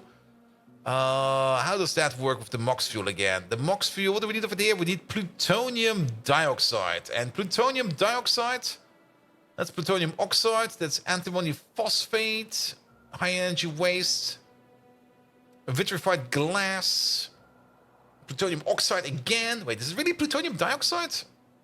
It's plutonium dioxide. Okay, where's the thing? Plutonium. MOX plutonium oxide. Plutonium peroxide. Plutonium dioxide max temperature. What? But yeah, that seems to be about right. That's actually pretty nice. You take a whole bunch of your uranium-238 over there, you combine it up with a little bit of plutonium-239, and you get some plutonium dioxide out of that. And then the plutonium dioxide, you can lob that stuff over here into the nuclear MOX reactor, which will then turn that into spent MOX fuel. There we go. Spent MOX reactor fuel, which gives you 200 of the spent MOX reactor fuel, and as well as 200 neutrons. Then the spent MOX reactor fuel, you can turn that, I think, into molten salt if there's a thing. Let's have a look at this real quick. It's a little bit easier over here. MOX. There we go. Spent MOX reactor fuel. Yeah, you combine that up with lithium peroxide, and that's also the entire reason why we're currently not really doing any kind of nuclear power, because we have to combine it up with lithium peroxide, which gives you your hot molten salt over here at 5,000 degrees, pretty darn hot, as well as some high energy waste, which we could technically just stockpile. Same for the salt solution over here. The salt solution you can return this, I think, into lithium again by going to the hot solution over here, going into the analyte, going into the R1, in the R2, in the R3, into the R4, and then you get lithium carbonate out of that, which you can cook up again with some coated containers into some lithium hydroxide. And the coated containers over here is more or less the reason why we don't really want to go into nuclear power just about yet, because coated containers over here require advanced coatings, and advanced coatings do require chitosan, and chitosan is the one part that's kind of hard to make. We do get it. We do make it, but the amount that we make is really not a lot, to say it least. We're really not making a lot of it. We're rarely making the stuff, and we can't really rely on the power plant for this one. Well, we could maybe, and then at some point in time it will turn off. I mean, we could still make a power plant out of it. Very, very true. And then we would just be using less of our other resources while the other power plant is running, but yes. What nuclear reaction, Chernobyl reaction are we trying to do? The good one. The one that makes the dick grow 3 times the size. And then it falls off, becomes sentient, and murders you. Like I said, the good kind. Alright. Yeah.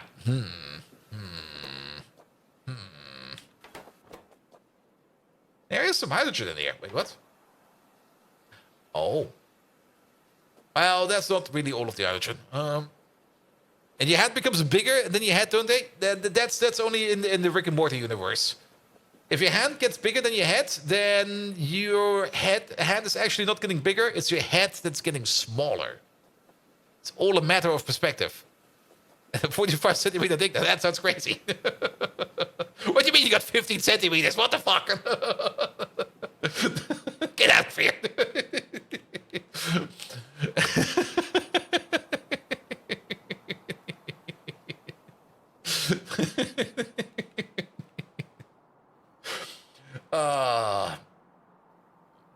If your hand is bigger than your head, you have cancer so bad that you're basically dead. Most likely, I mean. Uh-oh.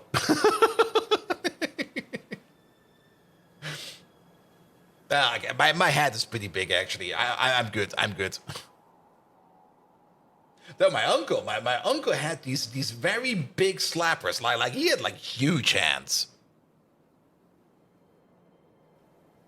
Paul, was nice knowing you. Yeah, that'll be fine. I mean, keep in mind, if we do pass away, then this playthrough will never be finished. We will be stuck in Twitch purgatory forever. Just waiting for the stream to continue. Sitting there, going like, when will this playthrough end? Never.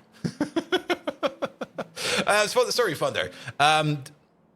Did you only get 3 stars in Arknight? Well, I think I've never got the 10 pull with only 3 stars, but I definitely got a 10 pull with mostly 3 stars and a couple of 4 stars in it. But I think I never got the 10 pull with only 3 stars. I mean, I can check my Discord. Most of my pulls are posted in there.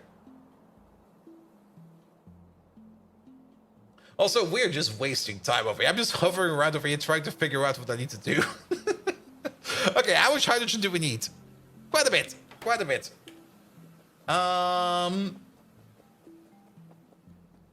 2 ways we can do this. We're gonna choose the easy way. We're just gonna remove the cable over there. Switch it on. This way, we will always be running this. How's power, by the way? It's decent. However, there now might be the case that we will be backing up on oxygen. I don't really want this thing over here to be running 24/7. I mean, if we put an overflow valve over here on the oxygen as well as an overflow valve on the hydrogen, yeah, then this will never, ever, ever, ever, ever, ever stop.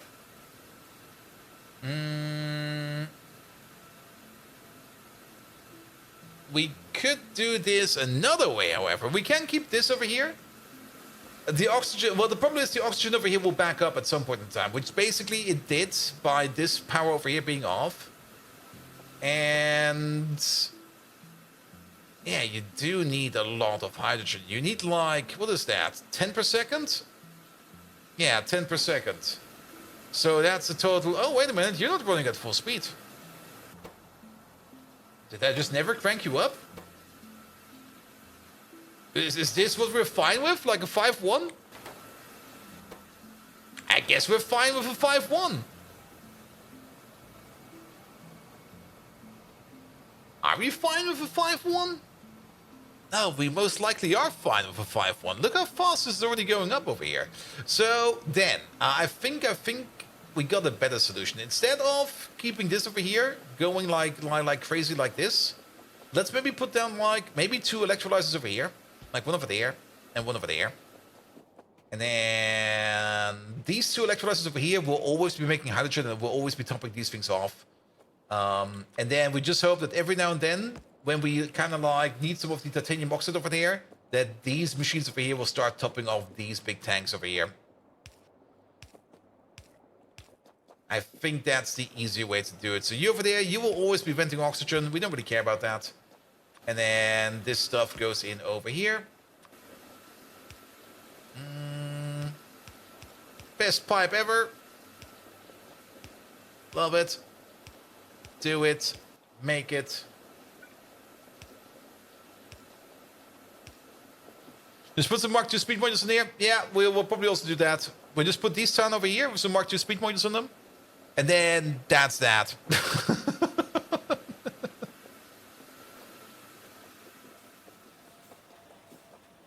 Yeah, and these over here are already filling up quite fast. So then we can put in the cable over here again. And then we have the power saving mechanism over there. Yeah, you're still set. Perfect. So these over here turn off. Ah. But there is a bit of an issue over here. Disconnect you. Ah. Okay. Disconnect you. Can we just connect you to one of these? Yeah, we can. Yeah, we do want these pumps over here to be powered.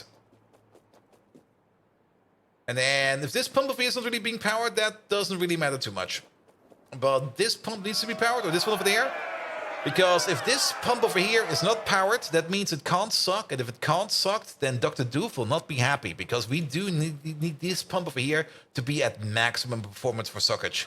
Because else, yeah, that just doesn't work. I mean, if that thing is not doing its job, then everything over here on Dr. Doof Island will just die a miserable, dusty death over here. Because nobody can use the Hoover over here if there is no suckage over there on that pump. Oh, Dr. Doof, hello there. Where did you come from?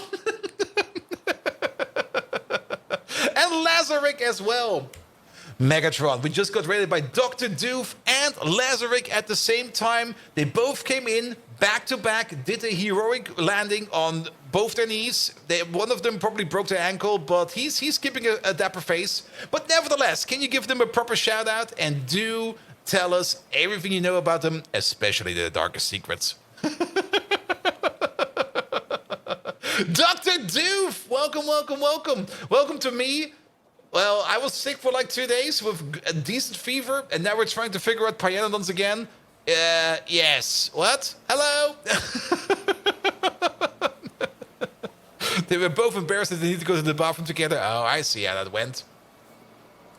I would do the same. Absolutely. Ah! The notorious Dr. Doof and Lazarick, descending upon our stream like a plethora of locusts on a helpless cornfield. They're about as coordinated as you attempting to tap dance. Yep. Dr. Doof, oh, I remember him.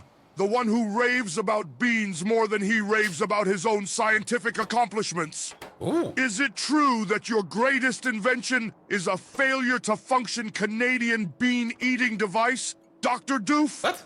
As for Lazarick, the man who hides his abysmal failure in gaming behind an intricate web of dad jokes, did your puns finally get you ejected from your gaming chair, Laz?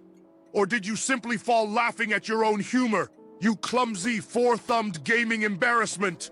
Raise your weapons, my Decepticon army.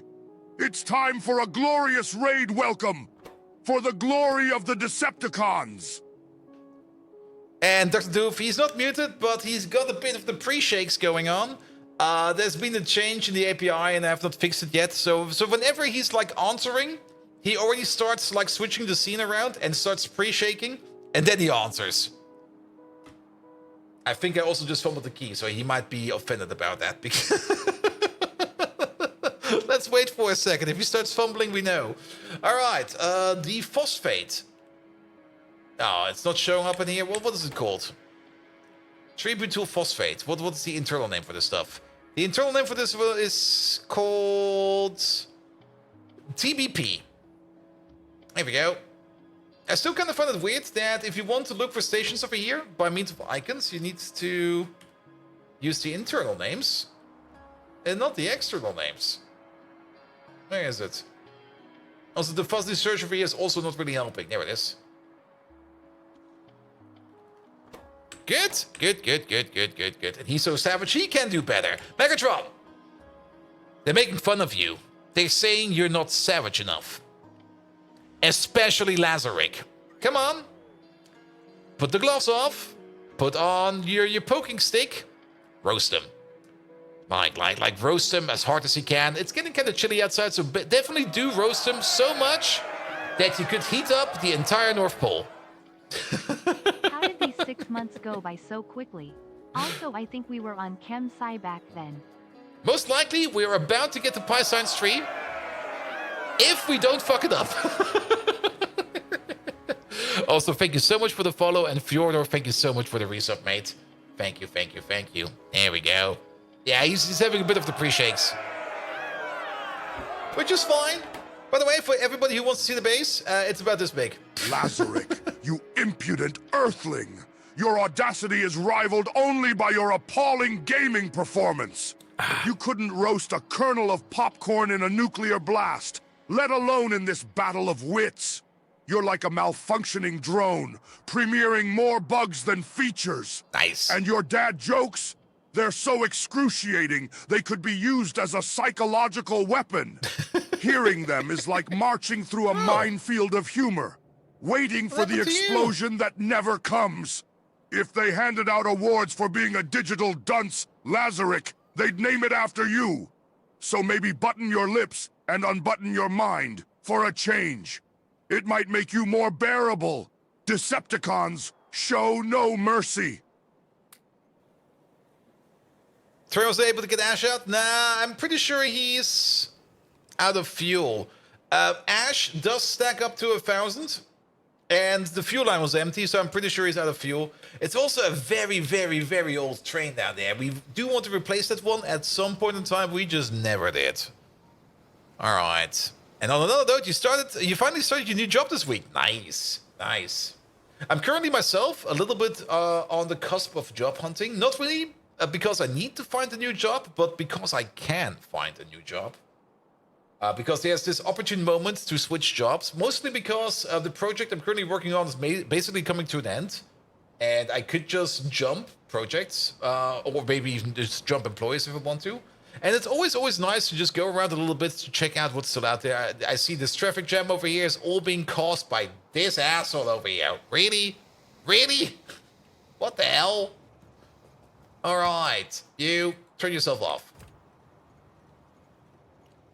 Then you're already not going in there. Yeah, he's probably fine over here for Ash. There's only 300 in there, but fuel. Yeah, the fuel line is empty. And the fuel line is empty most likely because this fuel line over here, is this fuel line over here still the basic coke line we have that's going all the way back to the main base? It is. This is the coke line. That's going all the way. Okay, maybe it's been cut over here as well. But it used to go all the way into here, into this coke line over here, which also does not exist no more. Yeah, this is no good. You just take it away. It's been pretty good. You got baited and switched, and now instead of digitization work, you go to program telemetry on a large construction equipment. Oh, that sounds like a lot of fun. That sounds like a lot of fun. Huge win in your book? Yes. Hey, I want to do that. Fjordor, can you get fired? I want that. Nah, mate, I'm happy for you. I'm happy for you. That sounds, especially on large construction equipment. It's always fun to work on large construction equipment. In the previous company I was working for, we had a project that was done on large excavators, where we had to like put stereo cameras on a large excavator, and that was also a lot of fun because we had to go all the way over there to the excavator manufactory where they make those things, and it was all the way in was it the Swiss or in Austria? I think it was in Austria. So we had to go all the way over there to them to take a tour of their production facilities. We even had to ride an excavator around. because you do need to know how those work. Like 20 tons plus construction equipment, that sounds great. That sounds really, really great. All right.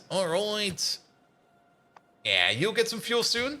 Let's just keep you over there on deactivated until the fuel arrives, and then you'll be fine over here as well.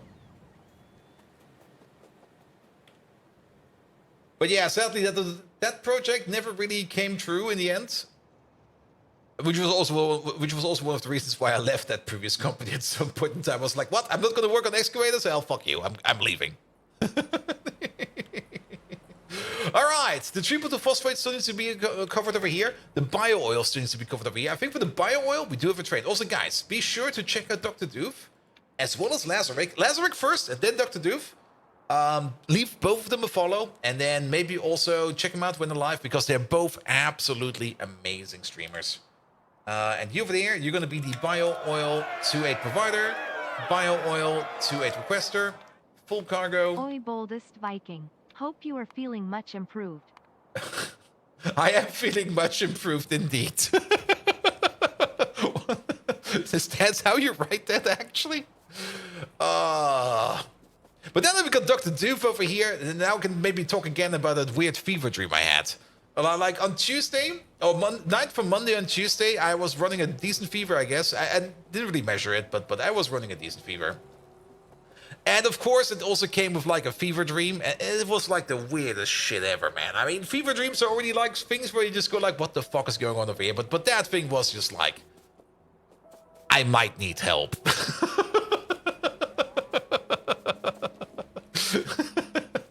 Because I was dreaming, I was like the distillation tower in my GregTech New Horizon base. And I was distilling like wastewater. And I was just dreaming that. I woke up and was like, what? What the fuck? Oh. Then I went back to sleep. And the dream just continued. And I woke up again and was like, oh, no, please, no. This is horrible. It's like the worst fever dream ever. Why am I dreaming I'm an entity in Minecraft? Fun, but absolutely weird. Here we go. It was the deception of what was actually happening into your mind. It was probably something that was happening in your mind. I mean, I was dreaming that I was distilling wastewater.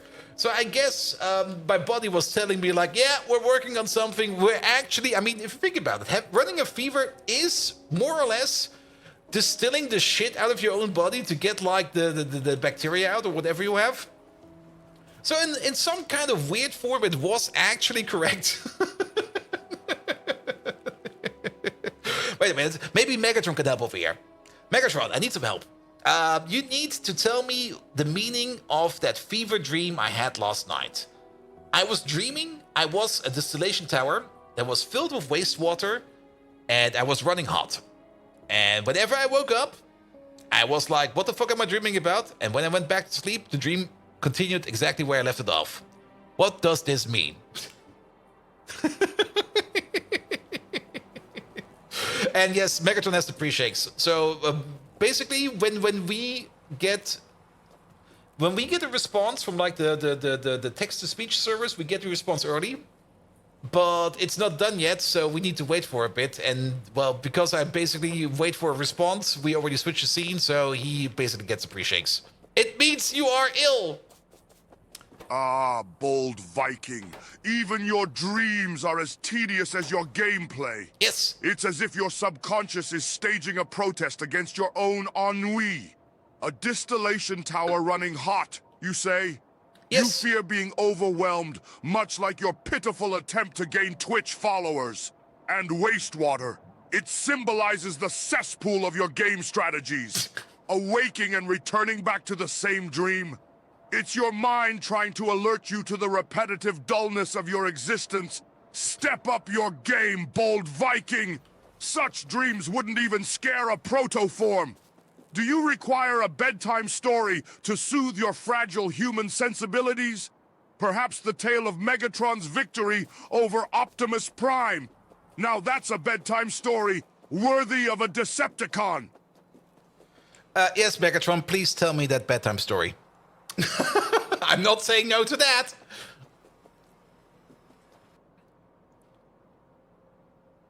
Dr. Doof needs to take insult lessons from Megatron. Everybody can take insult lessons from Megatron. He's doing an amazing job about it. All right, what's going on over here? Don't tell me we're... No, we're not out of these. Oh, there's one, and there's number 2. All right, 3, brittle, phosphate, provider. Actually, just do TPP. Ah, the tale never fails to quicken the energon in my circuits. This isn't a story of fluffy kittens or rainbows, my dear, simpering bold Viking. Once upon a galaxy, in a fearsome battle on Cybertron, our 2 titans clashed. Optimus Prime, the upholder of justice, and Megatron, the invincible, egotistical mastermind. Optimus, with his high-handed speeches about freedom and peace, thought he could match my superior strength and cunning tactics. But who needs peace when you can craft destruction? The battle was intense, energy swords clashing, blasters firing, until finally, after a mighty roar that shook the whole of Cybertron, Megatron, yes, yours truly, stood triumphant over the sparking remains of Optimus Prime. The end, my friend. And remember, Megatron is, as always, supreme. Remember this story well. The universe belongs to me.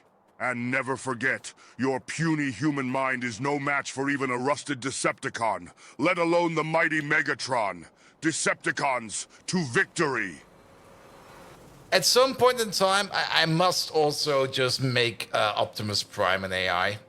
They must bicker. I mean, Optimus Prime would be like, no, no, no. That's not how the story went. It actually went different. But actually making AIs interact like that is kind of hard. I tried it once, and if you're not careful, they basically end up like in an infinite bitch loop where they just non-stop start talking to each other. And they will never stop because they basically work on the response-reply or reply-response mechanism. So they will basically infinitely looping themselves. Also, CMDG, thank you so much for your resub, mate. You'll buy that for $1. All right, the wastewater. That's why we had the station over here. I was kind of wondering why we had the station over here for something that we don't really export. But it is the wastewater. Wastewater, 2-8 provider, please. Here it is. Because we're not really making a lot of wastewater over here, so it makes no real sense over here to process the wastewater over here. Instead, we're just going to be picking it up and sending it off to wherever we do the wastewater. You need to have a lose factor at some point in time. It needs to give up. There are ways to do it. And I do have a couple of ideas how one could do that. Where basically you take a third... basically, I would need to do it way different than we're doing it right now. At this moment in time, we're basically just running on ChatGPT unfiltered. Where I just put like a statement into ChatGPT, something blubbers out of ChatGPT, and we just go like, yeah, that's a thing. But the other way to do it, which is probably by far the better way to do it, is to use like a narrative AI or something like that. Feed it the characters, both of them, or whoever's involved, and come up with like some kind of dialogue. And then fish out the dialogue and feed the dialogue into like 11 Labs or something like that. And then use that as the output, because then you more or less get like something that is a narrative structure. And is this true, Synthesia.io? I don't think so. We're using just plain up ChatGPT. Turn text to video into me. Oh, that thing. Oh god, that thing. Is that also from OpenAI? Ooh. I have some ideas for that thing as well. But those will probably be even more horrible than anything else. Also, I'm pretty sure that this one over there is... Okay, it's not launched yet. Yeah, I was kind of thinking of maybe also trying to make like a virtual Megatron AI by using... Or virtual Megatron like representation by using AI.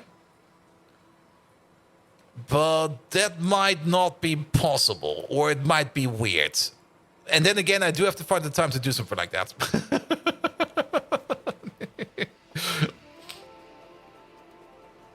2,000 out yet now. It will be out at the end of the month, but maybe I could bug them and maybe give me early access. They do that every now and then.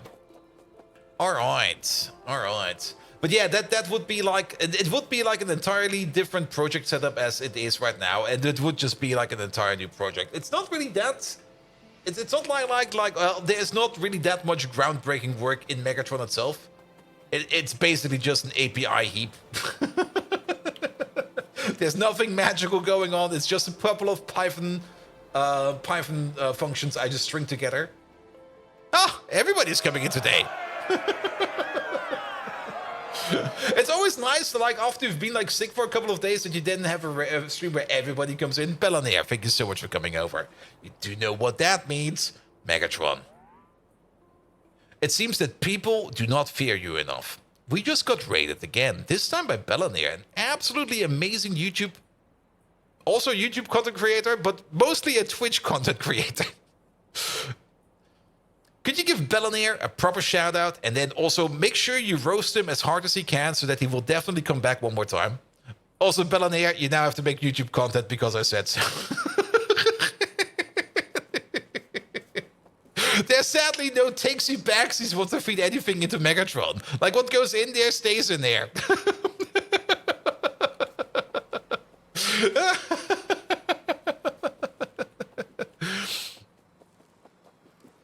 Good.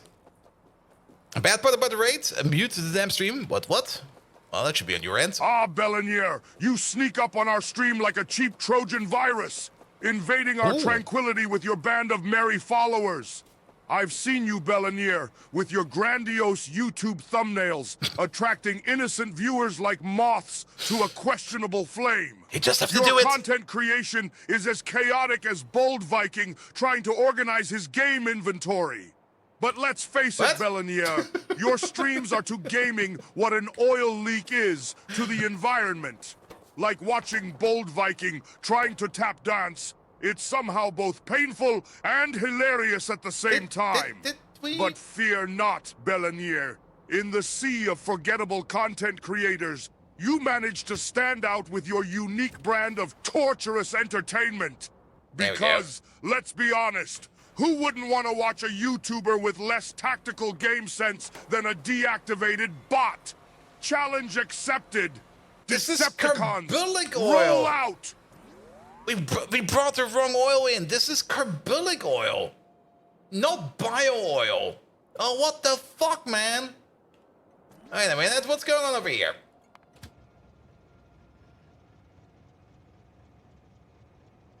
Yeah, wait, what? I'm fucking confused.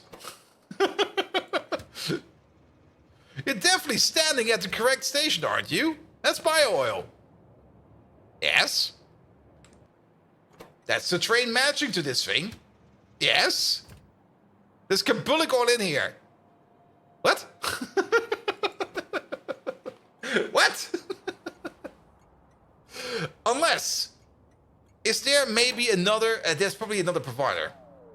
There's probably another provider out there for the carbolic oil, and he went there first. Because this is definitely bio oil. But that might be, yeah, there's two providers over here. We beansed it over here somewhere. So you over there, you should be bio oil. Wait a minute. One moment, please. We have to fix this real quick. Because something is off. Bio oil. Carbolic oil again? Why does it show up for bio oil? Bio oil, please. Here we go. You're good. Dan, you turn yourself off. There you go. Remove these. One more time. Bio oil provider. There we go.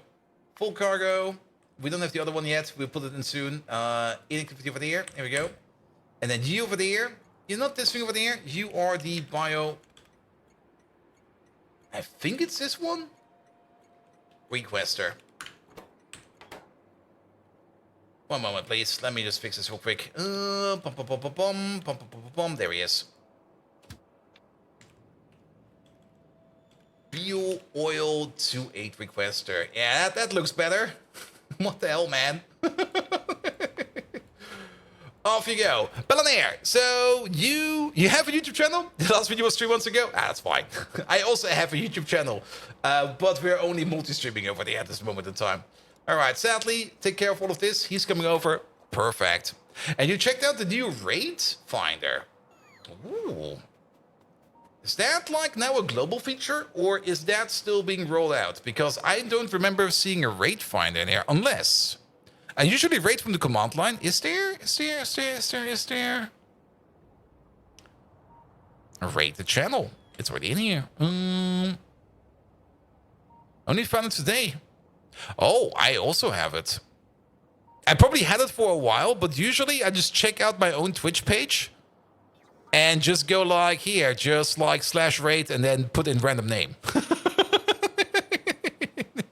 But to be perfectly honest, everything that's being over here like recommended would be the people I would be rating regardless. So it's not really that good. It's already doing the thing I'm doing. Okay, but then again, quick filters. Following, similar or smaller size, same category, rated you, or events. Oh, well, that could be good. Also, I hope I'm not standing on the train tracks. I am not. Good. You didn't have it last weekend? Yeah, I rarely press like the actual icon for raids. That's probably... I'm not quite sure how long I had it, but maybe it's already been around for a while. Also, Monkey Wagon. There was a shoutout function, but a button to Twitch, but you can't seem to find it now. The shoutout function is usually /shoutout, or if you got like a proper bot. For me, it's just... Oh, like this. For me, I can just use this one over there, and it should do the proper shoutout as well, but it might just be that the other shoutout currently is on cooldown, because we already gave you one. And yeah, it's also in there, shoutout. Well, then you get another one. You're partnered? You had it for a while? Most likely.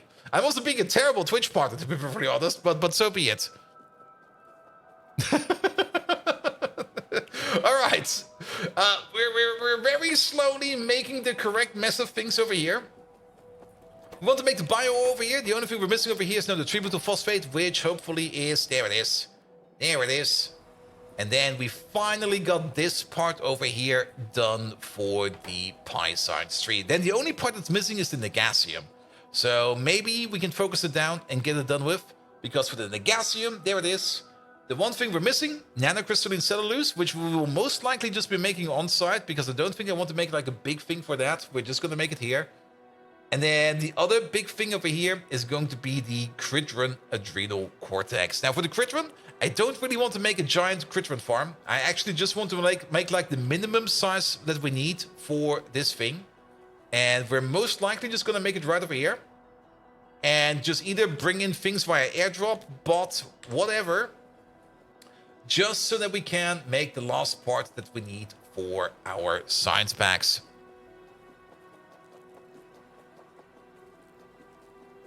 Or /shoutout, but the one is the full SO command spelled out. Which one does not? Ah, okay, I see. Good. All right. Megatron, what is your opinion about making your avatar be generated by an AI? Would you think it would be a good idea? If he says yes to it, we're gonna do it.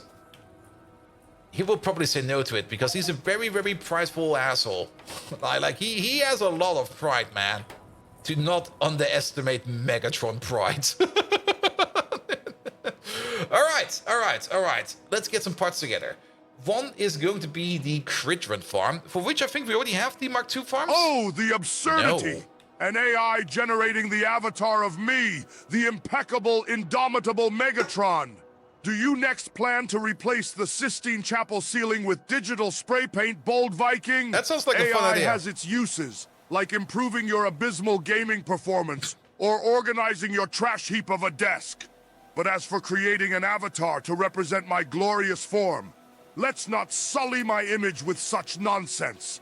Remember that our appearance is part of our identity. And you, Bold Viking, are as unique as an old potato found at the back of the cupboard. Nice. Now stop this blathering and return to what you do. Best. Decepticons to glory. All right, we need the Cridron adrenal cortex. We need the good alien samples we can import. The nanocrystalline cellulose. let's maybe have a look at this from over here.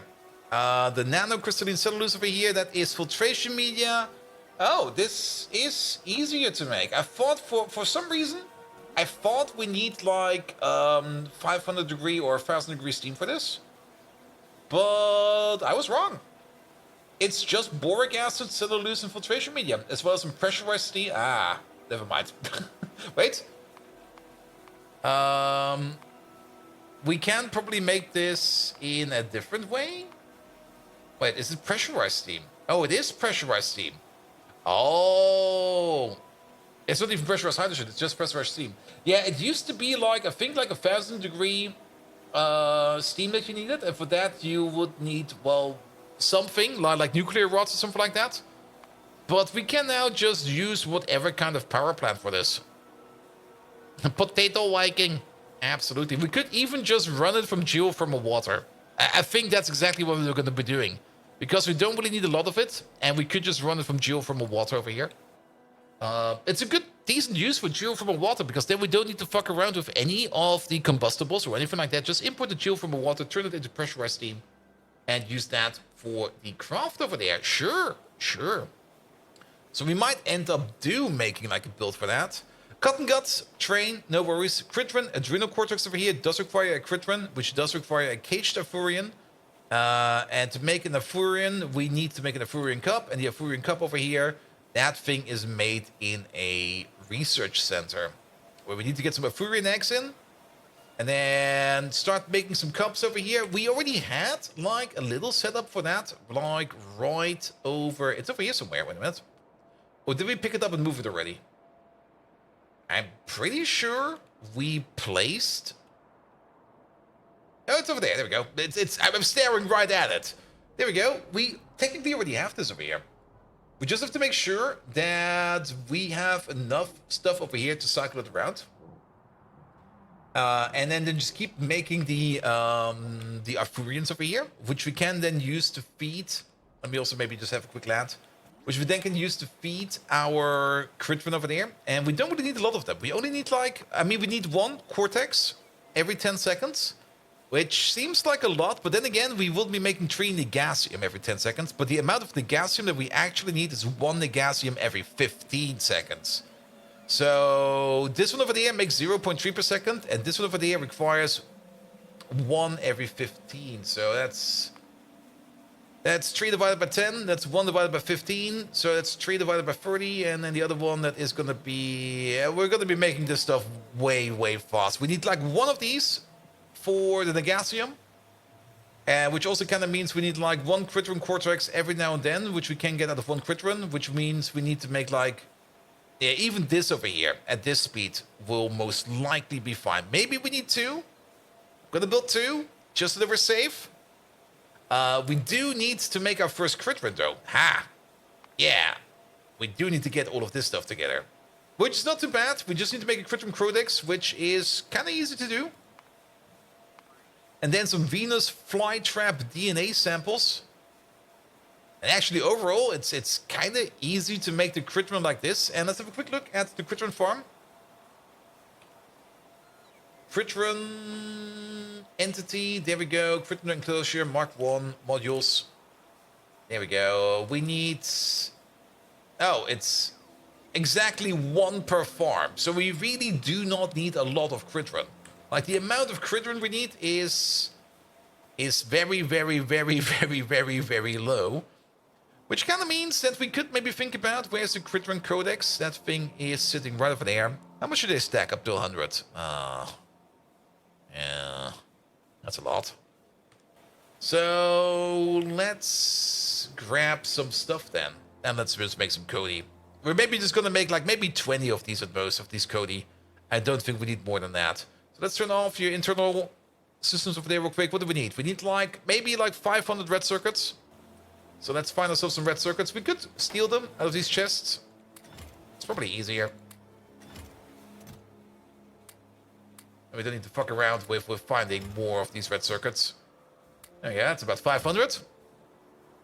Then what else do we need? Yeah, this is one of the very, very rare times where we're actually going to be pocket crafting something. Actually, the rest we have. The only thing we're missing is some glass. There's some glass over there. There we go. How many can we make? 10. Let's make 10. 10 is fine. So, Bolt, which of the AMD 9000 processors were you pondering when they fully come out in July? Are they coming out in July already? And have you chosen an AM5 board you like yet? Not yet, not yet, not yet. I was kind of... Did AMD already make an announcement? I thought it would be happening something like at the end of the week. But if they already have something... And the X3D that comes out later... It's supposed to be end of July. Yeah, we will have to see. We'll have to see. I mean, there's definitely a need for the upgrade. UPS is terrible. Of course, you could just, like, fix the base and maybe make things run better. Yeah, we're just gonna upgrade our PC. I do need to get myself a PC upgrade. It's kind of weird if you think about it. But I do need to get myself a PC upgrade for tax reasons.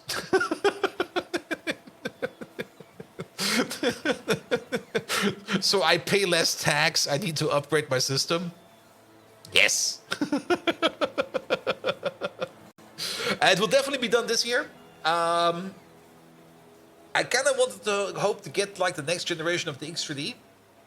I will probably also still wait a little bit on the benchmark reports. I mean, the new AMD chips will probably be benchmarked quite a bit. And then maybe even think about making it maybe somehow upgradable or something like that. There's still some decisions that need to be made, but I'm more or less waiting for other people to make the systems first, and then I'll just get whatever is the best. You can deduct those expenses? Exactly. Exactly. All right. But yeah, if the tax bureau is watching, yes, I'm trying to make a profit here. I'm extorting these people for as much money as I can. We're making a profit. This is definitely not Liebhaberei.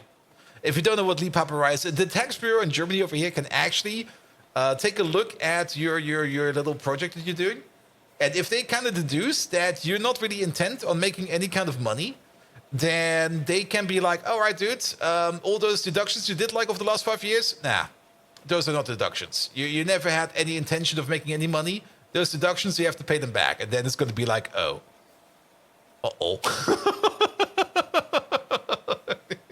But then again, to be perfectly honest, we're doing great. We're doing really, really great. I mean, we are 2 for 3 months for Twitch Partner Plus. I do hope that we can kick it off because I kind of want Twitch to shut up, to stop bugging me about it. Liebhaberei can also be beneficial. It can probably. If you take out Liebhaberei, then they won't ever have to pay any taxes on it. Very, very, very true. Then I don't have to pay taxes on the income. Yeah, I don't think that will happen. I mean, it might not. It's definitely not like going like the traditional growth spectrum of like growing like by a certain amount of percent every year, but it's growing, and I don't really want to be making too much money on Twitch, to be perfectly honest. I like how things are going. I like when things are nice, and things are nice. I like it here.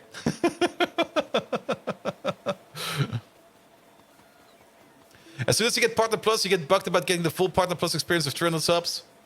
Well, I'm just gonna roll it off on you guys. Furby, what do you mean you don't have 300 fake accounts that all sub to me? Come on, pick up the game. Just think how much you can bug around me with all the bee questions. You just go like, here, I got these 300 accounts. I'm just gonna bug you 300 times about, let's do the bees already.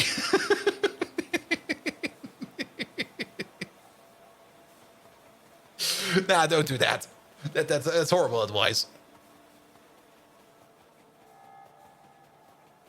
Did I got stealth fixed probably? I'm not actually not quite sure.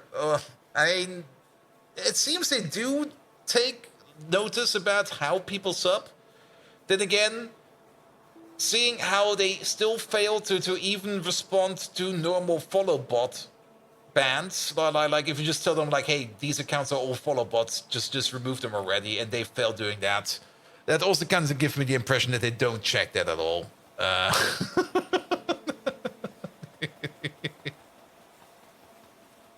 To be perfectly honest, Twitch is a silly place. You never really know what's gonna happen. Also, why are we getting distracted again? We're not getting anything done today. Let's just start building something, man. We were actually wanting to make some critter stuff over here. That's the important part. We're talking about money, of course they check. That's very true. I mean, usually the things that are worth checking are the things that are somehow tied to money. So it could be that they're putting some more checks in there. I don't think so. But then again, we will see. Like I can already see it happening. Like at the end of this month, we get the message like, hey, you qualified for Twitch Partner Plus. Please apply here. Clicks the apply button. Nope, you're not getting it. Oh, this again. If this is gonna be like the whole partner verification process again, I'm just gonna like, what the fuck, man? That they should be happy that TwitchCon is at the end of this month, and I will already be back home and see the email about this after we went home. Also, why are we over here? We need to be over there. If it feels to make any better about being distracted, you spend half a stream running around with petting animals. Ah, that sounds like an amazing stream. Isn't it even an automated thing? The only thing that's truly fully automated is the affiliate process, because you just press the button and you get it instantly. The partner process does get reviewed. If you press the button, a review happens, and then you don't get any kind of details about why you got reviewed like that. You only get the outcome, which is usually shit. There we go. And I guess it's going to be the same for the Partner Plus thing, where you just press the button. You get the opportunity to press the button, and they go like, here, you can press this button now. Want to try pressing it? Then you press it, and it goes like, nope. Nope. But then again, that's just me just like painting everything dark again. It might be better, actually. You never know. Which means we have to try it. So we're gonna try it. That's also why I'm kind of trying to at least get it done at least once with a little bit of effort. And if we just fail like the first time, I'll just be like, you know what? I don't care. I really, literally do not care. All right, we need some cDNA. There must be some cDNA around here somewhere. This is what we're doing over here. Isn't it like more to the left of over here? Here it is, cDNA. Where are you being exported? Are you still being made? Yeah, it's full of there. It is. Here we go. cDNA. Further and Cody, we have in the pocket the Venus flytrap samples. I think we do need a couple more of those, actually. And then biosamples while we're at it. Biosamples. I saw them around here somewhere. But yeah, I mean, sometimes you just get these streams where you just really are not really doing anything productive. And that's perfectly fine. I actually kind of enjoy these. Here we go. Here we go. Because Megatron is correct. Our gameplay is abysmal.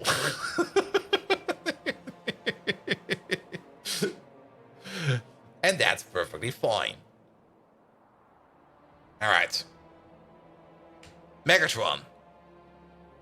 To come up with a secure encryption algorithm, we need to know one of your darkest secrets. We're going to use that as the seed and main password for that, because nobody knows your darkest secrets. So could you maybe tell us one of your darkest secrets? That's how that works, right?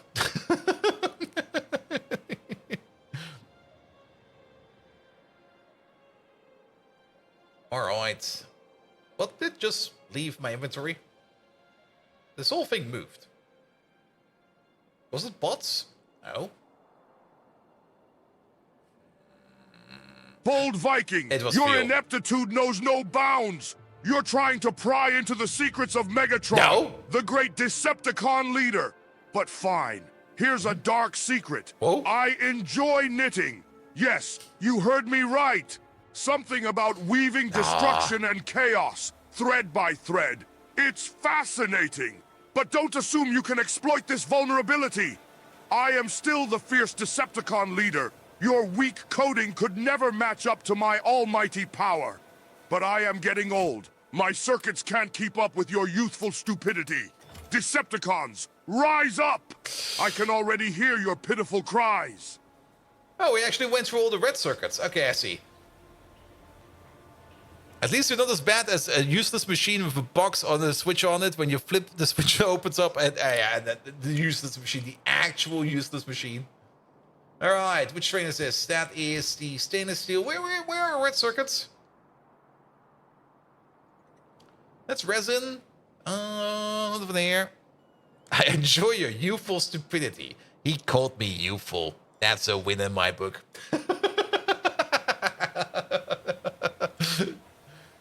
When bolt science 3? Hopefully today, if we're not fucking it up. And we're currently about to absolutely fuck it up because we're getting nothing done.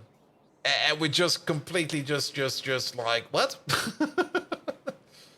Oh, don't we have red circuits around here? Wait. Not over there, not over there. There they are. Also, deactivate this again. We must have just missed them over here. They are right over here. Third row.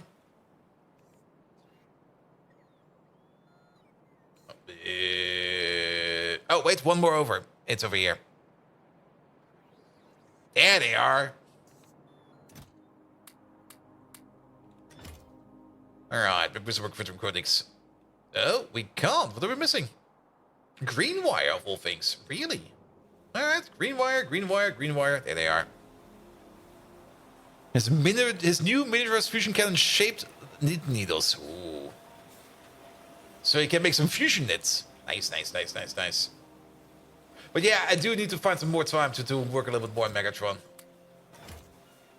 Or at least get like some new Megatron projects going, because he's still fun. I still absolutely enjoy having him as a co-host every now and then.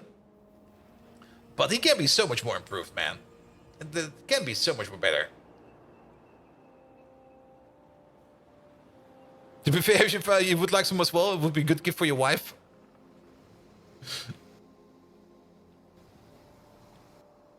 There we go. Alright, let's turn this on so that we can get rid of... Well, there's nothing to get rid of. Alright, let's make some crit run first. We do need to make some of these crit run. And we're going to make them all inside the lab over here. There it is. So, multiple things we need to do over there. You over there, you're going to be turned into... plant DNA. Yeah, put like 10 in there. That'll be fine. We need some automation science packs in the end. Don't tell me we don't got... We need automation science pack for this? What the hell? Also, where did you come from? Come on, back in my pocket. She's been making some slime rancher for your kid? Nice. Here we go. Oh, automation science is right over there. There it is. Yeah, pick up a bit. Should be enough. And do we not need any kind of generic Earth DNA for this? No, we do, but I guess there's already more than enough in there, because I think we're still making generic Earth DNA down here every now and then. Yeah, that sounds like a good amount. So you can make 10 of these. That's fine. Make 10 of these, please. Your output over there. Are you putting this into a box? We could put you into a box if we do something like this. Then we'll be coming into this requester chest. What? No. Turn this into a passive provider chest?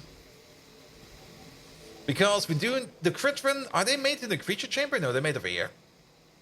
Yeah, they're made over here. And drop everything else in there. That should be more than enough stuff that we need over there. The crit run Cody. What happened to the remaining crit run Cody? Oh, they somehow managed to get all in here again.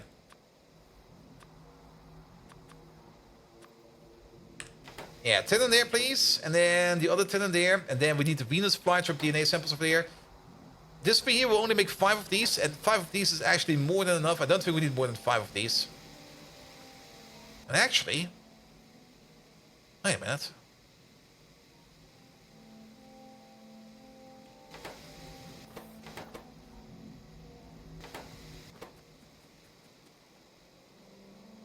It's... Last time around, we took a look at trying to make the Arthurians via the creature chamber, because we thought it would be cheaper. But we only need the crit run. And to be perfectly honest... Oh, we even get 2? It's easier, simpler, and cheaper to make Critrin over here in the creation recipe over here in the nursery than actually trying to make them in like a farm. Because what does this cost? Biosamples, cDNA, good alien samples, those three, basically, they cost nothing. Venus flytrap DNA samples, Critrin Cody, those are the more expensive parts. Now, the Critrin Cody, we do need to put in 3 codexes in total to make 2 Critrin. So that is 150 red circuits in total per Critrin that we need to push into there. That is a number. That is definitely a number. But we don't really need them that often. We only need like a little bit over here to make the Negasium, and only the Negasium. And we could keep that spinning like that. Of course, alternatively, the alternative would be to actually start breeding Critrin. And for that, we do need to make the Furians and stuff like that. And what else do we need for these Critrin? Oh, there they are. Well, only some Critrin seeds and some soil. And for 3 seeds, we get 3 Critrin. And 1 Critrin makes 2 seeds. So we do have to do a little bit of regurgitation over time to keep this in a positive loop. Or the other way around. The 3 Critrin that we get out of this recipe over here, 2 of them, or if we do the recipe like 2 times, 3 of them will be turned into seeds, and the other 3 over there can be turned into cortexes over here. If we do the recipe twice, that would mean we need to feed them 2 caged Afurians. 2 caged Afurians will require us... Where the fuck are these Afurians?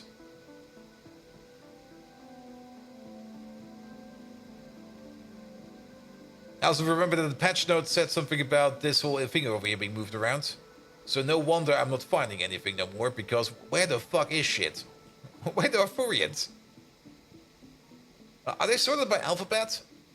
There they are. So...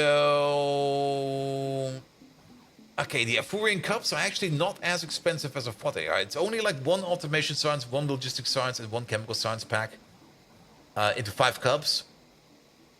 And every cup will be guaranteed made into an actual Afurian.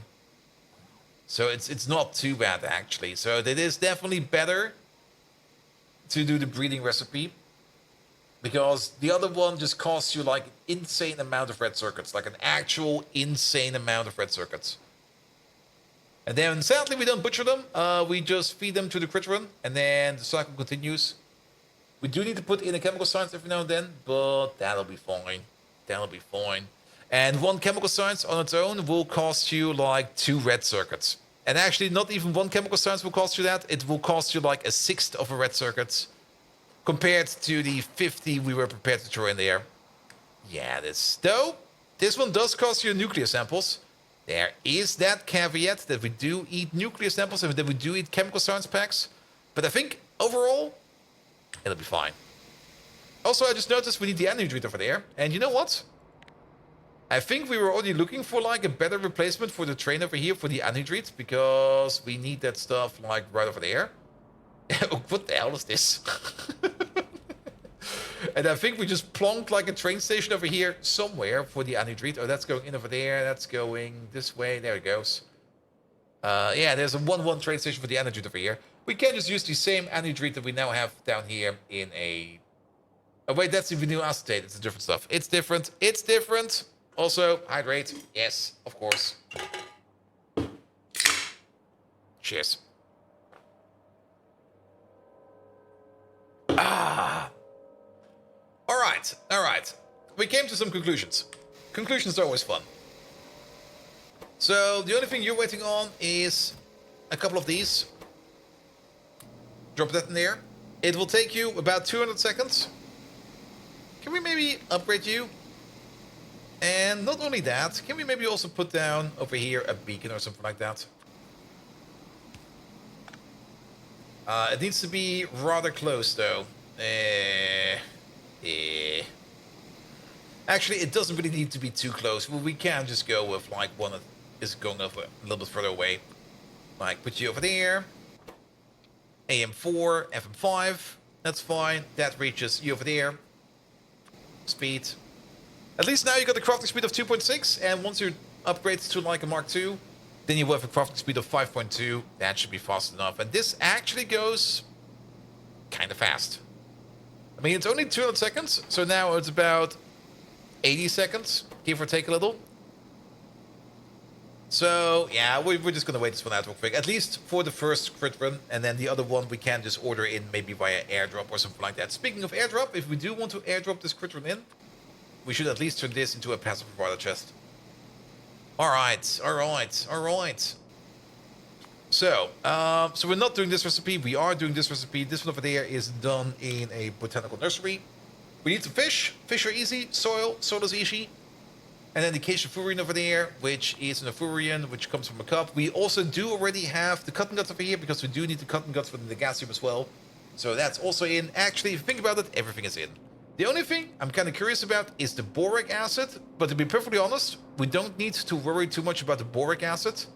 And if you think about it, we don't even need to worry too much about the pressurized steam, because we got pressurized steam over here available in this power plant over here, backed up in these tanks. We got the boron processing, or not the boron processing, but the boric, or the borax processing over here. So there might already be some boric acid around. If not, as the first crit run, thank you so much. If not, I'm pretty sure that there is a station around here somewhere that is ordering in boric acid. So we should be good. Bring me these. It's actually 2 of them already, so let's go. Let's fucking go. And get that Pi Science 3 out of the door, because I've had enough of Pi Science 3.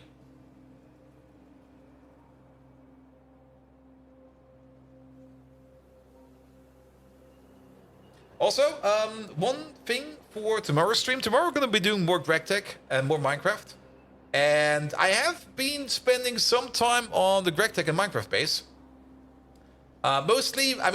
Mostly yesterday, because I was just sitting there and just going like, I'm only tired. I need to do something stupid and something that's not really energetic. Sounds like it's time for some excavation, and I did do a bit of an excavation, and now we do have something nice to work with for tomorrow, which we will be finalizing tomorrow, and I'm very much looking forward to it. There's this whole second part of the build as well, which will be done at a later date, because I was only in the mood for digging, not in the mood for building skyscrapers. But there will be some kind of skyscraper as well at some point in time. Alright, alright. Let's start off with you. So this is where we're making the Furians. Actually, that's where we're making the cups. There's 22 cups over here. You're waiting on cotton guts. We'll be ordering them in via a train. I don't think you need these over here in the chest anymore. Instead, they need to be put into a cage. So we do need an assembler in the middle. Give me a good assembler. Oh, these are all yellow. Shit. Yeah, give me a red one. So yeah, over here is fine. And then not only that, we also do need the crit run farm. Ah, I remember these. These are lovely. If you kind of think about it, can we maybe place it somehow that we can get both of these connected to you?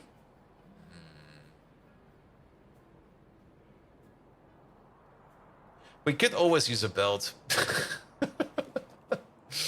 I guess a belt is an option. Then again, wait a minute. No, it's fine. Because the loop will be over here with you, not with you. You make the new Furians, they go into here. This is where we store the cages, and then you do the flip-flop with this thing over there. There we go. So we can put that too. Alright, then. Some inserters. Flip, flop, flop, flip.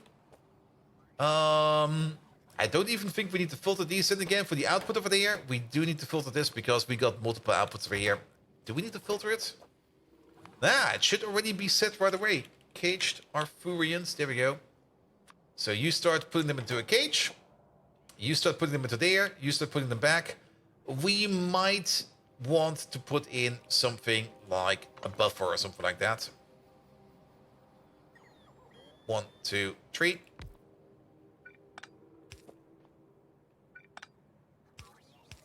And if we put in a buffer, then we definitely do need to set over here.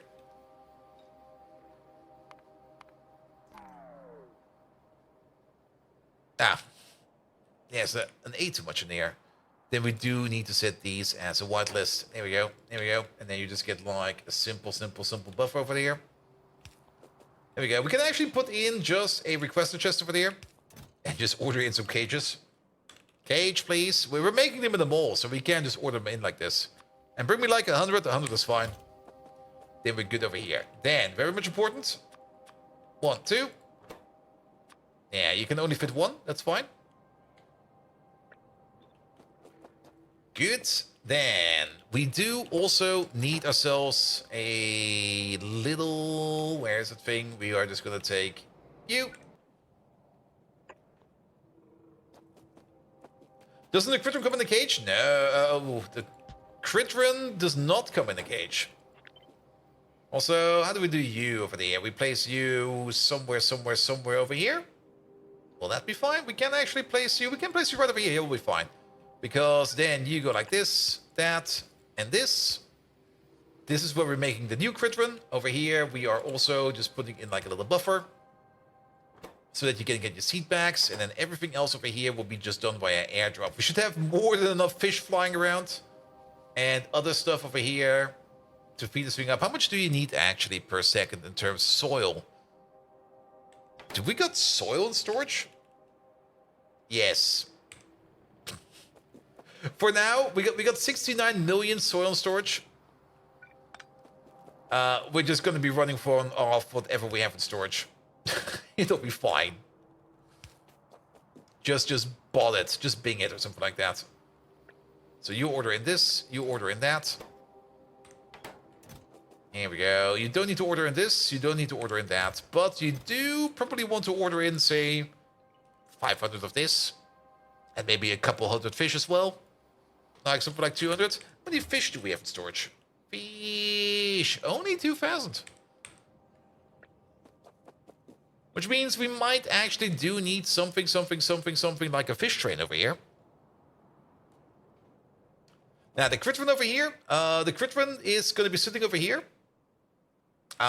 In the cage over there. Or not really in the cage, but like in the farm. There we go. Also, yeah, that's probably enough cages. Then let's pick up these. Let's drop them in here. You got those. And then we need like 2 more Critron over here to make the Critron seeds. Good thing is we got some. We just have to pick them up real quick.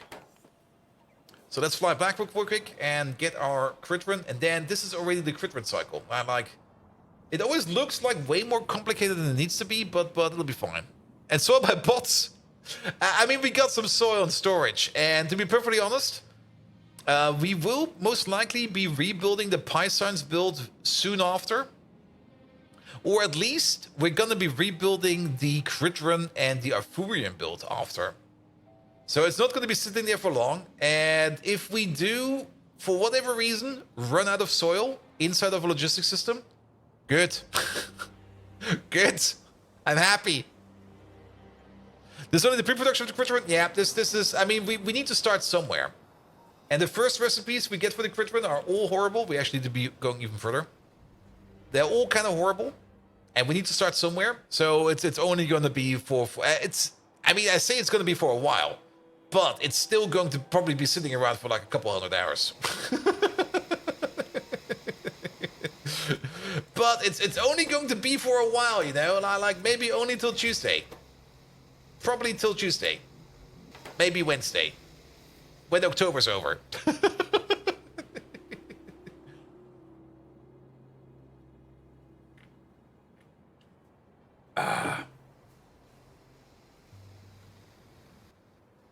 Here we go. Here we go.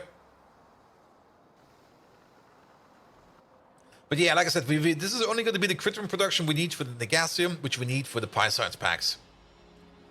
And also keep in mind that there will be a better Negasium recipe for the next science pack. I mean, for the next one, we will be needing then the denatured seismite.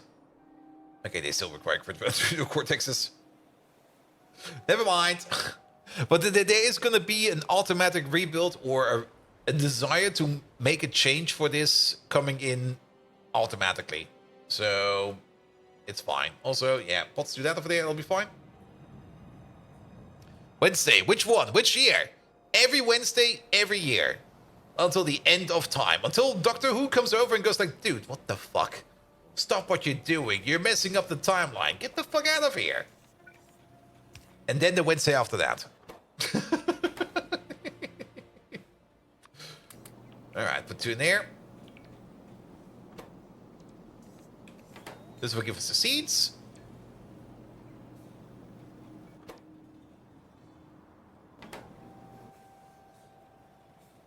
Okay, there's 2 over there, there's 2 over there. That's like the worst combination ever. There we go. There they are. Look at them. Oh, who's a good little plant? Oh, who's a good little plant? Please don't eat me. Whatever you do, please do not eat me. No, no, no, no, bad plant. No, no, no, no, no, no, no. Go away.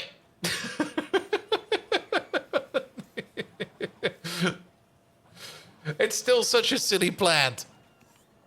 Beat me, Seymour.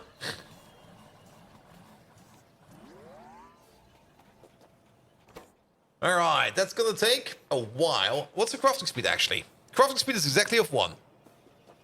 So, yeah, we are now gonna be making... Well, we got 2 of these, so we make 6 crit run every 120 seconds. That's 1 crit run every 20 seconds. Though, we need to sacrifice half of them, so that's 1 crit run every 40 seconds. That means it's 1 adrenal cortex every 40 seconds. And then we do need to go into the Negasium. 1 cortex every 40 seconds. This one over here requires 1 every 10, so we're only making a quarter of this. However, I think we're still making this fast enough because for Pi Science Tree, we need 1 every 15. And this over here would be making a quarter every 10. So we are making it 50% faster. Yeah, this is perfect. This is actually perfect. No place for the crit run? That still needs to be there. Very true. But for that, we just put down our slaughterhouse. Slaughterhuis. Which will be sitting, I guess, over here. Alright, but also... this first. To feed you back into there, to keep the cycle spinning and spinning and spinning. We need to do something about the spin cycle over here. For that, we could go with a belt or something like that. Like maybe you over there, and then you whitelist over there, we can just put them on a belt. Belt will be fine. 1 crit run over there, 1 crit run over there. You do get some power over there, please. Thank you very much. Run along over there. Run along over there. Put them both together. That is perfectly fine. Oh, there's already 2 over there. I have a priority over there, where you will be fed in first. There we go. So you can keep the cycle going. This will back up at some point in time, and once it backs up,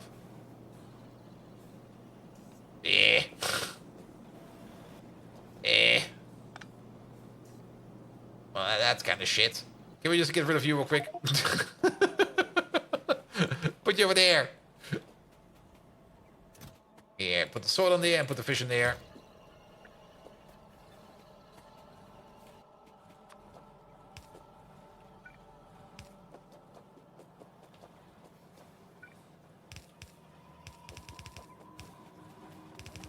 And then once it backs up, it goes all the way over there.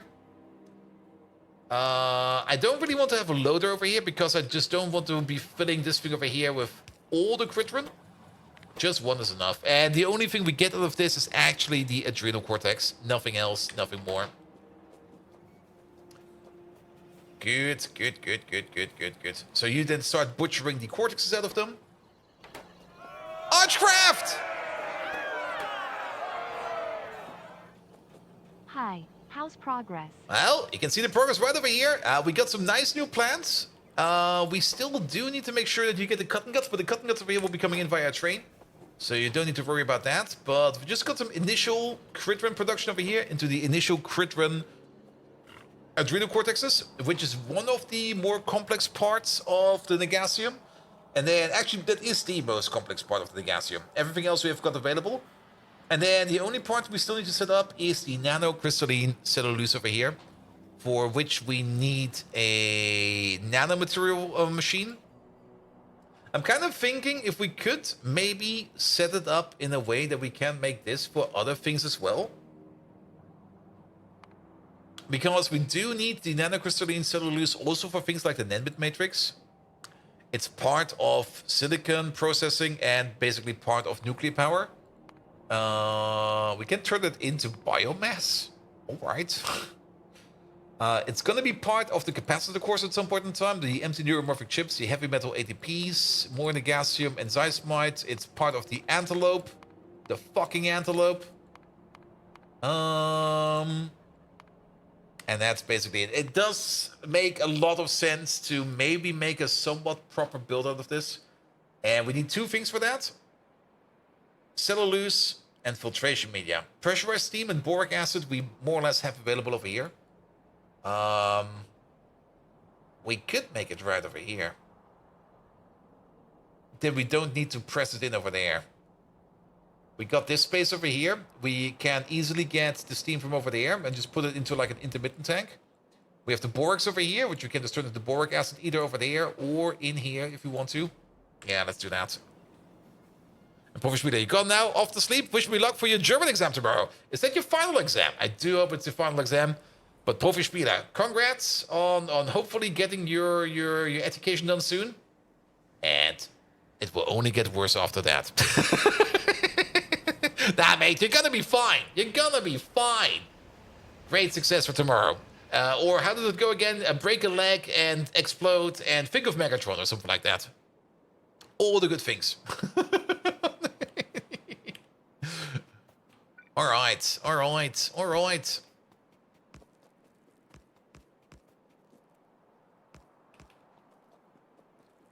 Good, so what do we need? We need to request cellulose. Done. We need to request filtration media. There's a good chance that there's filtration media around. We request filtration media. For this school year, yes, but you still have a full year ahead for your final trials. Oh, there's still more. I thought you were a little bit further along. Never mind. Either way, great success. Good, good, good, good, good, good, good. Alright, alright. That's going to be the provider for this stuff. And then the boric acid, the pressurized stuff we're going to be making on site. Have a good one, Profi Spieler. And Archcraft, thank you so much again for being subscribed for 9 months already. Amazing. Yeah, I'm very curious to see if we're going to get the qualification at the end of the month or not. Would be nice if we do, but if we don't, well, so be it. Alright. There's actually a lot of very curious things currently happening, which is really, really nice. Like the job opportunity, and I mean, for the job opportunity, even if it's going to be a bust, I think I will still be kind of looking for a little bit more. Because on the other side, I also kind of have, once you really, really start looking and getting into it, you kind of get like this wind in your sails, where you just go like, you know what, maybe just commit to it and see where you end up.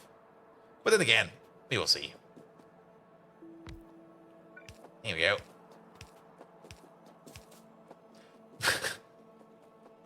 I could, of course, also just apply at the same company where one of my co-workers is going to.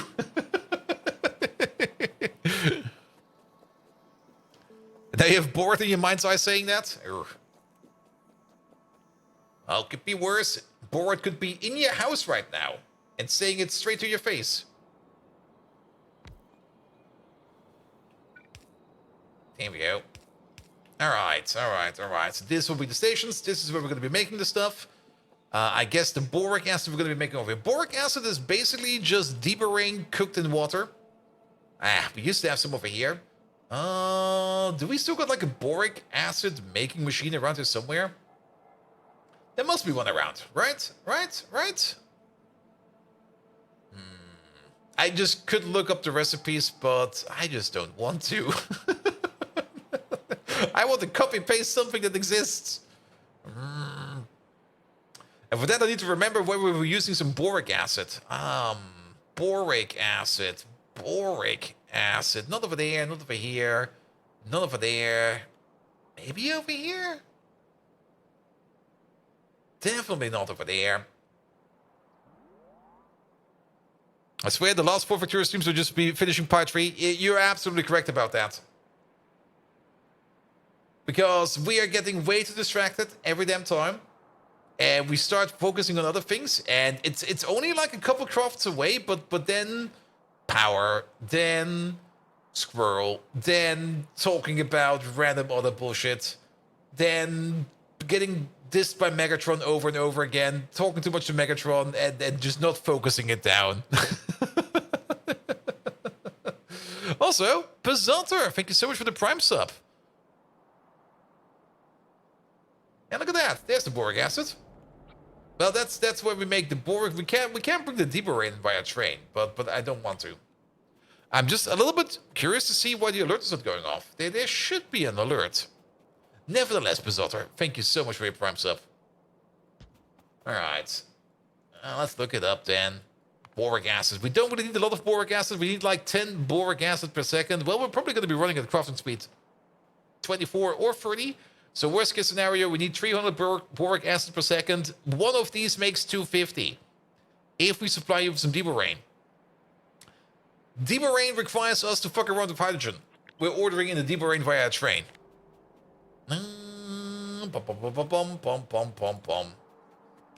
Because we are making deeper rain out there somewhere, and we do have a deeper rain train, so we're ordering in the deeper rain via train. Liquid requester, please. On the other hand, you started the Baldur's Gate 3 honor mode run. Ooh. Yeah, Baldur's Gate 3. I mean, Baldur's Gate 3, the voice acting, absolutely amazing. Most of the environment, especially in Act 1, I freaking loved Act 1, especially with the fucking goblins. Absolutely amazing as well. But how to put it? I kind of hated every character in Baldur's Gate 3. Like, they were all just absolute assholes. Each and every one of them. Like, none of the characters that was like, oh, I like this character. For every character that was in there, I was just like, oh, not this asshole again. Which, in some way, makes a lot of sense, because every adventuring party is probably full of those characters.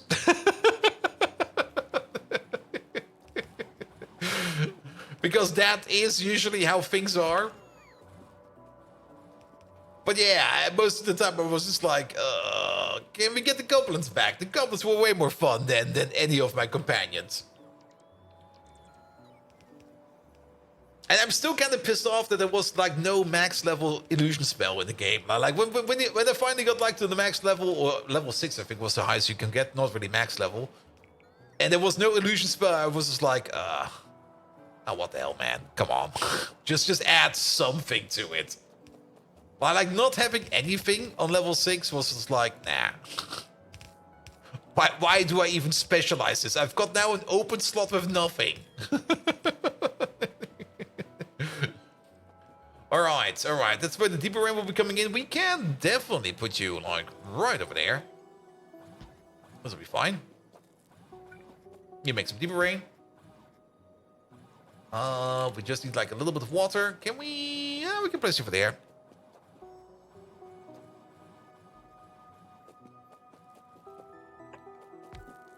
Did add some mods, and there's a mod that adds quite a lot of the 5th edition spells. Nice. I mean, I don't really know much about... Fuck. I don't really know much about 5th edition. And I was mostly always like sitting in Pathfinder, but then again, the spells usually are similar, at least. I mean, there's always going to be like a fireball or something like that, and there's always going to be like your classic illusion spells like putrefaction or something like that. That's always a fun one. That's like the phantasmal putrefaction. That one was always fun. Like just the illusion of your body rotting away, and people just go like, "Ah, my body," and then they fall over or get petrified even. That was always a fun one to have. Or at least worst case scenario, and that was usually always the gist or the backbone of the shadow mages I usually make. Just like the illusionary spells that they do require like a will roll, or they do have like 2 save rolls, like one for willpower and one for like whatever the other part is, but you could just like copy any kind of spell. But then again, that usually works the best in being actually at the tabletop. It usually doesn't really work too well at in CRPGs, because then you have to implement every spell. All right. You over there, Lincoln Simo, you're gonna be the Borain 2-8 requester, please. Yeah, just bring this in via train. That'll be fine. Then you return that to the boric acid. Perfect. Then we want to turn this into nanocrystalline structure. For that, we need... Where are they? Here you go. A couple of these. Let's maybe also cut this out real quick. Yeah, you'll get it back soon. Sorry about that. It's not really the recipe we want to use, but it's a similar one. That's fine. Put you down real quick. AMFM5.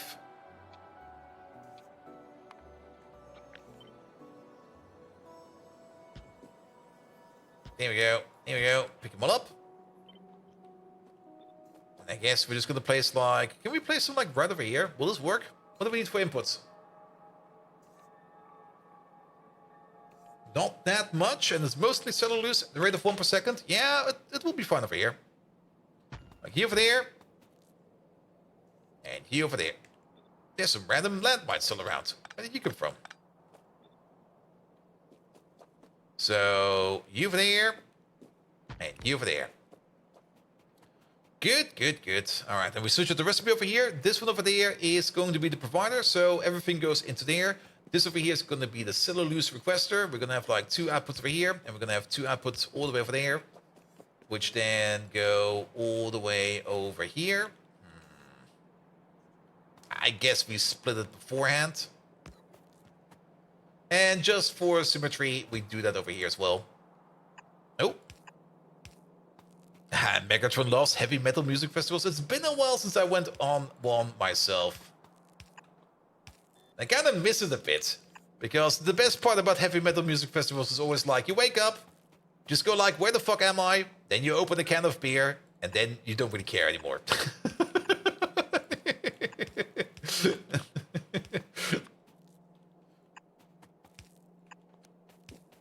There you go. If you dislike was the quick save spamming, honor mode gives you only 1 save, and you die and you lose on your honor mode status. Yeah. Yeah, but then again, that was more or less always the case for any kind of Baldur's Gate game out there. Like even Baldur's Gate 1 and 2, those games were notoriously hard. Like if you had no clue what's coming at you, you would just get shafted every time. And after 1 can, it means after 1 can means the beer is really good. You usually, I mean, Battle Festivals is basically you just drink beer 24/7. And at about 3 p.m., 4 p.m., you switch over to long drinks. Getting killed at the Baldur's Gate 2 tutorial dungeon? Yep. Or even Baldur's Gate 1, where you just like, I mean, Baldur's Gate 1, if you walk, you start off walking around the path, and then you get like to the first settlement, and immediately at the first settlement, well, surprise! Assassin! Time to die! Here we go. You never get sober again, and you won't have a hangover. Exactly. That's the whole gist behind every kind of metal festival, and you're always going to be at the barbecue 24/7.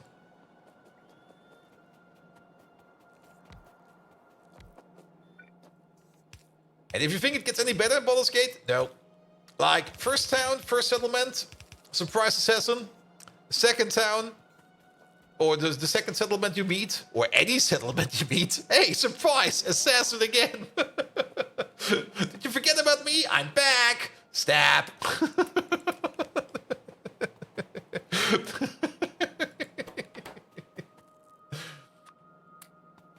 No, and that's the thing. That's actually also the reason why I really do enjoy Baldur's Gate 1 and Baldur's Gate 2 just way more. Because you got this absolute grand cast of characters. There's so many, so fucking many characters in Baldur's Gate 1 and 2. Like, there's so many, and you can all interact with them or have them in your party or whatever. Doesn't really matter. There's just way too many of them around. And not only that,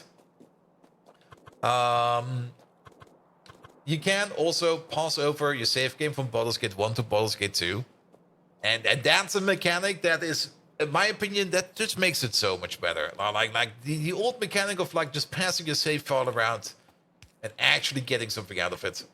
Not like in Mass Effect. Like in Mass Effect, you didn't really get shit out of it. It was just like, oh, you want to import your save file? Well, you're basically going to tell me who's going to die. All right, thank you. First settlement, second settlement, second assassin, yes. And if you don't find the assassins fast enough, they will come after you. It's just gonna like, hey, you've been waylanded by some assassins. Oh. I guess I missed those in the other settlements. Yep. They're here to stab you now. Oh, not second, but two. Oh. Actually, was it ever two assassins? I don't think it was ever two assassins. I think it was always one. They do get progressively harder. Alright, settle loose. Also, it might just be that we're now not making enough boric acid. Like I said, it's 10 per second per machine. We got the total crafting speed of 24? No, it's 2040 in total. So we need 400 boric acid per second. You over here, sitting at the crafting speed of 2, you make 500. Never mind, we're good. At 500 boric acid per second, nothing to worry about. And holy crap, it's Thursday, you keep thinking it's Wednesday. Yeah, the whole week for me was more or less the same. Like being like sick for being sick on Tuesday and Wednesday made the week for me also just go by in this absolute weird state. Everybody's coming in today. All right. Megatron, look to your left. You see Mr. Flanker standing over there. Look to your right. He's still on your left, and he's now stabbing you because I'm a flanker. Why did you look away from him? He's flanking you. Nevertheless, while he's flanking you and stabbing you in the chest, and probably also in the bum, could you give I'm a Flanker a proper shout out? Because he's an absolutely magnificent Twitch.tv streamer, and he deserves all the attention we can give him.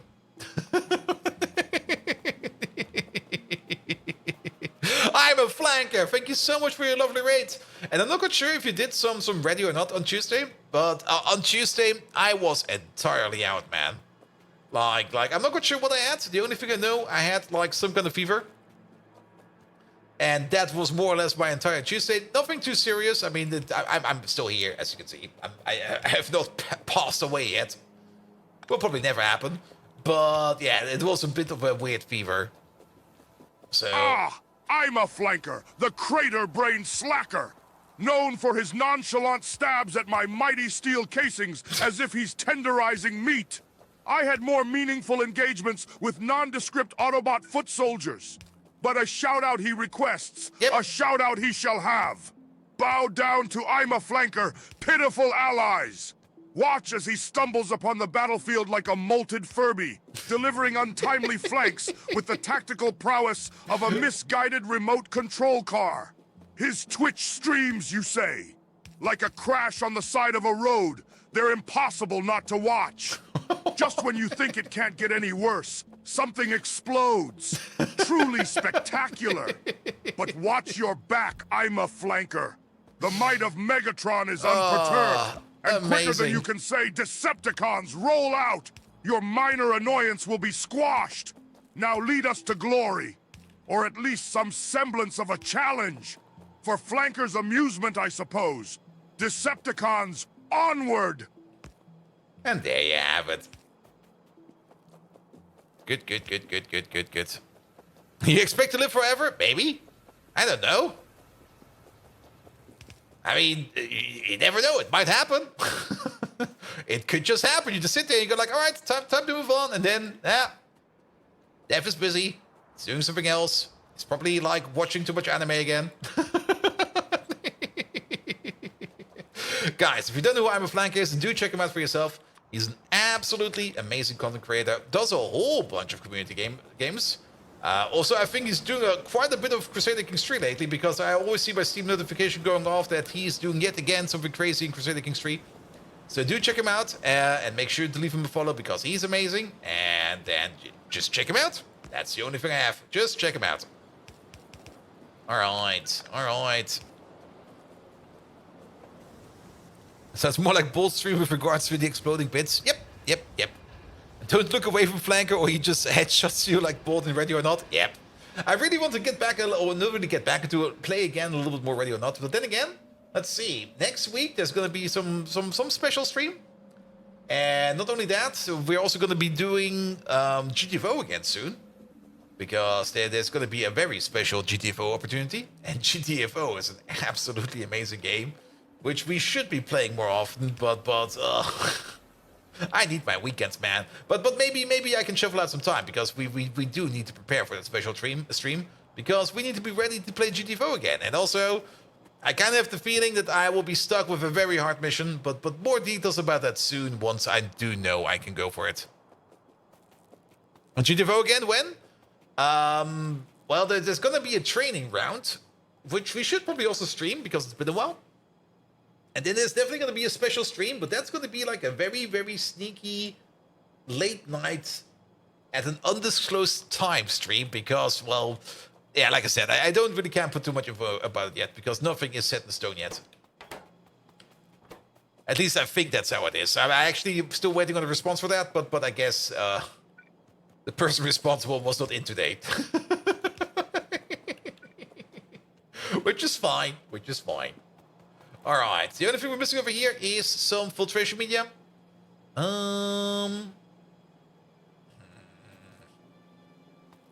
We need it on both of these. I guess we do it the same way as this thing over here.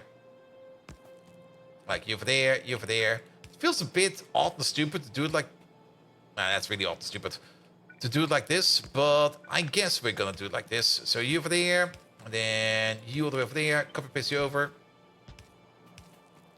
Would GTFO also be something for Flanker? Oh, maybe.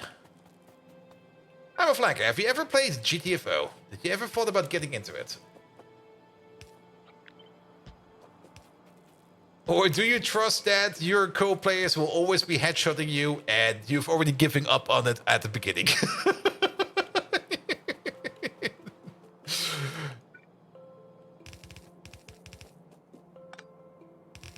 Here we go. Here we go. I mean, you can also play it, of course. I mean, you do got bot support in GTFO, which you do need every now and then. But then again, the bots are stupid as shit. and sometimes they do what you need them to do, and sometimes, well, sometimes they just do whatever the fuck they want. All right, can we copy paste this somehow? Yeah, like take this out, take that out, take this out, this. Only this? Oh, this might actually work. Wait a minute. Keep these.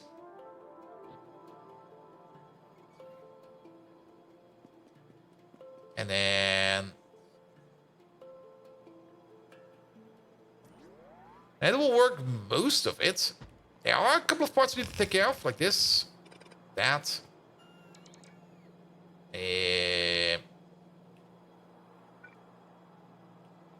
This. Nope, that was a bit too much. That. This. That. And this. And the unholy cookie. Hello there. Welcome, welcome, welcome. But I think everything else over here looks very fine. That should work. We are missing a couple of lamps over here, though. So let's give you a lamp, and let's give you a lamp. Alright, so yeah, we're missing the cellulose and we're missing the filtration media. Put it all together, out comes the quantum crystals. No, what is it? The nanocrystalline cellulose. Excellent. And this stuff over there, just like... let's see, we can do this, this, this, and this. And if you kind of think about it, we can just put you somewhere over there. This one is too close. Put you over there. You go here. You go there. Get ourselves again a couple of these. Yeah, that'll be fine. You just go around.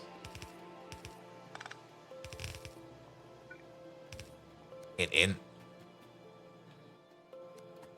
And then we do the same thing over here with an output over here, an output over there, an output over here, an output over there. Pull you along. Pull you along. Combine. Exit. Somehow it's way more sexy over here than it's over there. Well, so be it. It happens. Happens.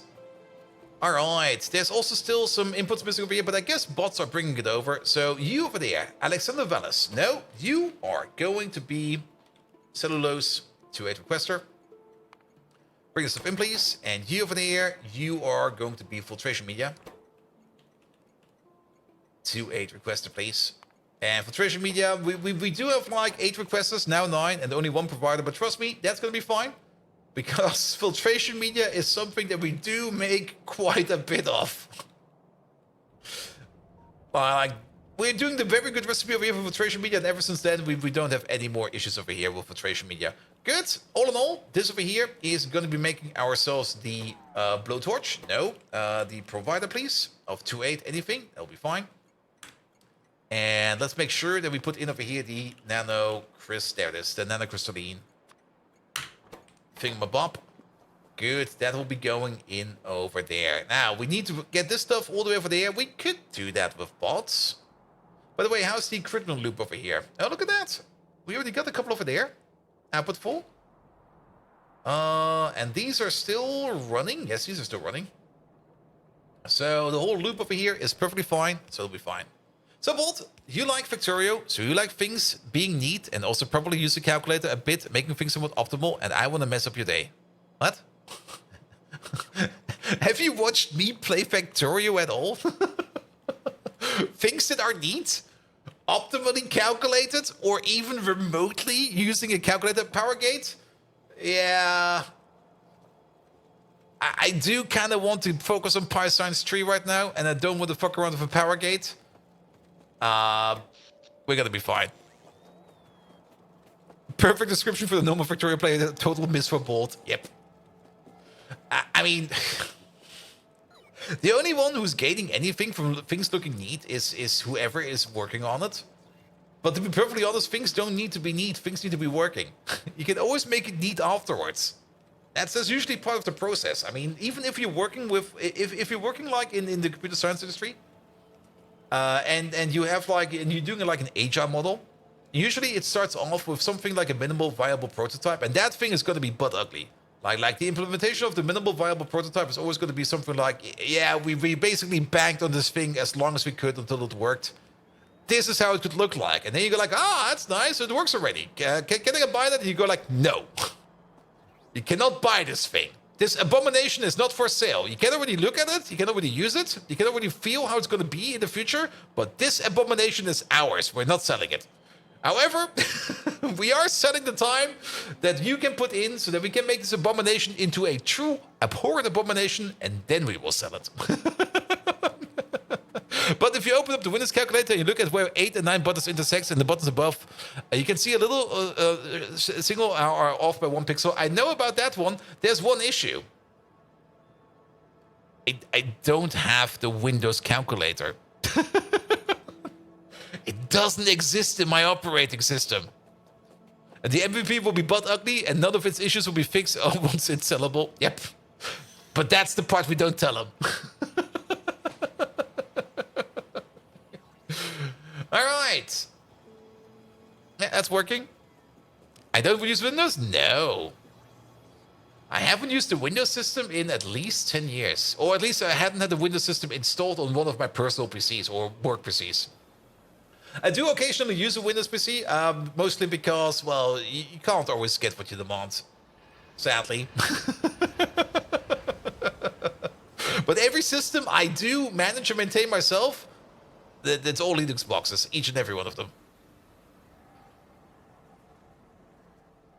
Look that rate so fast. Actually, it should be fine. What do we have over here? We got a total graphics speed of 40. So we make 4 per second plus 20% on top. So we make about 5 per second. Well, 4.8.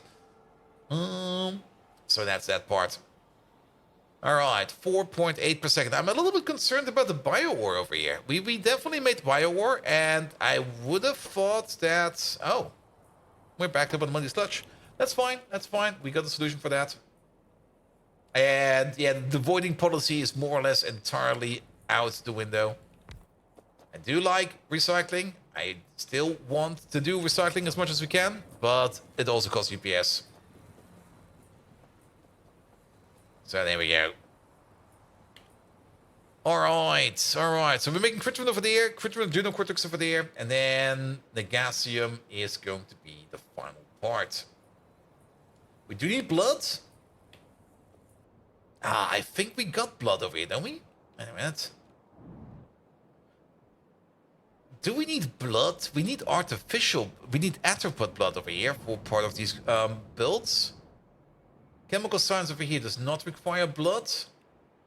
So we might need a blood requester.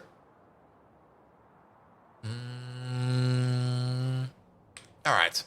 Let's get the parts in at least. And the parts will be right over here. And actually, it's only going to be the Negasium build, which is exactly one molecular assembler. We're probably going to put that too. And can we prop mod them? Oh, we can. Yeah, then we're definitely going to put that too. Molecular assemblers over here. Here, 1, 2. Maybe just move them in a little more, move them around. I guess we're gonna give you a bit of a kick. AM5, FM5. Actually, AM5, FM1 most likely.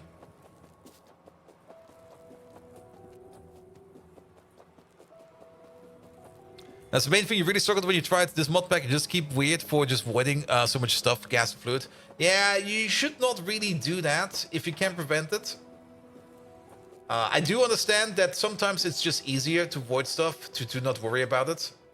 I personally, if it costs me like any kind of physical resource to get it in, I would prefer not to void it.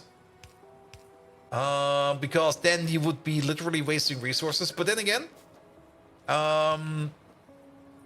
sorry about that.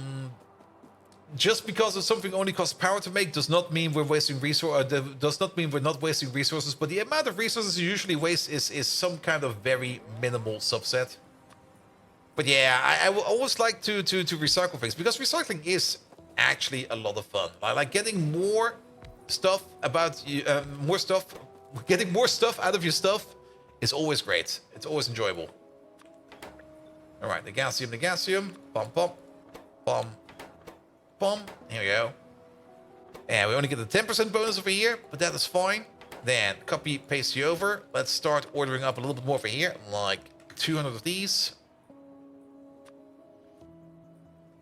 We will probably just be ordering all of these in via train, except for our lovely little cotton guts. Even these over here will be coming in via train, via airdrop. There we go, 20 of these. Key calc seeds. I guess we have some in storage somewhere. Navens are also around. Stainless steel, of all things. Why the fuck are we out of Don't tell me we're not making this because of the lack of stainless steel. What the hell, man? Stainless steel. What's your issue? You're waiting on output full. Oh, is it still the aramid fiber? It is still the aramid fiber. I remember that we had an issue with aramid fiber because we're really just not making it that fast. Also, we still need blood over there. Alright, you in over there, you in over there. Then, do we still got like a liquid train available over here? Oh, we do. let's just make sure that the blood train is not around here anywhere. So 2-8 blood requester. There's one all the way up there. He's not around. He's not around. So speed demon, you over there. You're gonna be the blood requester. 2-8 blood. Bring me blood, please. Blood for the blood god. Then let's get the nanocrystalline structure out.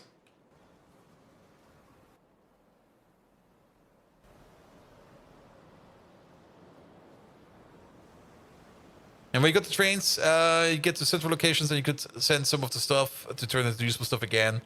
To make it that way, yeah. But then again, the important part is you have to play the game how you want to play the game. If you're gonna be fine with avoiding stuff, that's perfectly fine. Just avoid shit.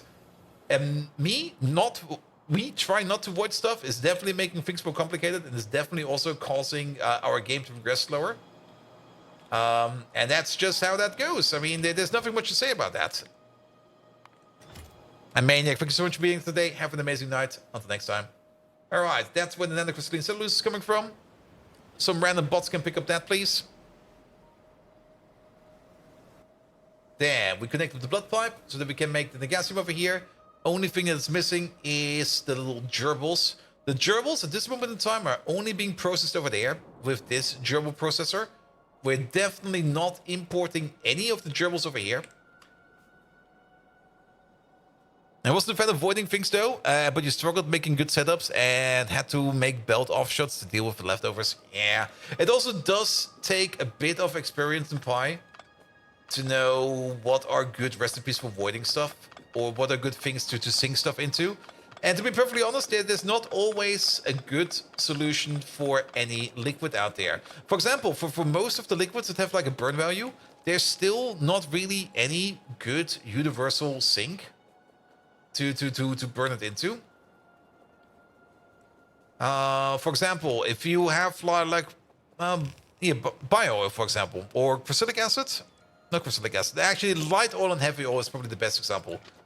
Light oil and heavy oil do have a use at some point in time, but they don't really have a heavy use. So if you got like light oil and heavy oil sitting around, well, heavy oil at least you can turn into kerosene, and kerosene is definitely something you can always use for something. It doesn't really matter. But overall, you maybe have something like light oil sitting around, and you kind of want to sink it into something. There's no such thing as a light oil power plant or anything like that, so you can't really smash it into there.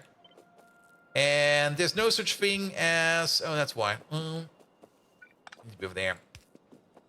And there's no such thing, for example, as a tall oil power plant or something like that. And the only way you can actually get rid of like liquids that have like a burn value is by throwing them into these oil burners and turning them into like, well, not really the hottest of the steam, like more like turning it into very mediocre steam. And, well, we are doing that, but we are now stopping doing that because, well, we do take, for example, over here, we take the light oil and we turn them into oil burners and turn them into power over here. But overall, the amount of power we make with these 1,500 steam engines over here is nothing compared to like the 49 high pressure turbines we have. So this over here is quite literally a waste of UPS. And how is the progress on Py3? Well, believe it or not, we might actually be getting it not before midnight, but most likely by the end of the stream because, yeah, we are basically right at it. We do need to order in some stuff via hand real quick because it does kind of seem that some stuff is broken and out, which is kind of annoying, especially the aramid fiber over here, which is being picked up. Yeah, I kind of want to make sure that this train over here goes to where we make the stainless steel. And it does seem that we do need to make more aramid fiber because all of our aramid fiber at this moment in time is being eaten by the process over here of the lead canisters. The lead canisters over here is just eating all of our canisters. And actually, it's not really the lead canisters that's being eaten. It's more like the uranium fuel cells over here that's being eaten because we do need them. Do we need the fuel cells for the boron? Per se, no, we need them for the process after that, for the alloy over here and for the magnets over there. And the magnets are very important. All right, but you should be ready any second now. And there's a good chance that you go to this one over here first. Yep. But we want to send you all the way over here and then find the train station over there. Good. Alright. So this over here is where the gerbil wagon will arrive. As for the gerbil wagon... Oh god, these have probably been sitting around here for ages. Not this one. This one. Oh. Do we actually have a gerbil wagon? Oh, we do. They are going over there. They're being turned into furry eggs. I see. I see.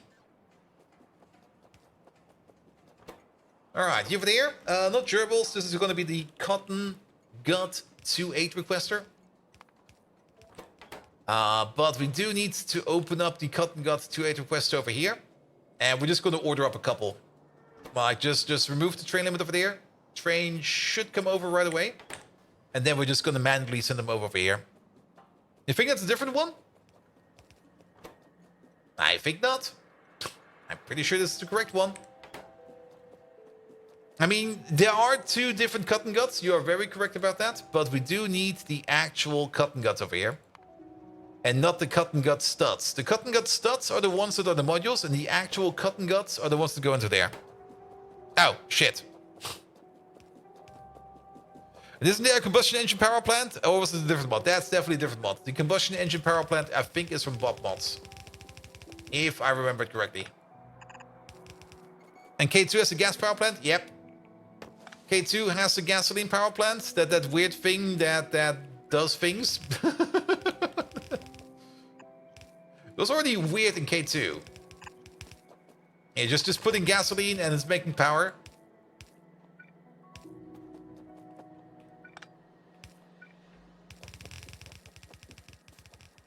Alright, little gerbils. This way. That way. This way. Off you go, off you go. And then at the end of this thing, you go into a passive provider chest. A very limited passive provider chest, so you can get the airdrop into where we need you for the science packs. Then, what are we missing over here? The adrenal cortex. Because we probably don't have an output for you, right? Right? Where is it even? It's over there. No, there's no output. Put you over there. Passive provider. And one of these. Alright, that's good.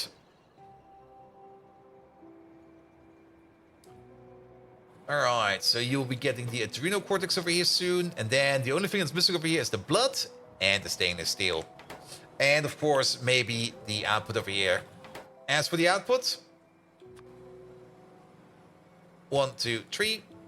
1, 2, 3. This might seem a bit excessive, but this is how we're going to be doing it. You over there. This thing.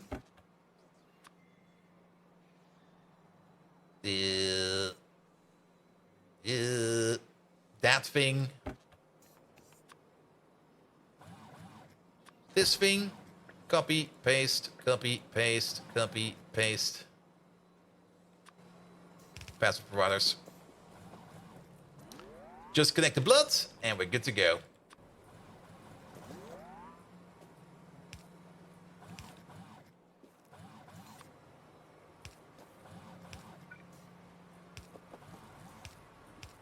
This way, please.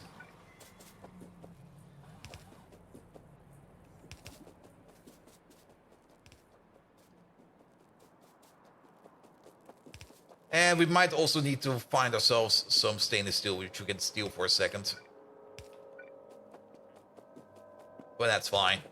And then you somewhere over there.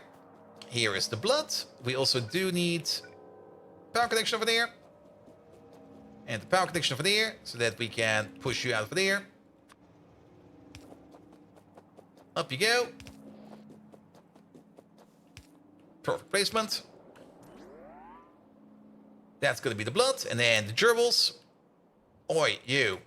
You got some gerbils? Oh. Oh, no. What's going on over here? No! Not the time for this. Who's broken over here? It's you. Leave. Go away. Scoot. Scoot, I say. How's there a signal missing over here? Since when is there a signal missing over there? It's also out of range. What the hell? Alright, yeah, put you over there. That should cover it. You think one of the underground pipes is not placed? We will see about that soon. Let's see, the blood. Where's the blood? The blood's going this way, that way, it's going up. The game right here almost at Py3 and now it's going full squirrel mode. Now, the blood is fine. The blood is in. And then the stainless steel, we're just going to grab ourselves from the mall real quick. We're just going to steal that from somewhere. And then the flavonoids. The flavonoids we can also connect via a pipe. There's already like a flavonoid production center over here somewhere. And if I think about it, actually, the Navens, which we are currently ordering in via airdrop, there is a Navens train station in the Py 2 build, I think. Or maybe even in, yeah, probably in the Py 2. Most likely in the Py 2. Alright, but time to steal some stainless steel. Yeah, some stainless steel. 12? Oh, what the hell? Alright, let's steal some from over here somewhere. Hey, does any one of you guys have some stainless? That's super steel. I don't need super steel, I need stainless steel. There we go. Keep me these. We're probably picking up too many. I don't care. And let's fly back down. We don't need this, that, nor this, nor that, or this, or that. This, that. That, this, that.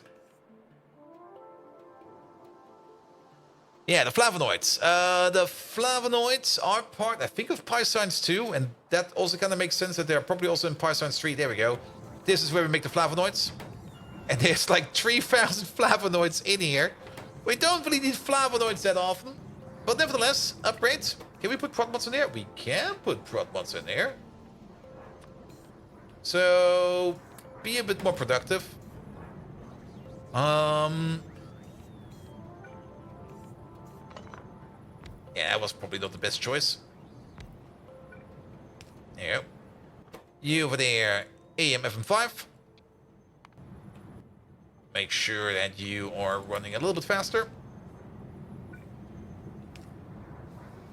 And then we need to get this somewhere to our build. Where is that thing? It's over there. Actually, it is. Let's build it in reverse. It will be easier. It's not this one over there. Is it? Oh, it is this one over there. Never mind.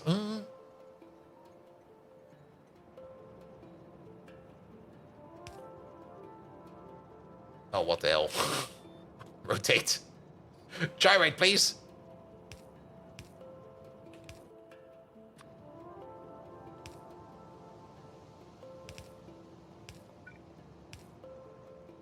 Off we go.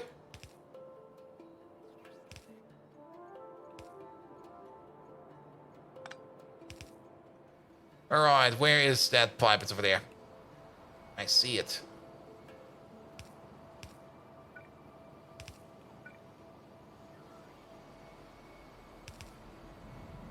And then... Perfect. That'll work. That'll fucking work. Alright, for the Py 3 up here, the only thing that's missing, Negasium. For the Negasium down here, the only thing that's missing, well, it's the gerbils and some stainless steel. That's the stainless steel, and now the only thing we're missing is the gerbils. So, oh, the gerbils were never picked up. Yes. There we go. You got some gerbils on you. Perfect. Bring them over here. That will be enough. Sadly, it's already past midnight, so we didn't reach the midnight goal, but we are definitely not stopping this stream until I see some Py 3 running off that belt over there. Alright, for the Negasium over here, this over here takes like 10 seconds. That's fine. Actually, it takes... Well, okay, it's still kind of fast. Where did the time go? The time went somewhere. I mean, the time always flies when you're having fun, and I had a lot of fun. But yeah, we just need... Okay, it is 60 cotton guns over here per pop, so 120 cotton guns. I do hope we have got enough in that train. How many is in that train? How many do you got on you? 2,200.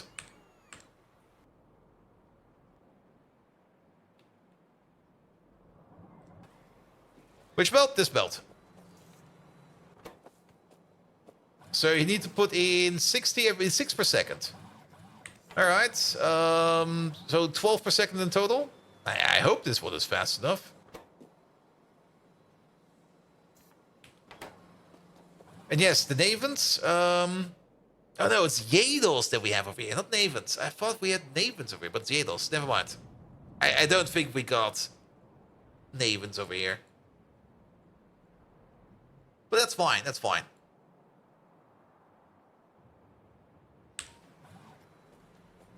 All right, little buggers. Where are they? Stuck in traffic? Come on. Get over here already. Don't you dare get overtaken. Come on. Move already. There we go.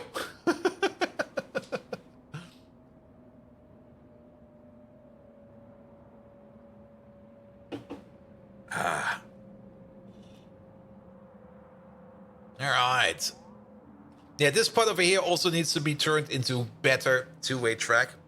Which I think we can already do. If we have a look at this, we are basically just trying to not cross these belts over here. But these belts over here don't do nothing no more. These belts are done for. We can completely remove these. And then we can connect up to the other parts of the two-way track over here. And then there's the military science build that's just sitting over here. Which we probably need to place somewhere else. Like just literally anywhere else. And then we can probably also optimize this two-way track over here. We do need to maybe fix also this part over there. Well, we will see. Yes, the gerbils. Come on, little gerbils. Get over here. Diamonds? We've already done diamonds. But yeah, where was the part of the diamonds? Was the part of the diamonds in... I mean, the diamonds we're doing over here. And we already got the diamond passive right over there. We got like 80,000 diamonds over there.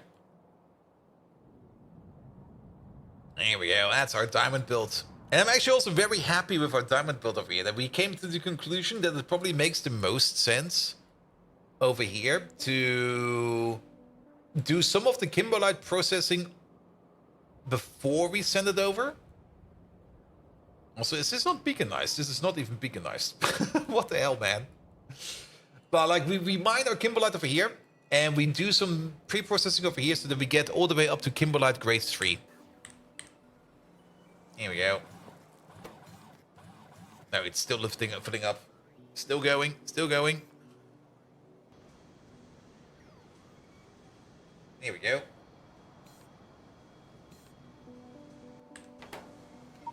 Alright, that's our Negasium. Yeah, I'm just gonna be like your personal logistic bot real quick.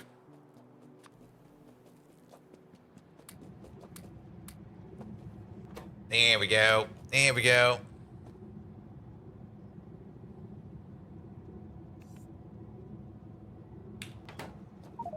Finally. That took way too long. That took way too long. Py 3. At least we did it sub 1,500 hours. I'm very happy about that. Arg!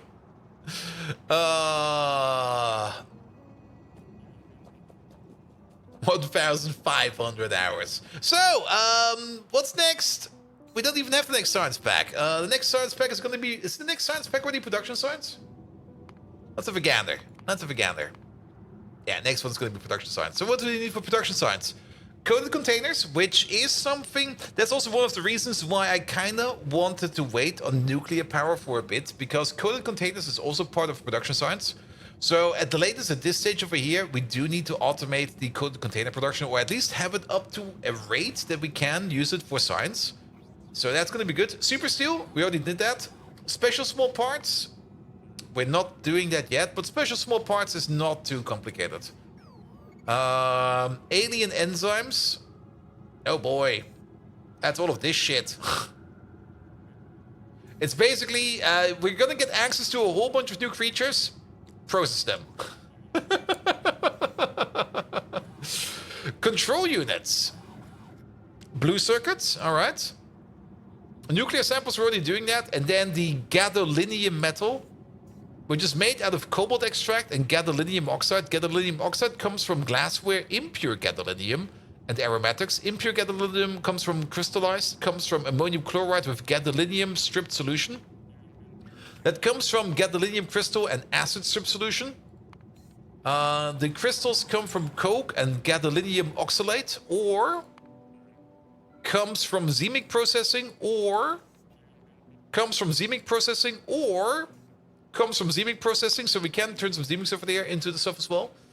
Gadolinium oxalate comes from gadolinium mixture and ammonium oxalate. Ammonium oxalate comes from oxalic acid, and that's pretty easy. That's not too bad.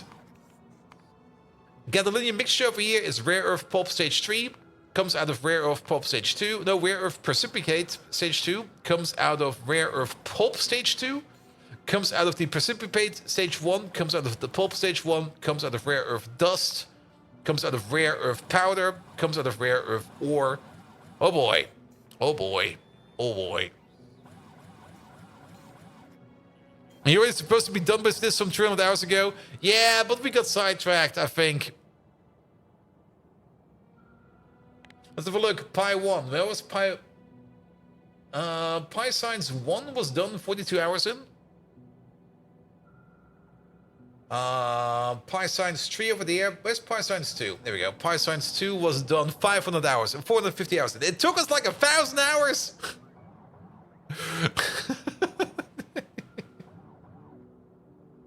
What the hell?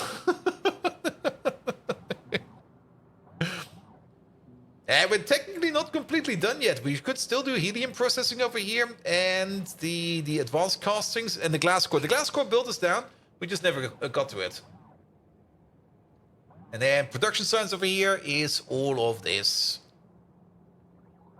And then Pi Science 4. But you can already see, I mean, this is the last bit. It doesn't really look like a lot. But you can see that most of the stuff is white. Even though it only says over here that we are at, what is it? At 48%. Yeah, it speeds up at the end. It really does speed up at the end. Good. Most important, bot speed. Yeah, if we have a look at what will be our first science over here, that's a good question. I mean, we kind of deduced that the amount of chemical science or the amount of creature or science packs we need for the Afurians over here can probably be neglected for now. I would love to upgrade this to the better recipe, but I don't think we need to go that deep over there. But yeah, what would be like the first thing we want to get over here in terms of Pi Science over here? I think bot speed is important, very true, but Yotoys. Yotoys are like slow as fuck, man. And getting to the Yotoi upgrade Mark II over here will do us so good. Like Yotoys are in a lot of things, in a lot of important things, and yeah, I kind of want to speed them up if possible. There's also better methanol processing over here, which we can get, which makes a couple of things easier. It's also a nice vanadium outlet over there. Well, actually, is it a vanadium outlet? It's also a molybdenum plate outlet. So maybe not. Of course, getting into circuits blue will help us a lot as well, because then we can get into the modules too. And that will help us a tremendous amount. When do we get access to like tier 3 buildings? Like when do we get the... Is it called an assembly machine? What is it called? Here we go. There's some over there. In production science, okay. In production science, we seem to be getting to the next tier of buildings. So not anytime soon yet. There are some other upgrades in here for some of the other plants or the other creatures, which we don't really care too much about right now. But Alloy 2 is a game changer. Alloy, man. Alloy. About 5 times? Most likely. I mean, not only do we get like a better recipe to make like more of the fruits, we also get like the upgrade for the alloy plants, which will already double speed. And then the recipe itself will probably also increase it by some amount. Usually also like factor of 2, so it will just do it like probably times 4, maybe times 5. Something like that. That makes a lot of sense. Then, semiconductor doping over there. Where we do need the cold, clean air, will open up the path to integrated circuits over here. Will open up the path to blue circuits over here. There is an argument to be made that we might just want to beeline for blue circuits as well. Get these done ASAP. Because blue circuits is definitely something that we always want. And the dip to blue circuits over here is actually not that deep. And actually, if you kind of think about it, well, we can leave that over there for now. Probably alloy first. Then dip into blue circuits to get our feet in. Then get into Project Bolt Viking over here, the fat man. Very important. Now, actually, once we get into blue circuits, we get into the more advanced machine components over here. And then we get to some real good stuff, because then we get to like the trains over here. But, oh, the machine components over here, yeah, that's... The machine components themselves are a bit in deeper than just the blue circuits. Blue circuits over here. What do we need to get to? There. Yeah, the modules are behind the machine components. But once we do get to the machine components, what do we get actually over here? Do we get... Oh.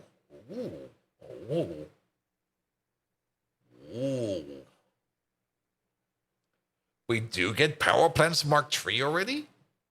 I did not expect these to be there already.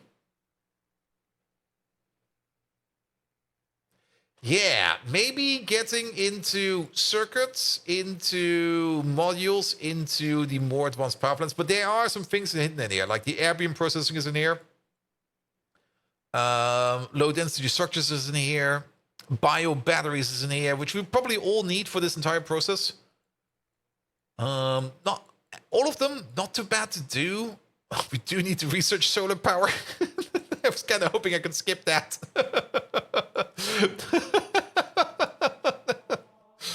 Carbon fibers over here is also gonna be like, oh boy. And Mike got tier 3 trains last stream, they're pretty nutty. Yeah. Alright. But yeah, we're gonna let this sit over here for a bit. We're gonna be like filling up the science over here a bit. We can actually already set you to... Oh, you're already on automatic. You're already doing the move in the shuffle over here. Perfect. We probably just never saw you move around. But do we already have some science over here then? Did you already bring some over by chance? I don't see any. That's fine though. So the science is already set up over here, so we can already get some science in. We might also want to check out why we're not... Is it Navens again? No, it's not Navens. You're out of... What? You're out of kerosene? Did our stone field run out? Oh, yes, it is. Yeah, there's probably, again, a little bit of outposting I need to do. Hopefully this time around, I might finally find the time to do some outposting. I do always say that I need to put some time more into outposting, and we always kind of skip it, or something else comes up, or I just want to relax some more, or we probably have to play some GTFO soon. So, yes. Bolt was the plan for today. This was the plan for today. Pi Science Pack 3. Alright, but yeah, I'm definitely going to let the game run a little bit over here to make sure that we back up on science over here a little bit. So that we can get into that as well. Perfect. But that's a perfect time to stop. Alright, first order of business. We had so many lovely raids coming in today. I'm a flanker. Thank you so much for your lovely raid. Also, Bizotter and Archcraft, thank you so much for both of your resubs. 20 months and 9 months. Oh, Bizotter, 20 months? What the hell, man? Thank you so much for that. Bellonair, thank you so much for the resub. Thank you so much for the raid. Or technically the re-raid. CMDG, thank you so much for the prime. Nope, full sub, sorry. Silent Storm, thank you also so much for the full sub. Toffee and Big Cannonball, thank you for the follows. Fjordor, thank you so much for the resub. Also, congrats on your new job and have fun working with big machines. Lazarek and Dr. Do, thank you both for the dual raid. And Acronymus, Doc Spano, and Fermine, thank you so much for the subs at the beginning of the stream. Good, good, good. There's a new button over here. The Raid Channel Finder. Does this actually help me finding somebody I want to raid? Why is Ozzy not in here? Is Ozzy live?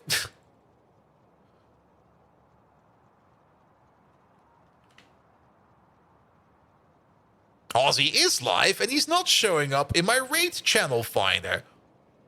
What gives, man? Come on. Twitch, shame on you. Hard shame on you. Let's see. I do kind of like that you can click on things like events over here to see if anybody's doing any kind of event, but that doesn't really mean anything. Rated. Stop this, please. Rated me. I'm a flanker, still alive? Wait, what?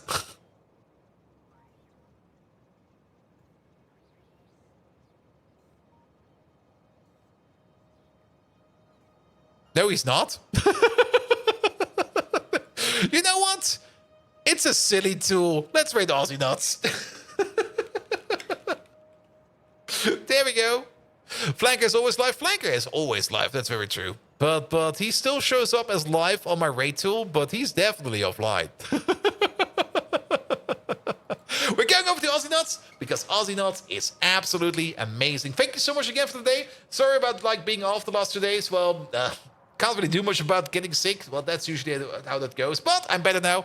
And definitely at the end of the stream, I'm feeling way more energetic than at the beginning of the stream. So I hope that I just kind of streamed out the loss of that weird illness. Nevertheless, tomorrow it's going to be more GregTech New Horizon. We're definitely going to be flying off with our Tier 3 rocket to some kind of Tier 3 planet because the fuel is done and the rocket is done. And there's also another thing done for tomorrow, which we probably want to at least think about how we're going to be setting it up. So tomorrow it's going to be a whole bunch of exploring, especially on that other habitable planet out there, which seems to have some loot we can get. I think I do want to get some looting tomorrow.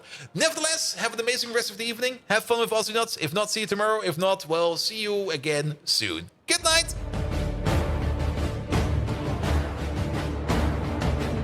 Where's the raid button?